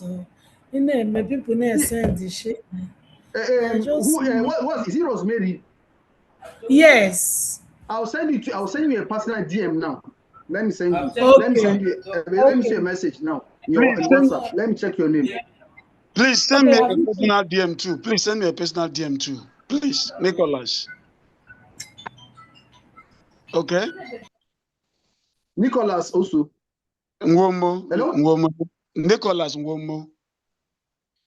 Okay, just hang on. Just hang on. Okay. There are so many participants. Please do. Over 500 participants. So let me start. Let me search Rosemary. Right. Yeah. What name are you using on your WhatsApp? Hello, please. Where do you say, is it on our email you are sending the assignment, or where, please? No, or if you WhatsApp? check the chat, he has already posted it. Okay. You can that is not the appropriate. No, excuse me. It's not the appropriate way to say the appropriate place to change it. You're supposed to send it. Wait, just calm down. We are not there to say it's appropriate. The lecturer has sent it on the chat. Let's leave that aside. Since he has sent it, no problem. Let's see how we can transmit it. How best you can get it. That is all. We'll get it and put it in a WhatsApp group. It's okay now. But let me check it. The WhatsApp group is only admin that can send it. That's why. Hello, sorry, Rosemary. please. Abdullah Fari. Hello, yes. Abdullah Fari, please. I would like to have a conversation with you after the class. Okay. My name is Abidin. Your name is Abidin. Okay, Abidin. Okay, yeah. Abidin. Okay, Rosemary, which number are you using? I have not. I searched your name didn't come out. 080 690 690 8355, right? Yes.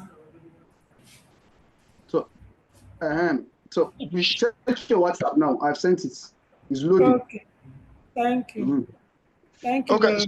So please check my Hello, own. guys. I have just resent the assignment. Have you seen it, Rosemary? Have you seen it? I have just resent the assignment. Check the chat box. Have you seen it, Rosemary? Have you seen it? Please check Nicholas. Yes, I've seen it. Thank you very much. Okay. Check Nicholas. Nicholas. No, just give me your number. You know, some of them just give me call your phone number. 080. Sorry, I'm coming. Just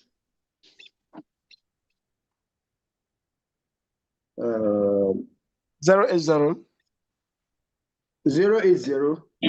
27 27 68 08027 68. Please, I have opened the chat now. You can ask your questions there. You have 30 minutes. But are you I have opened the chat. WhatsApp group chat. I have opened it. I'm in the WhatsApp, but I can't find. Sorry, call me 0802768. Just keep calling. 68 again. 68 again. 68 again. 60. Yes. The best. Hello, sir. We can exist, right? Abdullah, just send it to the WhatsApp group. If you want to exit, you can. Which WhatsApp group? But I open it for you guys to it's put open down for your 30 minutes. Attendance. Just send it there. Okay, it's open for 30 minutes. Okay, let me post it now. Yes, just send it there. Okay, sorry, let me post it. Please, sorry. I also need the question. The This is attendance Jude. alone is done in Zoom, Okay, not in I've sent WhatsApp it group. now. WhatsApp group is Okay, for okay. people who want to answer questions for the ask questions. So don't put your details on WhatsApp group, please. I will delete it. All right, sir. Abdullah, just send the assignment to the No, WhatsApp group. it's loading. It's loading. It's loading. You receive it now. It's loading. Good afternoon, Please, everyone. when you're through. Please, I'm just seeing the case study here, which is supposedly the assignment. Is there like, in the module that was covered, sorry, I was busy with work and I couldn't fully participate in the training. In the module that was presented, are we going to see what we're supposed to do with the case study he sent, the assignment? Yes, I've seen. Thank you. Thank you, my brother. If you miss what we have It's done in the group today, now. go to Everybody our can Zoom, see it now. go to YouTube. The video is there, free. YouTube, you can watch. Sorry, I'm with you. I couldn't hear properly. You said if I missed, I should do what? Go to Go where? YouTube. You can watch YouTube. The link for YouTube is in the WhatsApp group. Click Okay. it and watch the video Okay. of this morning's Okay. training. Sir, my own problem is that I cannot chat. Okay, thank you, sir. I've been following since morning. I've been following, but I cannot chat. They muted me. No, you can unmute yourself. You can see it now. How about? No, I've been trying it. I've been trying to unmute myself. No, Yet but I you can't. cannot chat. I cannot register. Okay. I cannot chat. I've been following since morning, but I've not registered. I'm in the office right now. I cannot register. When I try to register, they will say they muted me there. No, the lecturer can mute you because of the noise, but you can, as well, I'm not clear with what you're saying, Sha. Didn't you follow the lecture? Yes, I've been following the lecture since morning, but I cannot register. In my chatting, when I cannot chat, I cannot register. They say they muted me there. No. That should ask the admin to unmute me so I can register. I've been following since morning, since 9 a.m., but I've not registered. I'm in the office right now. I cannot chat. Okay.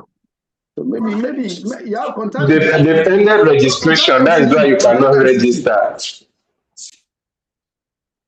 No, as in to write my name, my school.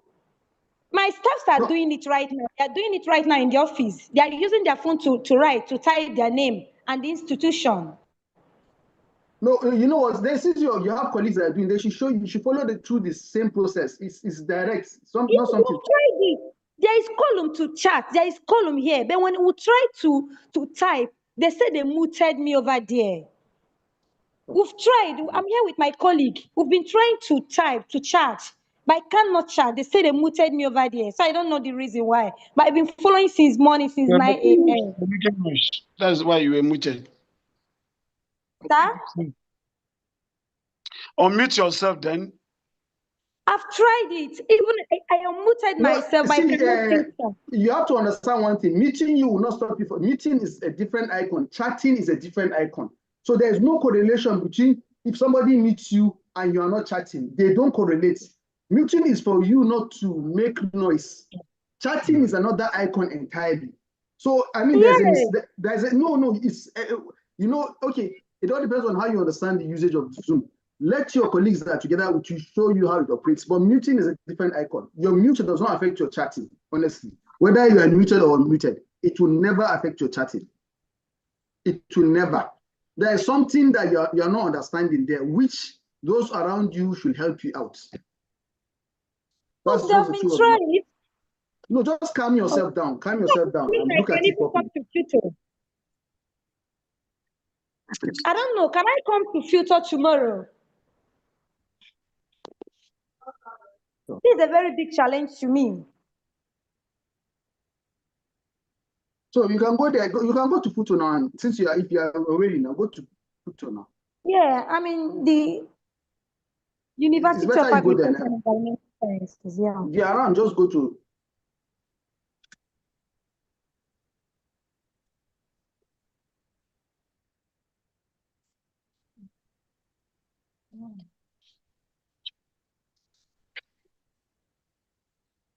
Mera senga yo. Sebi.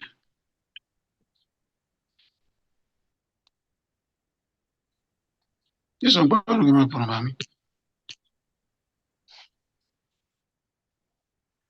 Okay, come. No, you think I told him. Hello, sir. Hello, sir.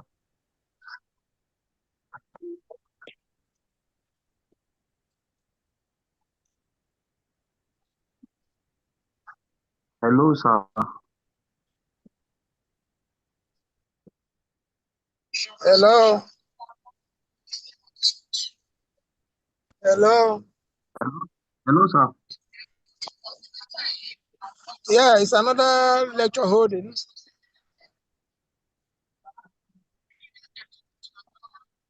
Hello.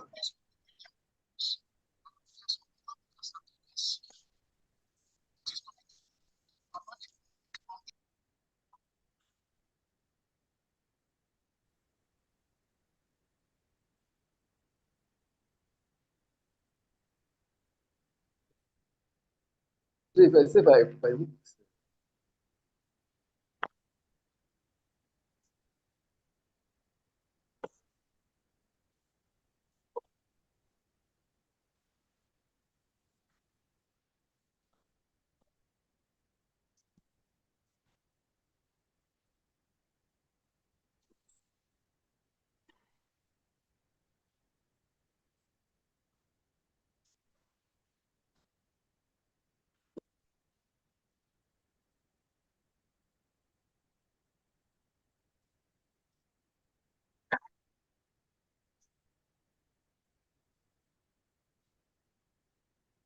come today, we're gonna attack.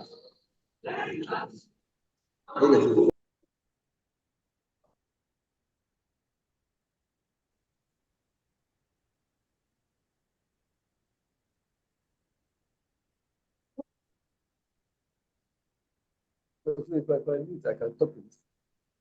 Once I can talk. The one I talk, I'll talk.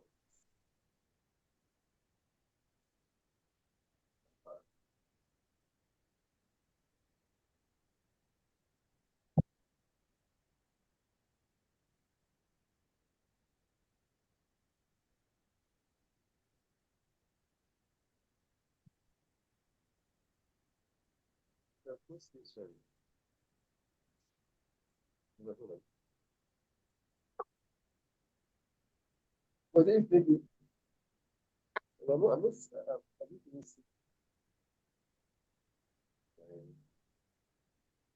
Oh, you know that talking. Oh, you know that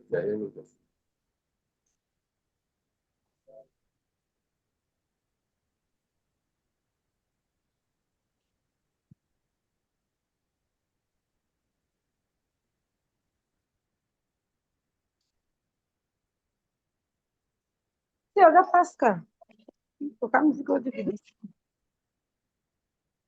Because I've been complaining. They said that I can remove unmute my sorry, child. Sorry. This thing, I'm not the group. But if I want to chat, say now it's like they muted me from this. I've complained to them. They said that I can unmute myself. Don't screw up. They defend me because I didn't it so bad. Other people get salary, you don't get. And Wow. whereas you have pending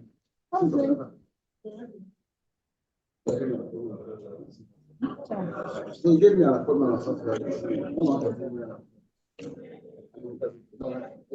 What was the assignment that was? No one knows what the assignment is. Is somebody speaking? I don't know. They say I should speak. Waiting. I said, please, what's the assignment that was? This person is speaking. Okay. Oh, it's me. Oh. What's my name? Did I press my name?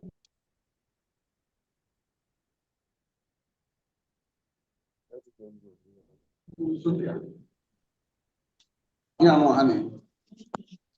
Design. Okay, I'm a start now. But you said time. You will set time.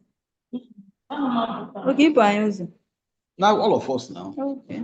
And I understand say these are selected people. I get it, they are selected people.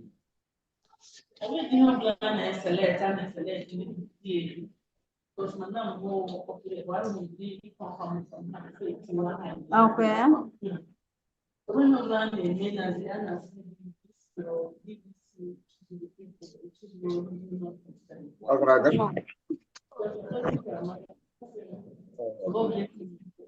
Hello. Hello. Hello. Hello. Hello. What do you want to say?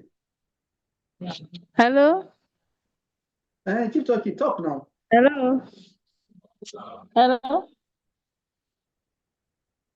Hey. Honey, I'm seeing my name. Gale Kukule is speaking. Mute it. Hello? Hello? Hello?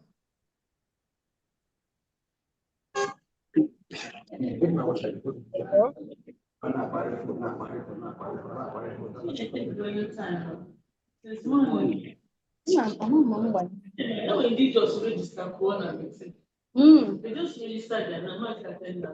Okay. Okay, let me.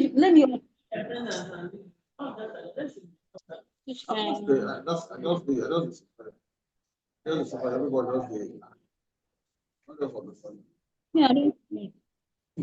Just kind of say, come man up.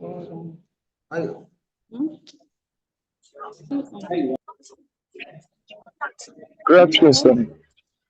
Please, sir, I would like to speak with you after the class. As after now, if you don't mind, please.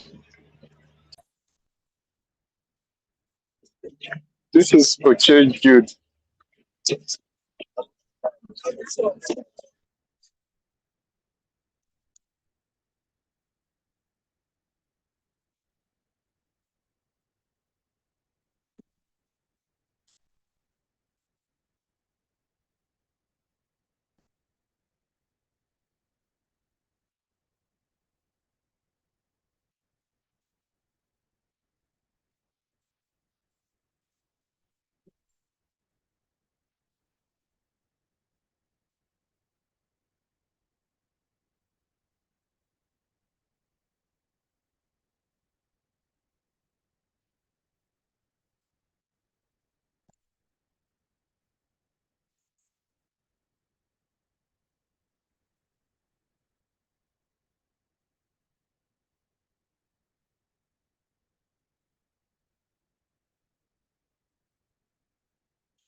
You're laughing at this boy.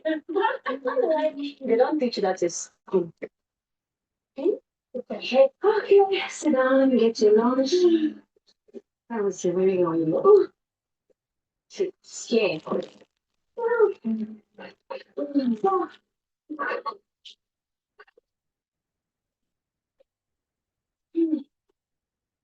I think I overreacted. Kachi seems like a good man. Maybe I should have just given him a chance. Oh, it's been 1 week since I saw him last. I do miss him so much. Why can't I just stop thinking about him?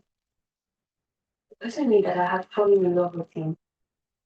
Oh God, I don't want to go down this road again. Sister K. No babes, no babes, no babes.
your mic, this is the talk. They go hear. As we talk for here, they hear you, so mute up.